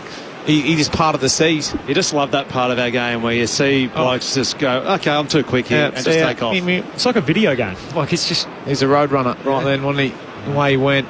It's an insult to injury for Collingwood. Those 11 players, 30 or plus. You can just tell Steele Cyber went, oh no, I'm wrong bloke.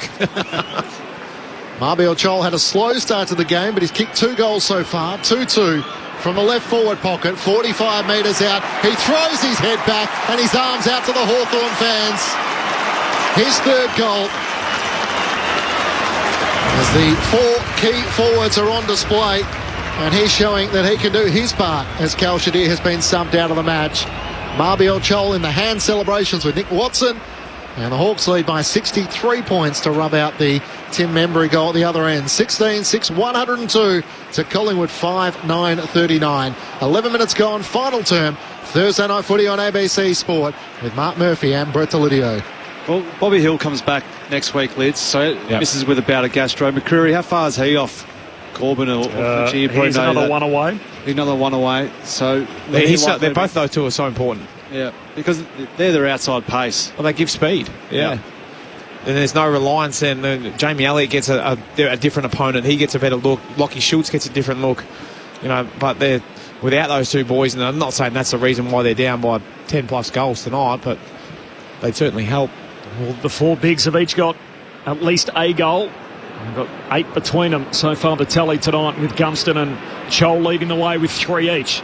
So Impey hits the centre break in the end for Hawthorn. Out in front of Chol, who collects high half forward, turns, kicks inside the forward 50. Oh, Maynard left it behind, still there to be won. Picked up by Perryman, hand pass away to Long. Handball to Maynard, back to Perryman. Shoots a hand pass for Collingwood out to Elliott. And shifts it laterally to Josh Dacos. Against the boundary line. High up and under down the wing. Impey trying to get in from the side. Membry breaks it up. Falls down to Connor McDonald for the Hawks. Hand pass to Sicily. Comes inside to Big Lloyd.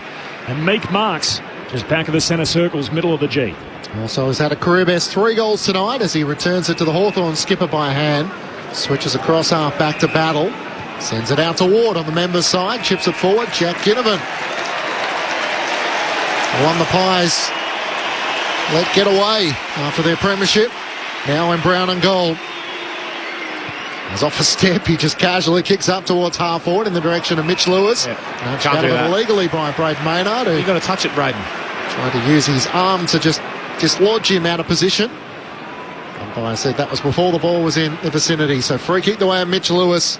He's booted the 1 goal tonight in his return since round 20. He sends it long in the direction of Marbiel Chol. Darcy Cameron sets himself. He's in the prime position. And he reels in the mark, but he's been well beaten by Lloyd Meek tonight. So give me a hit list, Lids and Murph. If you're Craig McRae and the senior leaders and you're having your deep dive post-game, what are the top 3 things you'd be looking at from a Collingwood perspective to try and get themselves out of this hole as Mitchell hands it to Sidebottom. Tackled, dispossessed, holding the ball. Free kick for Walpole, didn't seem coming. We start your clearances and your ground ball gets. They've just been smacked tonight. So that's where their best players are on the ground there, and their leaders. So what's that, just an effort stat? Yeah. Short kick to Impey, short to Gunston. They're down 7 in clearances and down 17 in ground ball gets.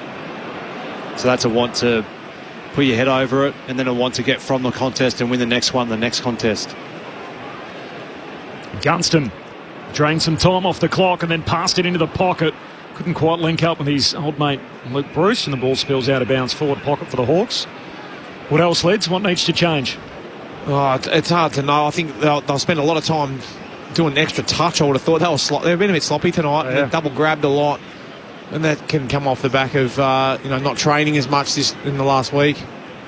Of course, coming off a 5-day break after that match against Brisbane on the Saturday night. Doesn't get any easier. Adelaide next Saturday night. Pendlebury's clearing kick into the middle of the ground. Hardwick takes intercepting mark for Hawthorn. Works it forward to Ward by foot. He marks it right half forward. Collingwood have all but 4 players inside their defensive 50. So has to use it carefully. Out wide to Moore. That's barely 15, but finds Connor McDonald, much to the frustration of Steele Sidebottom. And he's probably within range, 45 metres out from goal, out to the right. Just their patience, Hawthorn, tonight. That was on too. Gunston just putting Billy Frampton to sleep. And it was a late little leave, but Connor McDonald's like, I haven't had a lick tonight. I might just have a little shot. With the 4 tall forwards, they'd be keen to bomb it inside 50, but they have used the ball so well as Connor McDonald veers out to the right, looking for every millimetre, and it's off to the left, and a minor score. 64 points is the margin midway through the final term. Thursday night footy on ABC Sport. Here's Corbin Minimas. It's Dan Houston, long to a 1-on-1, and Quaynor does well to outmark Jaff at half-back. Jankworth Jaff, of course, So his family a little bit torn. Connections to both clubs with his younger brother Tao on the list at the moment, of course, at Collingwood. As the Pies continue to move it forward. Ned long kick down the wing, but turnover. Picked off there by Battle. He's off and running and then decides to go back from where he came. Retreats to Impey. We'll get all the debrief from both rooms to follow this. It's going to be another lopsided final scoreline on a Thursday night, but it's one which absolutely shakes up the season. As the Hawks, a big number tonight on Collingwood. Scrimshaw, long down the wing, flying for it, Lewis. Ball spills through to Jaff, tackled, lost it. Collingwood win it back. Pendlebury, hand pass to Nick Dacos. Doesn't look like his usual self tonight. Cameron to Long, sweeps a hand pass. Pendlebury on the run through centre half forward. Hoskin Elliott's got to go, can't mark, ball hits the deck. Collingwood keep it. Schultz, hand pass back to side bottom in his 350th wide to Myercheck. He hugs it to his chest. Left half forward, 40 out.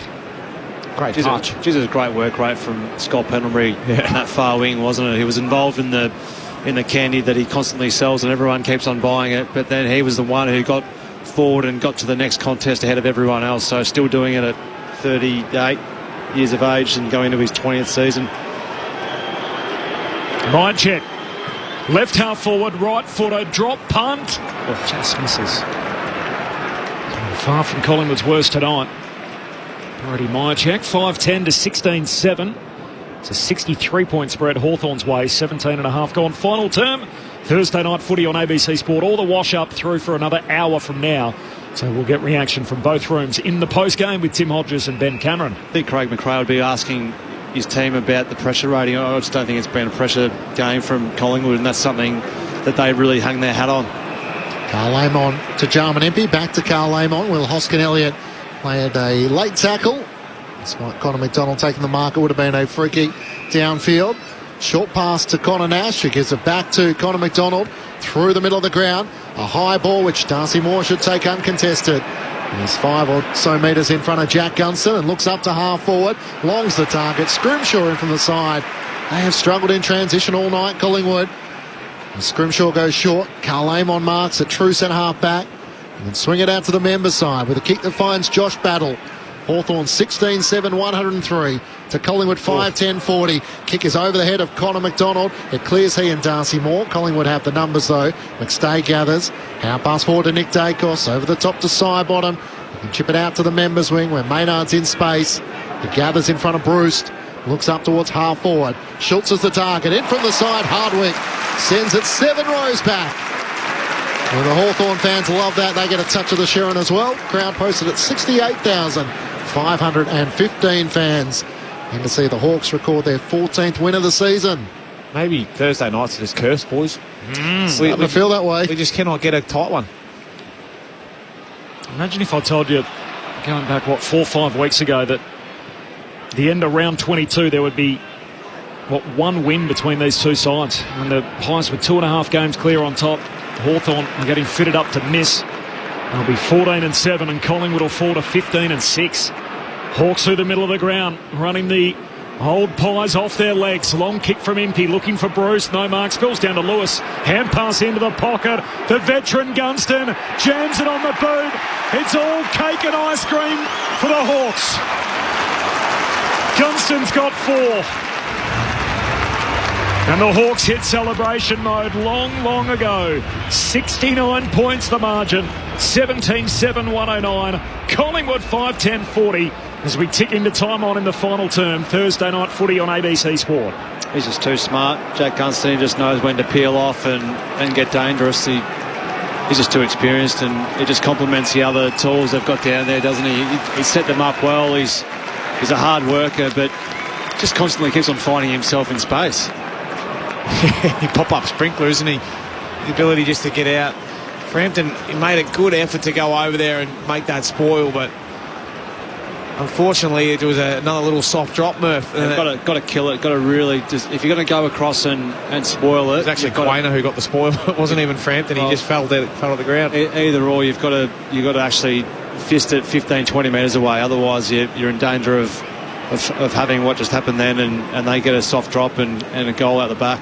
Jack Gunston's career best is 53 goals back in 2014. He's up to 53 for the season, and at 33 years of age is looking to surpass that. Jordan Ngoe trying to bust his way through. Carl Amon lays the tackle. Umpire waves play on. And Newcomb and in fact it's Connor McDonald who gives away the free kick for a high tackle, and Pat Lipinski takes it for Collingwood. Out past to Nick Dacos. He pulls his kick to Quainer, who marks on the worn wing. Kicks inside 50. Schultz leads up and takes the mark directly in front, 35 metres out from goal.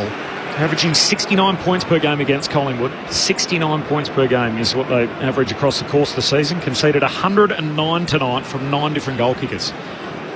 They've been opened up completely, haven't they? Hawthorn's ability to spread the ground but then have a multitude of different goal kickers and guys running hard back towards goal. They've done it really well. Lockie Schultz looking to try and give Collingwood something to finish with here as he comes in and sends through his first. It's probably important for Collingwood that they finish with at least a little bit of gusto. It's 3-2 the way of the Hawks in this final term. The margin is 63 points. 17-7, 109 Hawthorn to Collingwood 6-10-46. 22 minutes gone. Final term, Thursday night footy on ABC Sport with Mark Murphy and Brett Delidio. Yeah, it was a brilliant kick from Isaac Quaynor who just lowered the eyes and put it back into some space for Lockie Schultz. But they're just going back to the Hawthorn way in which they've been able to move the ball. They've had just lots of easy shots from good areas, haven't they? So they've kicked 17 goals, 7 tonight, but their shots have just been all within probably 30 metres and off good angles. So they've been unselfish by the way in which they've been using the ball. They've also been working really hard and catching Collingwood out the back and been able to get some easy looks as a result. It's a result that makes Adelaide look really good as well on the back of what they did last week. When Hawthorn brought their best to town and the Crows were still able to steady up and get that win. As Darcy Cameron kicks out of the middle. Late in the piece, Impey shares it with Amon as the Hawks win it back. Newcomb, hand pass away to Warple in the centre square. Back to Impey. Handball out to the wing. Connor McDonald. Through hands to Battle. Short kick to Impey. Not 15, says the umpire. He's keen to get out of here quickly too. Short to Amon. He's told to play on. Drilled in the tackle by Quaynor. Collingwood win it back. Josh Dacos, long kick inside 50. Membry the target over his head. Out the back is Barris, clever, just paddles it away to Nash. Slips out of a would-be tackle from Membry and just strolls out of defence, and right on cue, here's Guinea. 63-point lead Hawthorn's way. Into the middle of the ground for Josh Ward. Waits for the lead for Bruce. Into space in the middle of the MCG. Look at Guinea run forward here trying to get on the end of one against his old side. He chips it up to Mitch Lewis, who marches at the end of the edge of the centre square. He might go for home himself. It's long to the goal line. Gunston reaching back against Frampton. Can't take the mark, and off hands it goes through for a minor score. 64 points Hawthorn's lead at the 24-minute mark of the final term. As soon as he kicked that at half-back, it was a gut running straight through the middle of the ground. Almost a 150, wasn't it? Yes. Might one against his former side to continue the trend. With the same gaudy numbers tonight. After 30-plus and multiple goals in the last two. Pendlebury trying to measure the kick out of defence. Knocked away by the Hawks, but straight to side bottom. It won't end as he would have hoped tonight in his 350th. The 1-2 with Long, and Impey says, "Come here, old man." Wraps up side bottom. Ball spills out Hawthorn's way. Watson's got it again. Gives it to McDonald. Tackled, dispossessed. And Pendlebury wins it back for the Magpies. Hooks a kick across the body. Over the head of his intended target in Cameron. Sicily back with it. Got it for the Hawks. Hand pass to Nash. Handball to Ginnivan. The ground is fully spread here as the last of these seconds peel off the clock. Heads across the ground to Amon and continues the shift out to D'Ambrosio. He's had a good night tonight, Massimo D'Ambrosio, as he looks up inside 50. He's Bruce on the lead. He hugs it to his chest. 50. And Maynard is a long way over the mark, having tangled with him. You spoke about Massimo D'Ambrosio and his good night tonight. I feel like his defensive stuff's been just as important as anything he's done offensively. His ability to get back and support, chop out, guard dangerous space. It's been brilliant. And Luke Bruce with one behind so far. The sub changed his mind at the last moment and then dropped the ball. Maynard took it from him. Kicks through the middle of the ground to Jamie Elliott, who links it over the top of Hardwick to DeGoey, streaming through the middle of the ground. They're out here. Can he get it to McStay? Back with the flight. Sicily makes the spoil. Got it down to Battle. To Barras. They get out of it. Half pass back to Battle. That's been Hawthorn's night tonight. Fighting and scratching for everything as they switch it in the back pocket. And here's D'Ambrosio on cue. Hawks want it out on the northern side. Kick comes to Nash at centre half back. And now the shift up the right half back for Newcomb, who's off and running. 2 bounces, draws Perryman. Hand pass away to Sicily. Has a bounce, gives it to Ginnivan against the boundary line. Mowed down by Maynard and made sure he tackled him afterwards as well. Umpire says keep rolling. As Ned Long sends it down the wing to McStay. As you can hear the chant of Hawthorn, that haunting chant known mainly for the Magpie Army in the Collingwood. It's not on show today. It's all the Hawks as they win it back. Last line of defence through D'Ambrosio. Through the middle of the ground to Connor McDonald. The pace of the game is definitely out. So kicks it out to Marbiel Chol, who marks on the Shane Warne stand side at left half back. Footy tucked underneath his arm. Almost content that they've done enough running for the night. He'll chip it back to Carl Lamont, who marks at left half back. It's a seismic shift in the race for the top 8. And Hawthorn put a foot forward.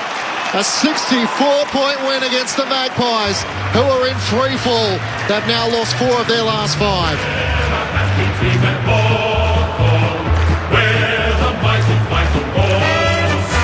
We love our club and we play to win. Riding the Bucks with a grin and Hawthorn. Come on, may you find us riding. Teamwork is the thing that talks. One for all and all for one, the way we play it more. We are the mighty, mighty Hawks.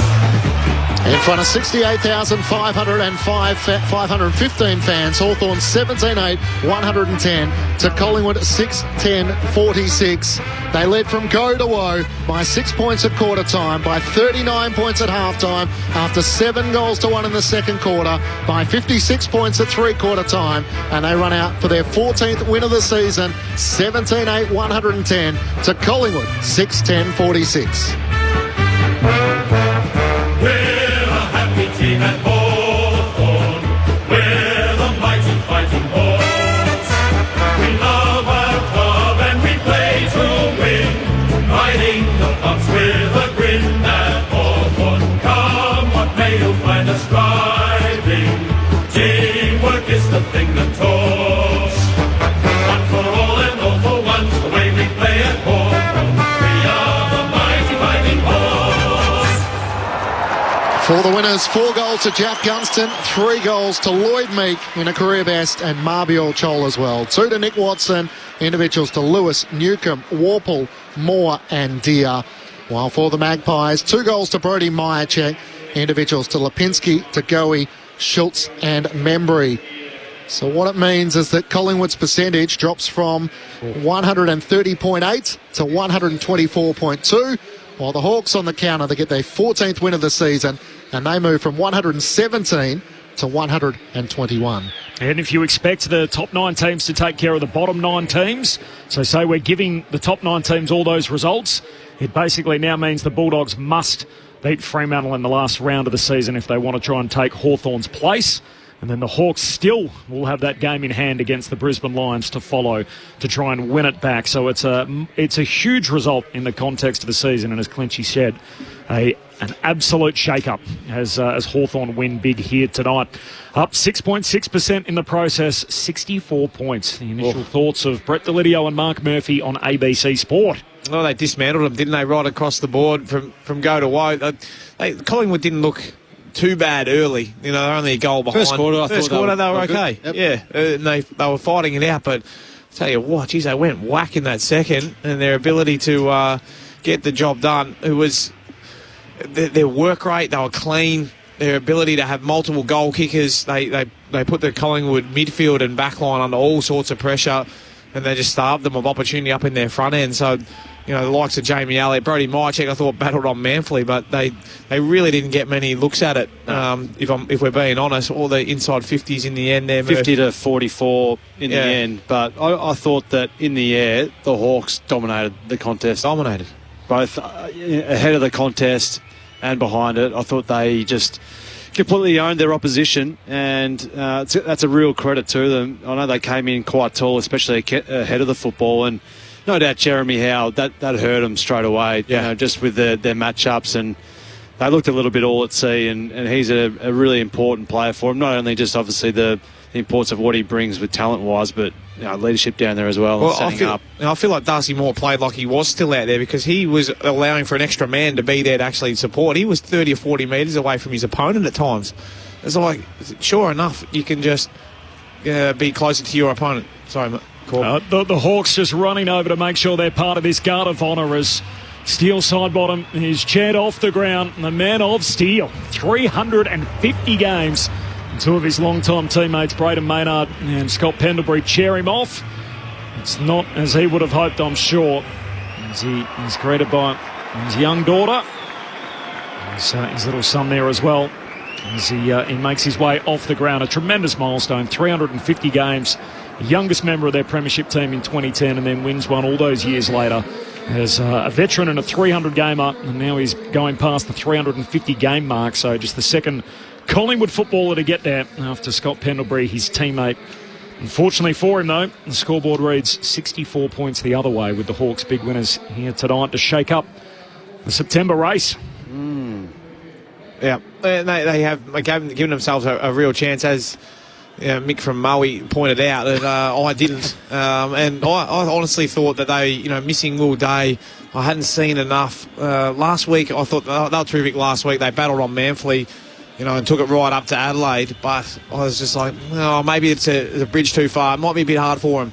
But I tell you what, they have turned up tonight and gone absolutely whack on who we thought were the competition leaders in a lot of areas, the Pies, but he almost flipped the script, don't you? The Pies look shaky. They look really shaky in their inability to get it done, and they look slow. They fumbly, and I get it. They've come off a couple of shorter breaks, and they've had an illness go through the camp, so you're not training as much. One from the shorter breaks, but two because you've got some crook guys, so things are going to be off. Your touch is off. Your connection with your defenders and your midfielders, but.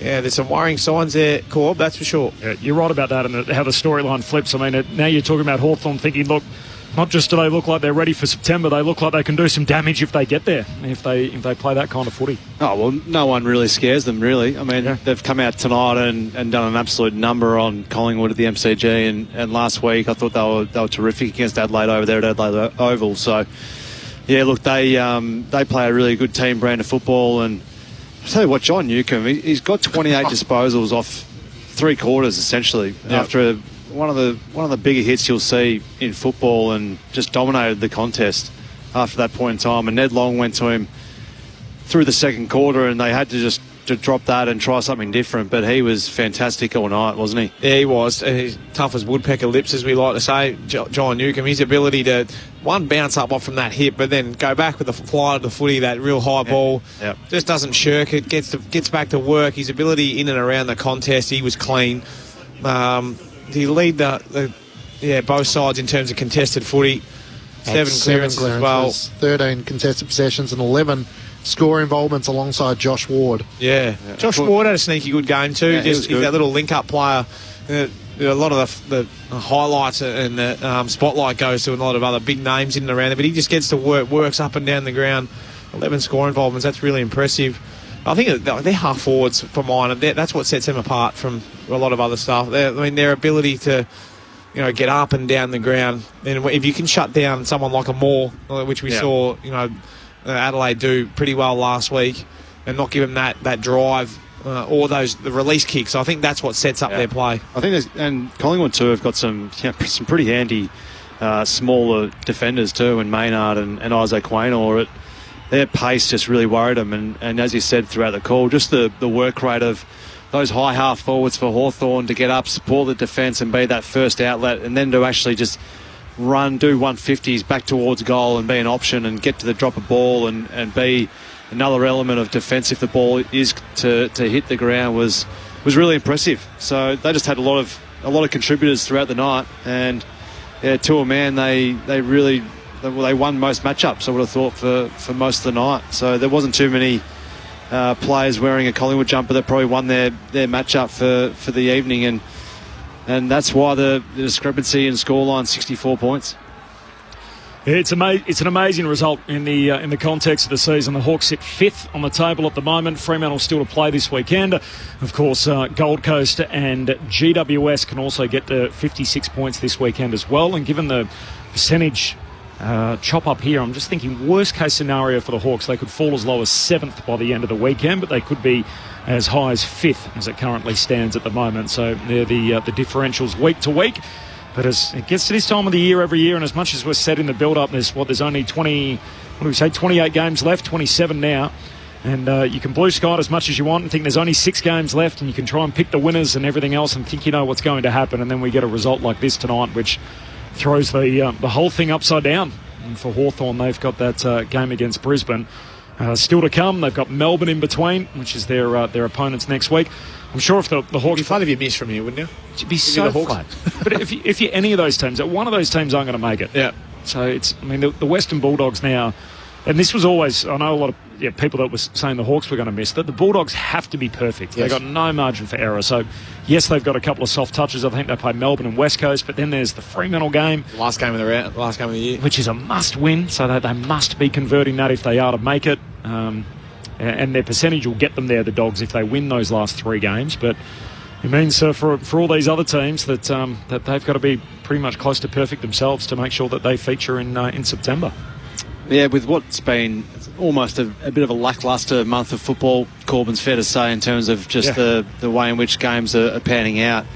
Hopefully we're all set for a pretty big last round where there's a lot riding on every game. Yeah. Well, that round 24 fixture having been released, so Collingwood play Melbourne on a Friday night, and then, of course, Brisbane play Hawthorn in the last game on Sunday night, ahead of the Wednesday night clash between the Gold Coast Suns and the Bombers. So there's abnormalities left, right and centre, but Collingwood might be in that percentage race. I think Geelong play Richmond in the final round. They might be in so it might be a percentage battle rather than actually a win-loss race, which would just add to, we've had a 2-speed season for so much of the second half of the season. It might come down to who can win and by what margin in the last round. That'd be so much better than dead rubbers where it doesn't matter.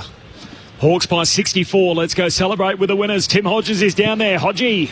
Well, there are so many people in here. I know it's a Hawthorn home game, just under 70,000 people here. It feels like there's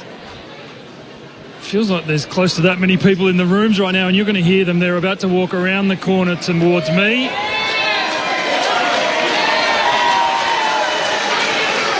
James Sicily leads the Hawks in.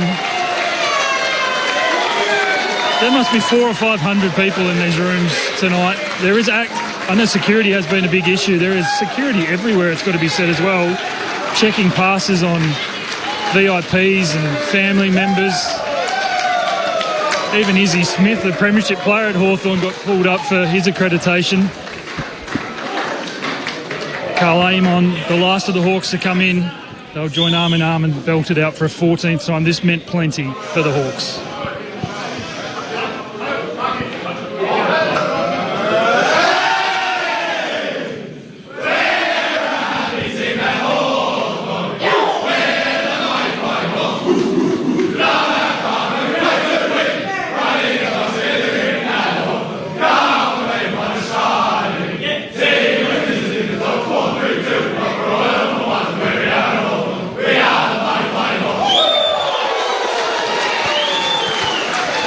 That was a win that meant plenty.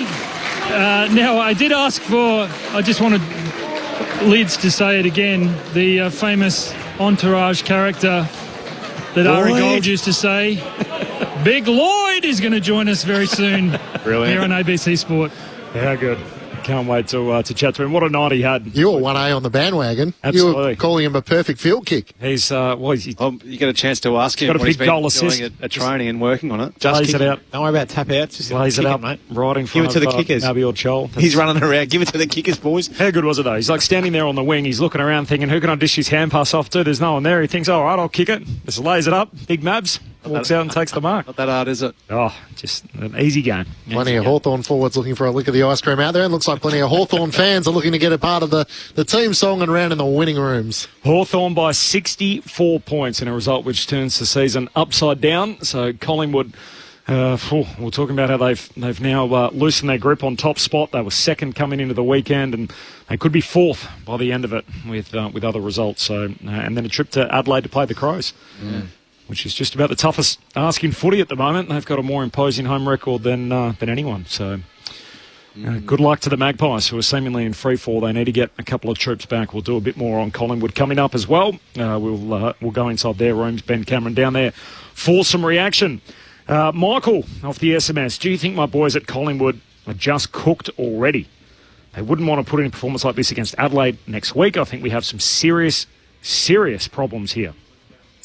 Well, he's right. They wouldn't want to put another performance in like they did tonight next week. But it's going to be pretty difficult for them over there at Adelaide Oval. But they need to get their game up and going in a hurry. But they looked a long way off it tonight. Hawks by 64, Thursday night footy on ABC Sport. Tim Hodges in the Hawks rooms. We appreciate Lloyd Meek coming straight over to join us. Lloyd, congratulations on the win for the team, but also personally. Is that one of the best performances individually you've put in? Yeah, I guess so. I think anytime you kick goals, everyone's gonna look your way. So it was nice. I had a bit of a focus.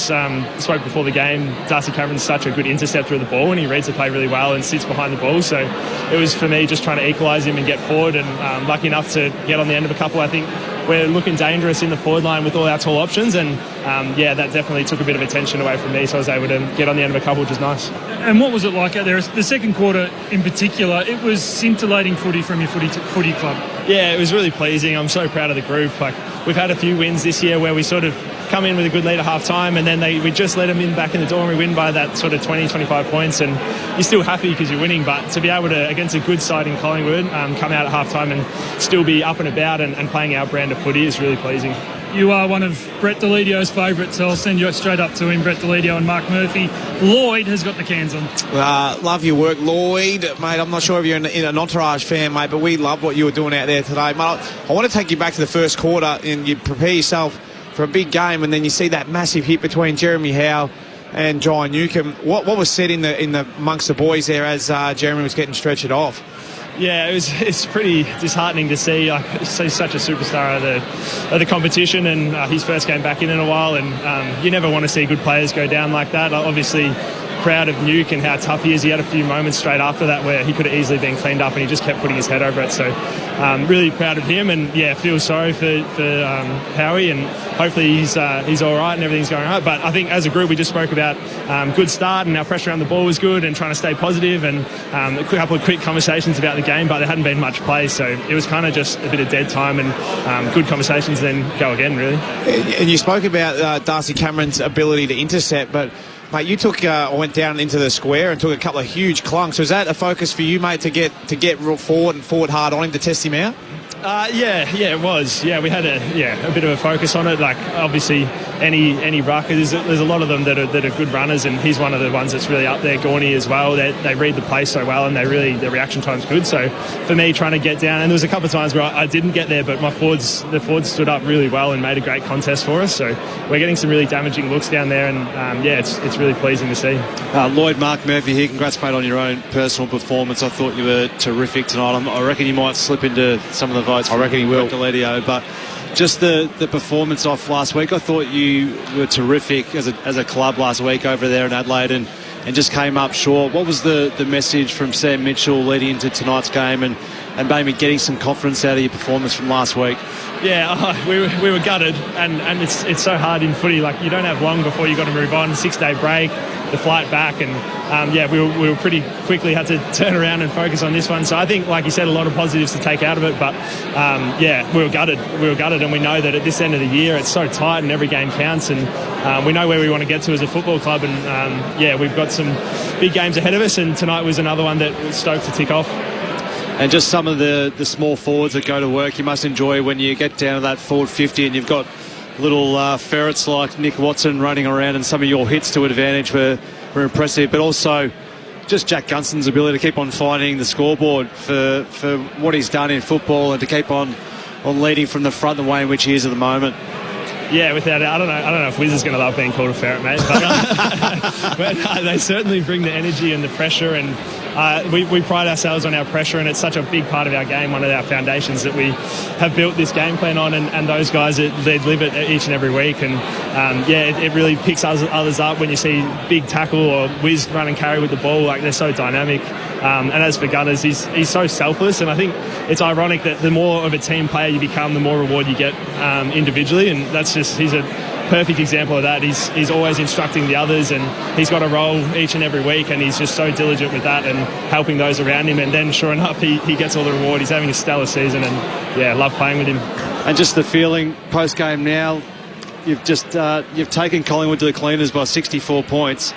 Must fill you with a fair bit of confidence going to the last couple of games and heading into finals. Yeah, I think it does, without a doubt. And I think we've had it's been a up and down sort of month. And I think that belief is something that we've all had from the start, really, from when we started this journey. When I arrived at Hawthorn, it's just a matter of time and experience. And I think there's big things to come, and we know what we have to do. And at the same time, you got to be keeping that killer instinct each and every week, because as soon as you drop the ball for a little bit, good teams are going to make you pay, and we play a couple of good teams in the coming weeks. Lloyd Makers with us in the Hawthorn rooms following a 64-point victory. Lloyd, it's Matt Clinch. So much of the talk focused on the absence of Will Day. Internally, how much did you focus on that as a centre midfield group, as to how you were going to try and match it with Collingwood? And I think you won the clearances by about 5, but you're able to score about 5 goals from centre clearances. Yeah, I think we... to be honest, a lot of it was about wrapping our arms around Daisy as a person, because he's been through a hell of a time, and I feel for him, because rehab's a hard place as it is, let alone when he's been there 3 times with a similar injury. So he's so resilient, and even tonight, straight on the bench, another coach for us, just straight back into his role. How can he help the team? And as a person, he's a star, and he's a great person of our footy club. So unfortunately, we've had to deal with him being out for a lot of the year, so there wasn't really a heap to change. We've got guys that are having good seasons, and I think as a midfield we really need to keep building the bricks of our reputation, and it was nice to go head-to-head against a really good midfield tonight and get it done. And 2 games to close out the home and away season, Melbourne and the Brisbane Lions. We were talking about Josh Weddle. Is he sort of back training, running? What's the likelihood of his return? Yeah, I'm not sure on the latest with Weds. I think I don't know if he's had a run yet. I think he has had a few on the Ultra G, which is like the weightless treadmill. Watch this space. I can't give you a heap more, sorry. Lloyd, congratulations, mate. All the best on the run home. Thanks heaps, guys. Thanks for having me. Appreciate it. Lloyd Meek in the winner's room. So Hawthorn by 64 points full-time over Collingwood here tonight. He's one of our favourites. He's one of our favourites. Just became one tonight. Yeah, didn't he? What? There's no doubt about big it. frame, speaks Huge, well. Man. Good year for Ruckman, by the way. I was going to say, name the top 3, and this may be for a question before we're out, in 2025. Who would you say are the top 3? Because I would have said Darcy Cameron was maybe in the top 5. Yep. He's had a pretty solid year. I would have thought Gawn's up there, Grundy's up there. Lloyd Meeks had a really good year, and Tristan Sherry, prior to his suspensions, had a really good year. I don't know who they're going to go with. Grundy's been putting together some ripping form of late, but I think Gawn's been probably the one who's been the best throughout. Who would you go with? You get Gawn. Gawn, then who? Grundy. Murph? Yeah, probably the same. Gawn, Grundy. So, we've been differing all night with some of our opinions. Oh, that's great. Who else do you want me to go with? Hasn't he? Who else would be in the mix? Tristan Sherry before he got rubbed out. Tim English had a sneaky good year. He has. He was really back good end last week. What about our man from Adelaide, Big O'Brien? Harley O'Brien. It's been a good year for Ruck. I think he's been of effort, absolutely. Yeah, well, we're not giving it an effort though, are we? I suppose. Luke Jackson's had a good year. Not really a ruckman. Plays mid. Yeah. Well, maybe you don't need to. You just play him on board. You reckon he's been better than the other mids? He's been good though. He's had a good year. Maybe you could pick him as a little backup ruckman. Not that important anyway, ruckman. Probably not. Let's go back to the questions that we had at the start of the night. I mean, one of the big questions was, with Will Day's injury, does it rule out the Hawks as a contender? If we not anymore after that performance, man. No. You think who can they? Who would you say they can't mix it with when they play like that? Like that's good enough to match it. Well, I know that Collingwood were a little bit off, but. That's on the back of what they did against the Crows. Does your top 3 rankings adjust after tonight, Corbin? In terms of premiership pecking seedings? Order? Yep. Are they out of the 3? They're hanging on to 3rd, grimly. What about you guys? Oh, I didn't have them in the top 3. Who did you have? I'm not joking. I've still got Adelaide on top and Brisbane. Yep. I think they're the best two. And Cats for mine. Flip it for me. So give me your three. Adelaide, Brisbane, Geelong. Brisbane. Adelaide, Brisbane, Geelong for lids. Adelaide, Brisbane, and if the Bulldogs get in. Oh, they're coming for the Stars. What about you, Clinchy? It changes for me. I had Collingwood in the top three. They're barely hanging on to third for the moment. So, yeah, probably, like everyone said, I think Brisbane and Adelaide are the top two. And I was impressed by what the Lions did against Collingwood last week. But it does pose that question. Collingwood come off a 5-day break against the Brisbane Lions. Hawthorn, to their credit, they went toe-for-toe against Adelaide only a day further, so a 6-day break for them. You've sort of spoken about the difference that can have in terms of not having a training session, Lids, and how you kind of adjust to that. But I think Craig McRae's midfield would be the part. If Nick Dacos isn't firing, then he's sort of scratching his head, relying on... Well, he's the one who breaks the lines, isn't he? He gets from inside to out. And they've thrown in his brother every now and again, but he was there about... Didn't really They started with him, and then they never really went back to it. Yeah, and only had 14 or 15 to three-quarter time or thereabouts. Finished with 20, so got a little bit of it late out there on the wing, but... I don't know, I think everyone got seduced by that huge quarter from Josh Dacos against the Suns where he lit it up. And now all of a sudden, but he hasn't consistently done it like his brother's done, So, it's a bit Nick Dacos or bust in there at the moment. Are you going to give me a three in order, or are you just going to... He's going to sit on the fence. He's going to sidestep around it. I'll take Brisbane 1, Adelaide 2, Collingwood 3. But Collingwood's still there for you. Losing faith with the Yeah, we've all got the same three. What do they got? I've got Adelaide, Brisbane, Collingwood. Adelaide, Brisbane. I've got Collingwood out of my top So three. you got the Cats in, and Cats Earth's in. got the Dogs with a bullet. Yeah, don't you like that? It may might not come back to bite me, but who knows? May not even make it. If they get in there, they could be dangerous. Get in there, they're In some ways, that'll add to the storyline. The best team that never got there. Let's just finish with the Hawks quickly. 4 talls. It was a beautiful night tonight. You'd expect the weather's only going to get better as we get closer into the spring. Yep. Is it here to stay? Is this the path forward for the Hawks with the big three? Big four, rather. I don't see why not. I mean, if everyone stays healthy, you can sub one out if you need to. Mm-hmm. So that's on the proviso that occurs. It won't hurt you, but they've got good pace and their small forwards have got the ability to make up for what they've got in terms of height wise. And once the ball hits the ground, they've got so much pace and their work rate, I think, can hold up the Hawks. Here's a hypothetical. What if Jai Newcomb, he fails his HIA down there, and then they have to bring Luke Bruce in, who then plays forward, and they've still got all their tools they have to play? Does that change the narrative of the game? It probably does in terms of the whole shake-ups. That's when Collingwood were actually looking at their best. Newcomb comes back on and gets to work, and arguably one of the best players on the ground. It's a great question. So then where does that leave you with your 4 tools in terms of, if you don't get injured, but what if that did happen? And that does happen early in a game where you have to sub someone out. What we wanted more zip out of the Hawthorn midfield tonight. They never let Collingwood get settled. They couldn't get their hands on it, as you touched on a few times, Lids, during the night. Did we see a bit more spunk in that Hawthorn midfield tonight? Well, I saw Moore go through there, saw Watson try his hand in there. Ward adds that little bit of dash in there as well. And then you've got, Warple and Newcomb, who are your mainstays, and Nash, who, workman-like, but get their hands on the footy. They're bigger bodied and their ability to win it and get it out. And that's where their half forwards come into the game. Well, we were watching and you were commenting on Guinea in his ability to put the head down and wanted to get forward to try and get a goal. Does not look like an athlete whatsoever. He looked like he was ploughing the ground. But his footy now is as good as any out there. He just gets into the right spot over and over again. He's impressive to watch as a player, and his craft and his ability to get to the right spot. And his work rate must be huge. All right, let's do Collingwood. So full time here, 64 points the final margin. Hawthorn over the Magpies. Corp and Middlemass and Matt Clinch in the ABC broadcast box of the mighty MCG, along with our number 1 picks, Mark Murphy and Brett Delidio. All right, so Collingwood fall to 15-6. They'd lost 3 of their last 4. They've now lost 4 of their last 5. They've already given up top spot on the table, and for a side that's only conceded 69 points this year, they concede 100. That's per game, by the way, 69 on average. They've conceded 110 points tonight against the Hawks.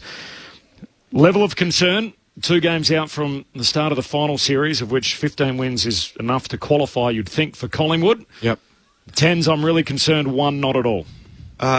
If I can categorise it as in their speed, really concerned. 8 or 9. I think they looked slow right across the board today, and I don't want to be that bloke who's jumping on like round 0, where it's just like you're not jumping on the old blokes, are you? No, not the old blokes. I'm just talking across the board. They look slow. Jarman Impey's just parted the seas a couple of times and away he went. I just feel like they were sloppy as well by hand, weren't they? So that makes you look slow because you're double grabbing. Therefore, when you slick, that handball's right in front. It hits that target and you're away. When you double grab, that timing's out, and that's what they look like tonight. So, yeah, that in terms of concern, well, their form doesn't suggest that they're humming, does it? Darcy Moore's coming up, by the way. We'll hear from him in a few moments. The Collingwood skipper's going to join us right here on ABC Sport. So Darcy Moore in a few moments from the Magpies rooms. So that's just personnel. That's just what Hill and McCreary back. I don't think it's game style that's an issue for Collingwood. I think that stacks up.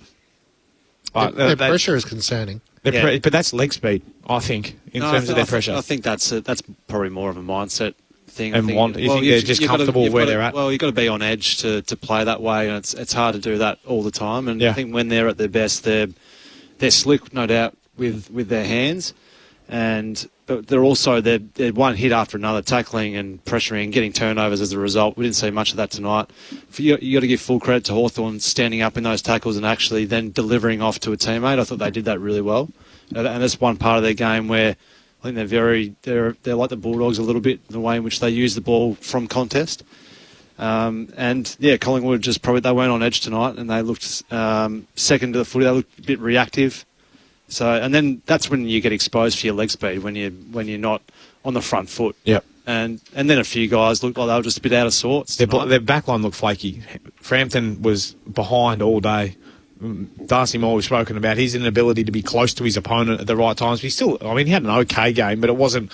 He didn't look. He got pulled apart a fair bit. So they're crying out for another key back, in my opinion. It's probably why they're searching for one. That's probably why they're going after your mate. Yeah, which is completely fair. Like a Lear.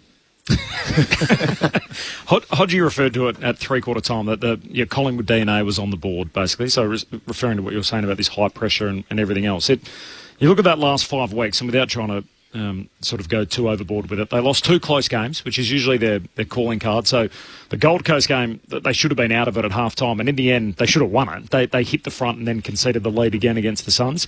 They gave up a lead against Freo, which is so uncharacteristic in those close finishes that they weren't able to convert there. Beat Richmond in between, and then last week, you talk about the will and the want to of buying in and the pressure and everything else that comes along with it.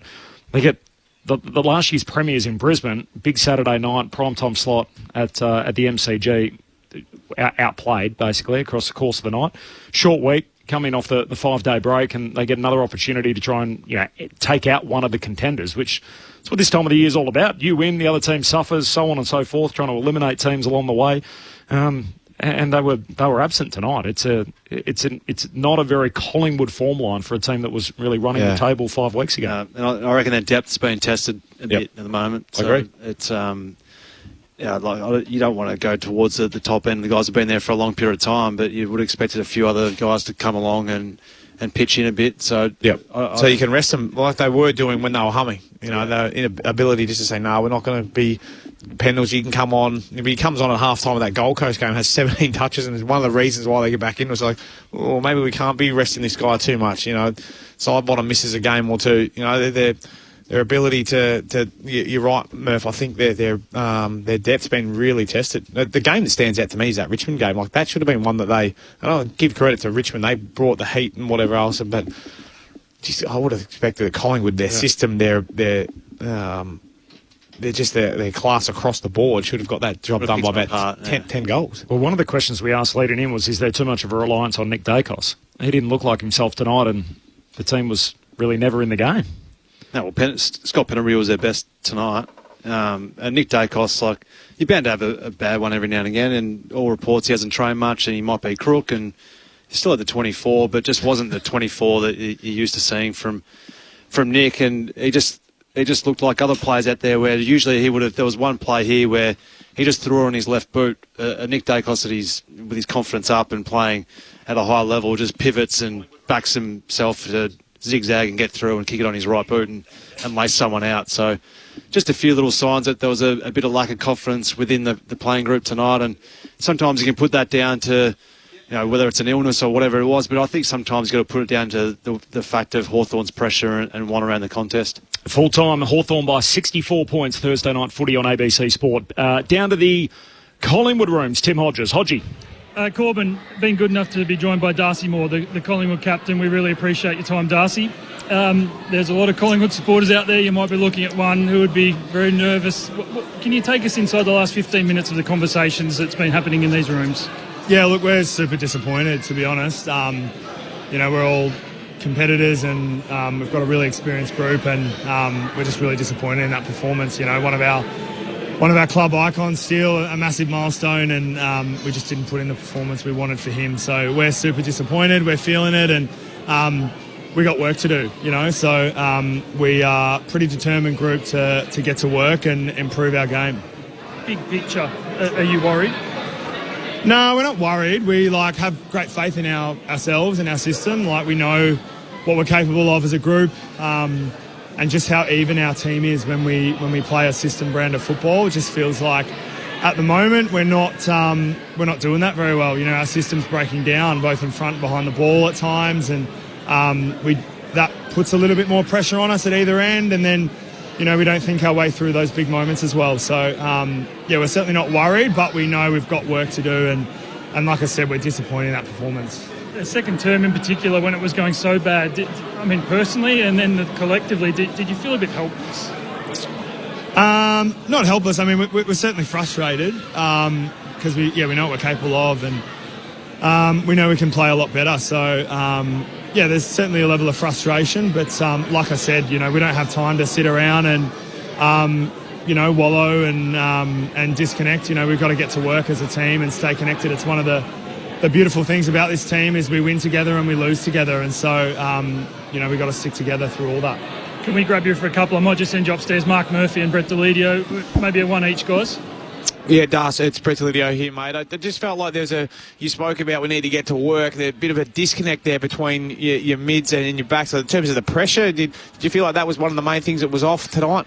Yeah, certainly. I thought, it was both our defence and our offence, to be honest, mate. They're so connected. So when we make unpredictable decisions with ball in hand, or when we're not predictable to each other, it puts the defence on the back foot massively, and then we're not set up as well. And then, like you said, it's there's less pressure on the footy, and then you've got to scramble to get it done behind the ball, and the same thing in front of the ball. When we're not predictable, we don't give our forwards a chance. So, to be honest, mate, there isn't one answer. It's a little bit of everything. Yeah.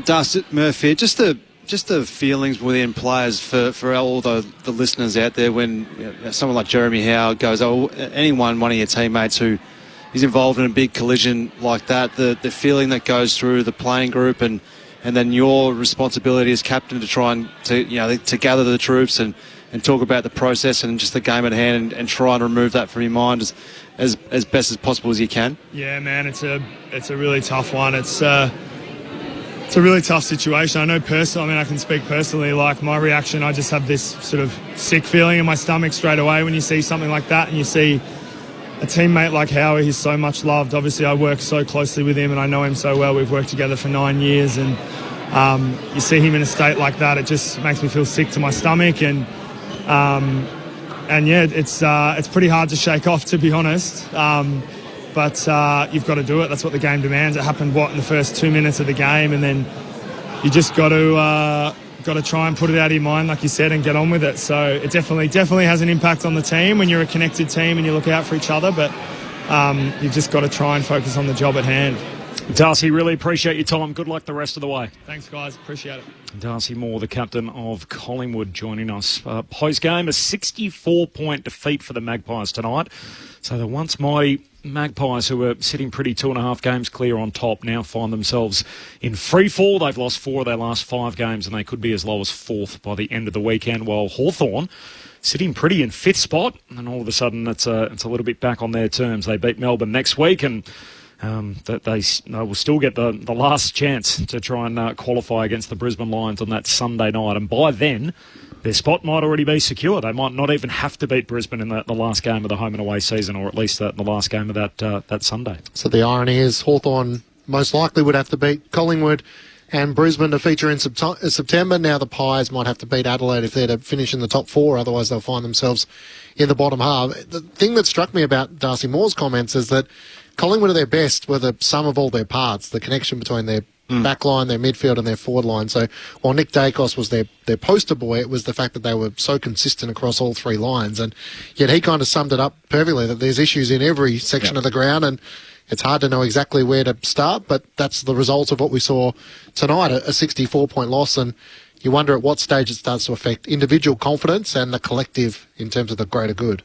And that's when he said we've got to go to work on it, but that's for the coaching staff and your leaders almost to, let's dissect this and work out where we are breaking down. And I think it's a pretty simple fix for mine. I think once you get that pressure right in and around the source and you're clean around there, it means you're not fumbling. It means you're not giving them a second chance and you're away and you're keeping it in your front half. Yep. And Darcy spoke to it. And then when you are doing that allows your backs to be aggressive. And he plays like he needs his, he wants to play an aggressive game and be forward of his opponent and keep that ball and fly and intercept and do all those things. So when that's not happening, you get made to look a bit of a fool, don't you? When you're behind the footy and you're the last line. So we've called him out a couple of times here tonight, but you can also understand there's breakdowns up the field. You're trying to be Mr. Fix-It and trying to, it all ends up with all eyes on you and saying, what's Darcy Moore doing? Well, unfortunately, it's as a result of what's gone on up the field. Yeah, I think you're right in terms of they need to just go, well, what are the big picture things for us rather than trying to split the atom. So you don't look too far into the details sometimes. I think sometimes you get caught up in too many things and too many moving parts, and then blokes lose a bit of confidence. So I think keep it simple, go back to pressure and hunt, and that's where their game stems off, and that's why they've been such a good team for such a long period of time. They get an opportunity to try and train their way out of it with playing Thursday night. And when do they play?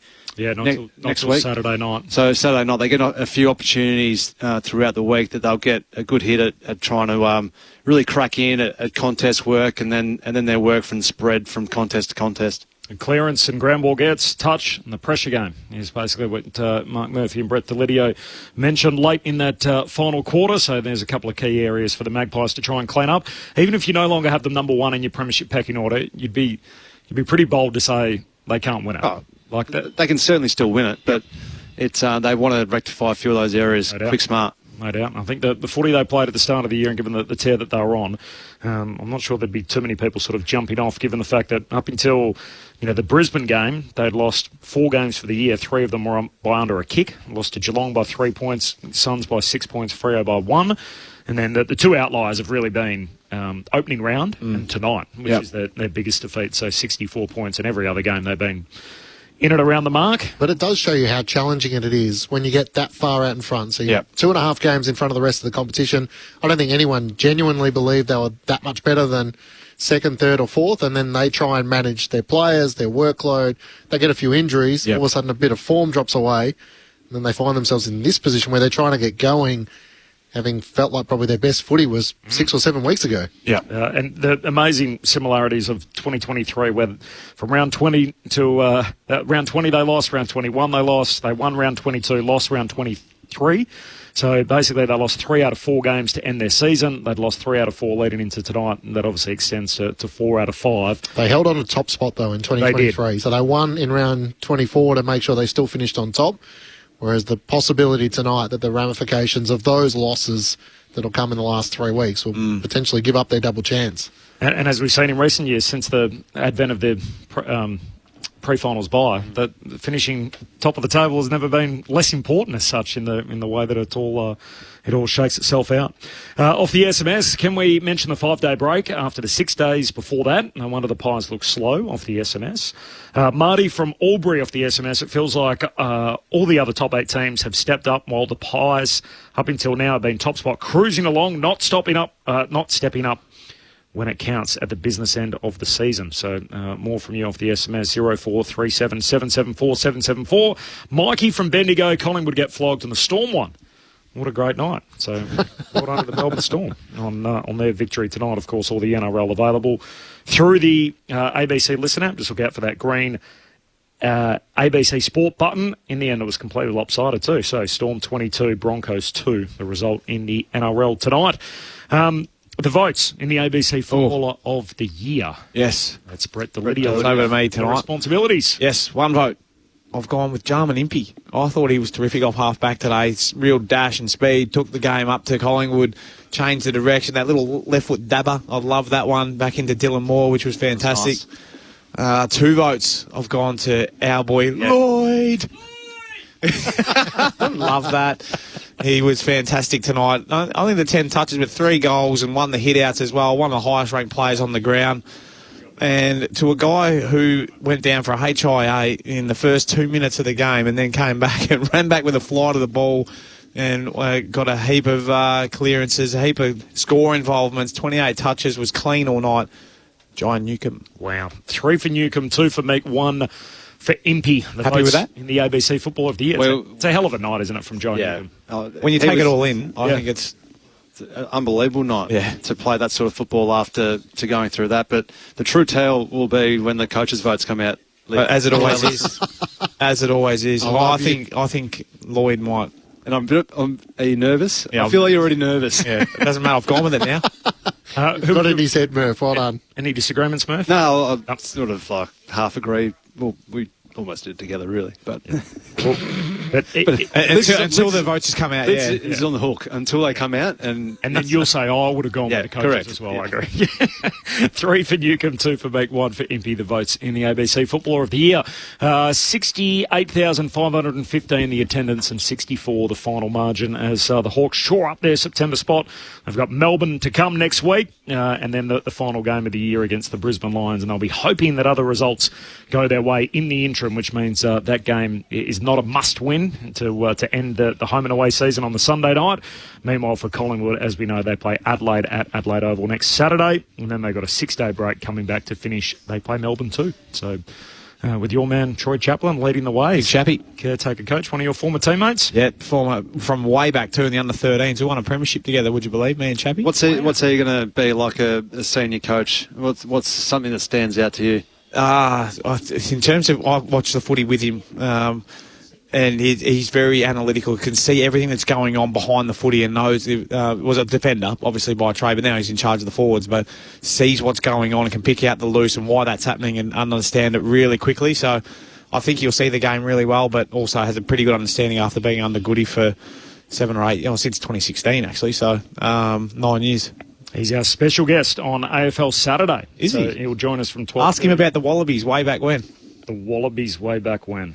Under Jockey Sellers down there in Maryborough. Might have to get a bit more background. That's my only premiership I've won in the footy team. There you go. Yeah. What year? Oh, under God. 13. It was under 13s. I was 13s. 9 or 10. You got to love it, don't you? What? That's okay. It's like, I was a 9 or 10 or something. Well, I was. Tomorrow night... Jed Adcock was in that team too. Tomorrow night it'll be Geelong and Essendon. If you want to get in the mood for the full weekend of footy, Brett Delidio will be up early tomorrow on ABC AFL Daily with Ben Cameron and myself, so you can catch that wherever you get your podcasts, of course, ABC AFL Daily. We'll do a full preview, and what we do every week, we get our Superdog picks. Oh, we do. So we'll throw them at you. Best part of my week. Try and find a big underdog from the weekend and a key question from the remaining games. The other big news of the day is, of course, Graham Wright's emphatic recommendation that Michael Voss should lead Carlton into 2026. The recommendation was unanimously endorsed by the board and announced earlier today that Voss will be there come round 1 2026. So Carlton have got their man, and still the same guy leading them into next season. Good hit out, everybody. That's a whole lot of fun. Thank you very much to Lee for all his work on the buttons, to Ben Cameron, who's racing around arranging interviews and everything else he does with us in the box, Tim Hodges on the boundary, and of course the cult figure Adam Jones back in the studio. Thank you to you, Murph. Thanks, Corbin. Good to be here. Enjoy the footy across the weekend. Oh, I will. The Baggers. Port Melbourne. Yeah. Off a win last week. Up the borough. Just starting to come good. All the best. I heard you're involved in a little road incident today. Is everything okay on that front? No, everything's good. Just ran into a journalist who was just talking rubbish at the lights. There we go. Thank you, Lids. I'll see you in the morning. You certainly will. Thanks, Clinchy. Thanks, Colby. Good calling, Matt Clinch and Brett Delidio alongside Mark Murphy. We're out for tonight. A big win for the Hawks by 64 points to shore up their September spot. The Hollywood Hawks just poked their head up in time for the biggest show of all in September, while for the once mighty Magpies, they're on a little bit of a free fall, having now lost 4 of their last 5 games. They've conceded top spot on the table, and by the end of the weekend, they could be as low as 4th.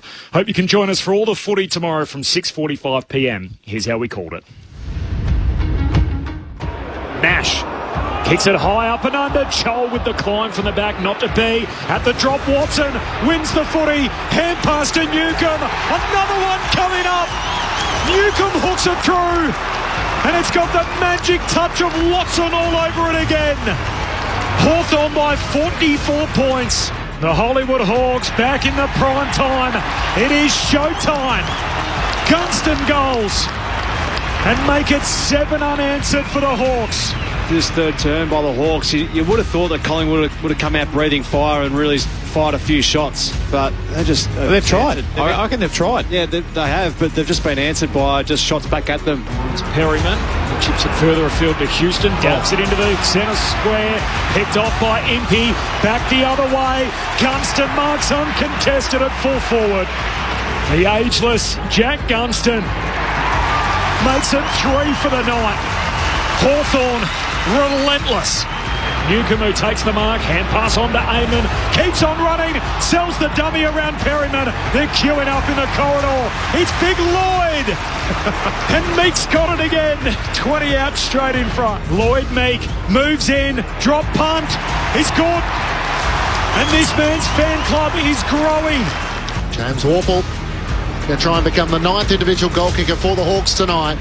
He comes in from 40 metres out and he doesn't miss his chance to add to the pain for Collingwood. 62 points is the Hawks' lead. Mabior Chol had a slow start to the game, but he's kicked 2 goals so far. 2-2 from the left forward pocket, 45 metres out. He throws his head back and his arms out to the Hawthorn fans. His 3rd goal. Old Pies off their legs. Long kick from Impey, looking for Bruce. No mark. Spills down to Lewis.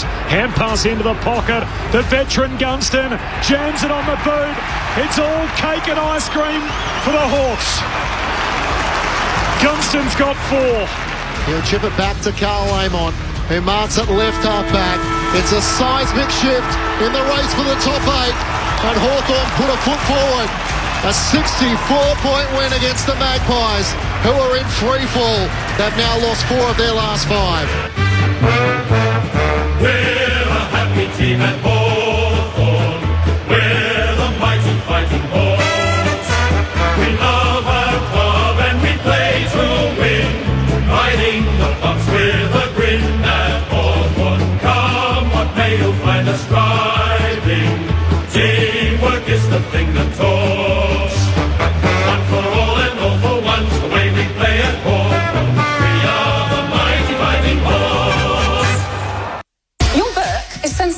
It's not okay to have a crush on your agent, is it? Michael Theo returns in the heartwarming new season of Austen. I'm not going to let fame change me. Sunday nights on ABC TV and ABC iView.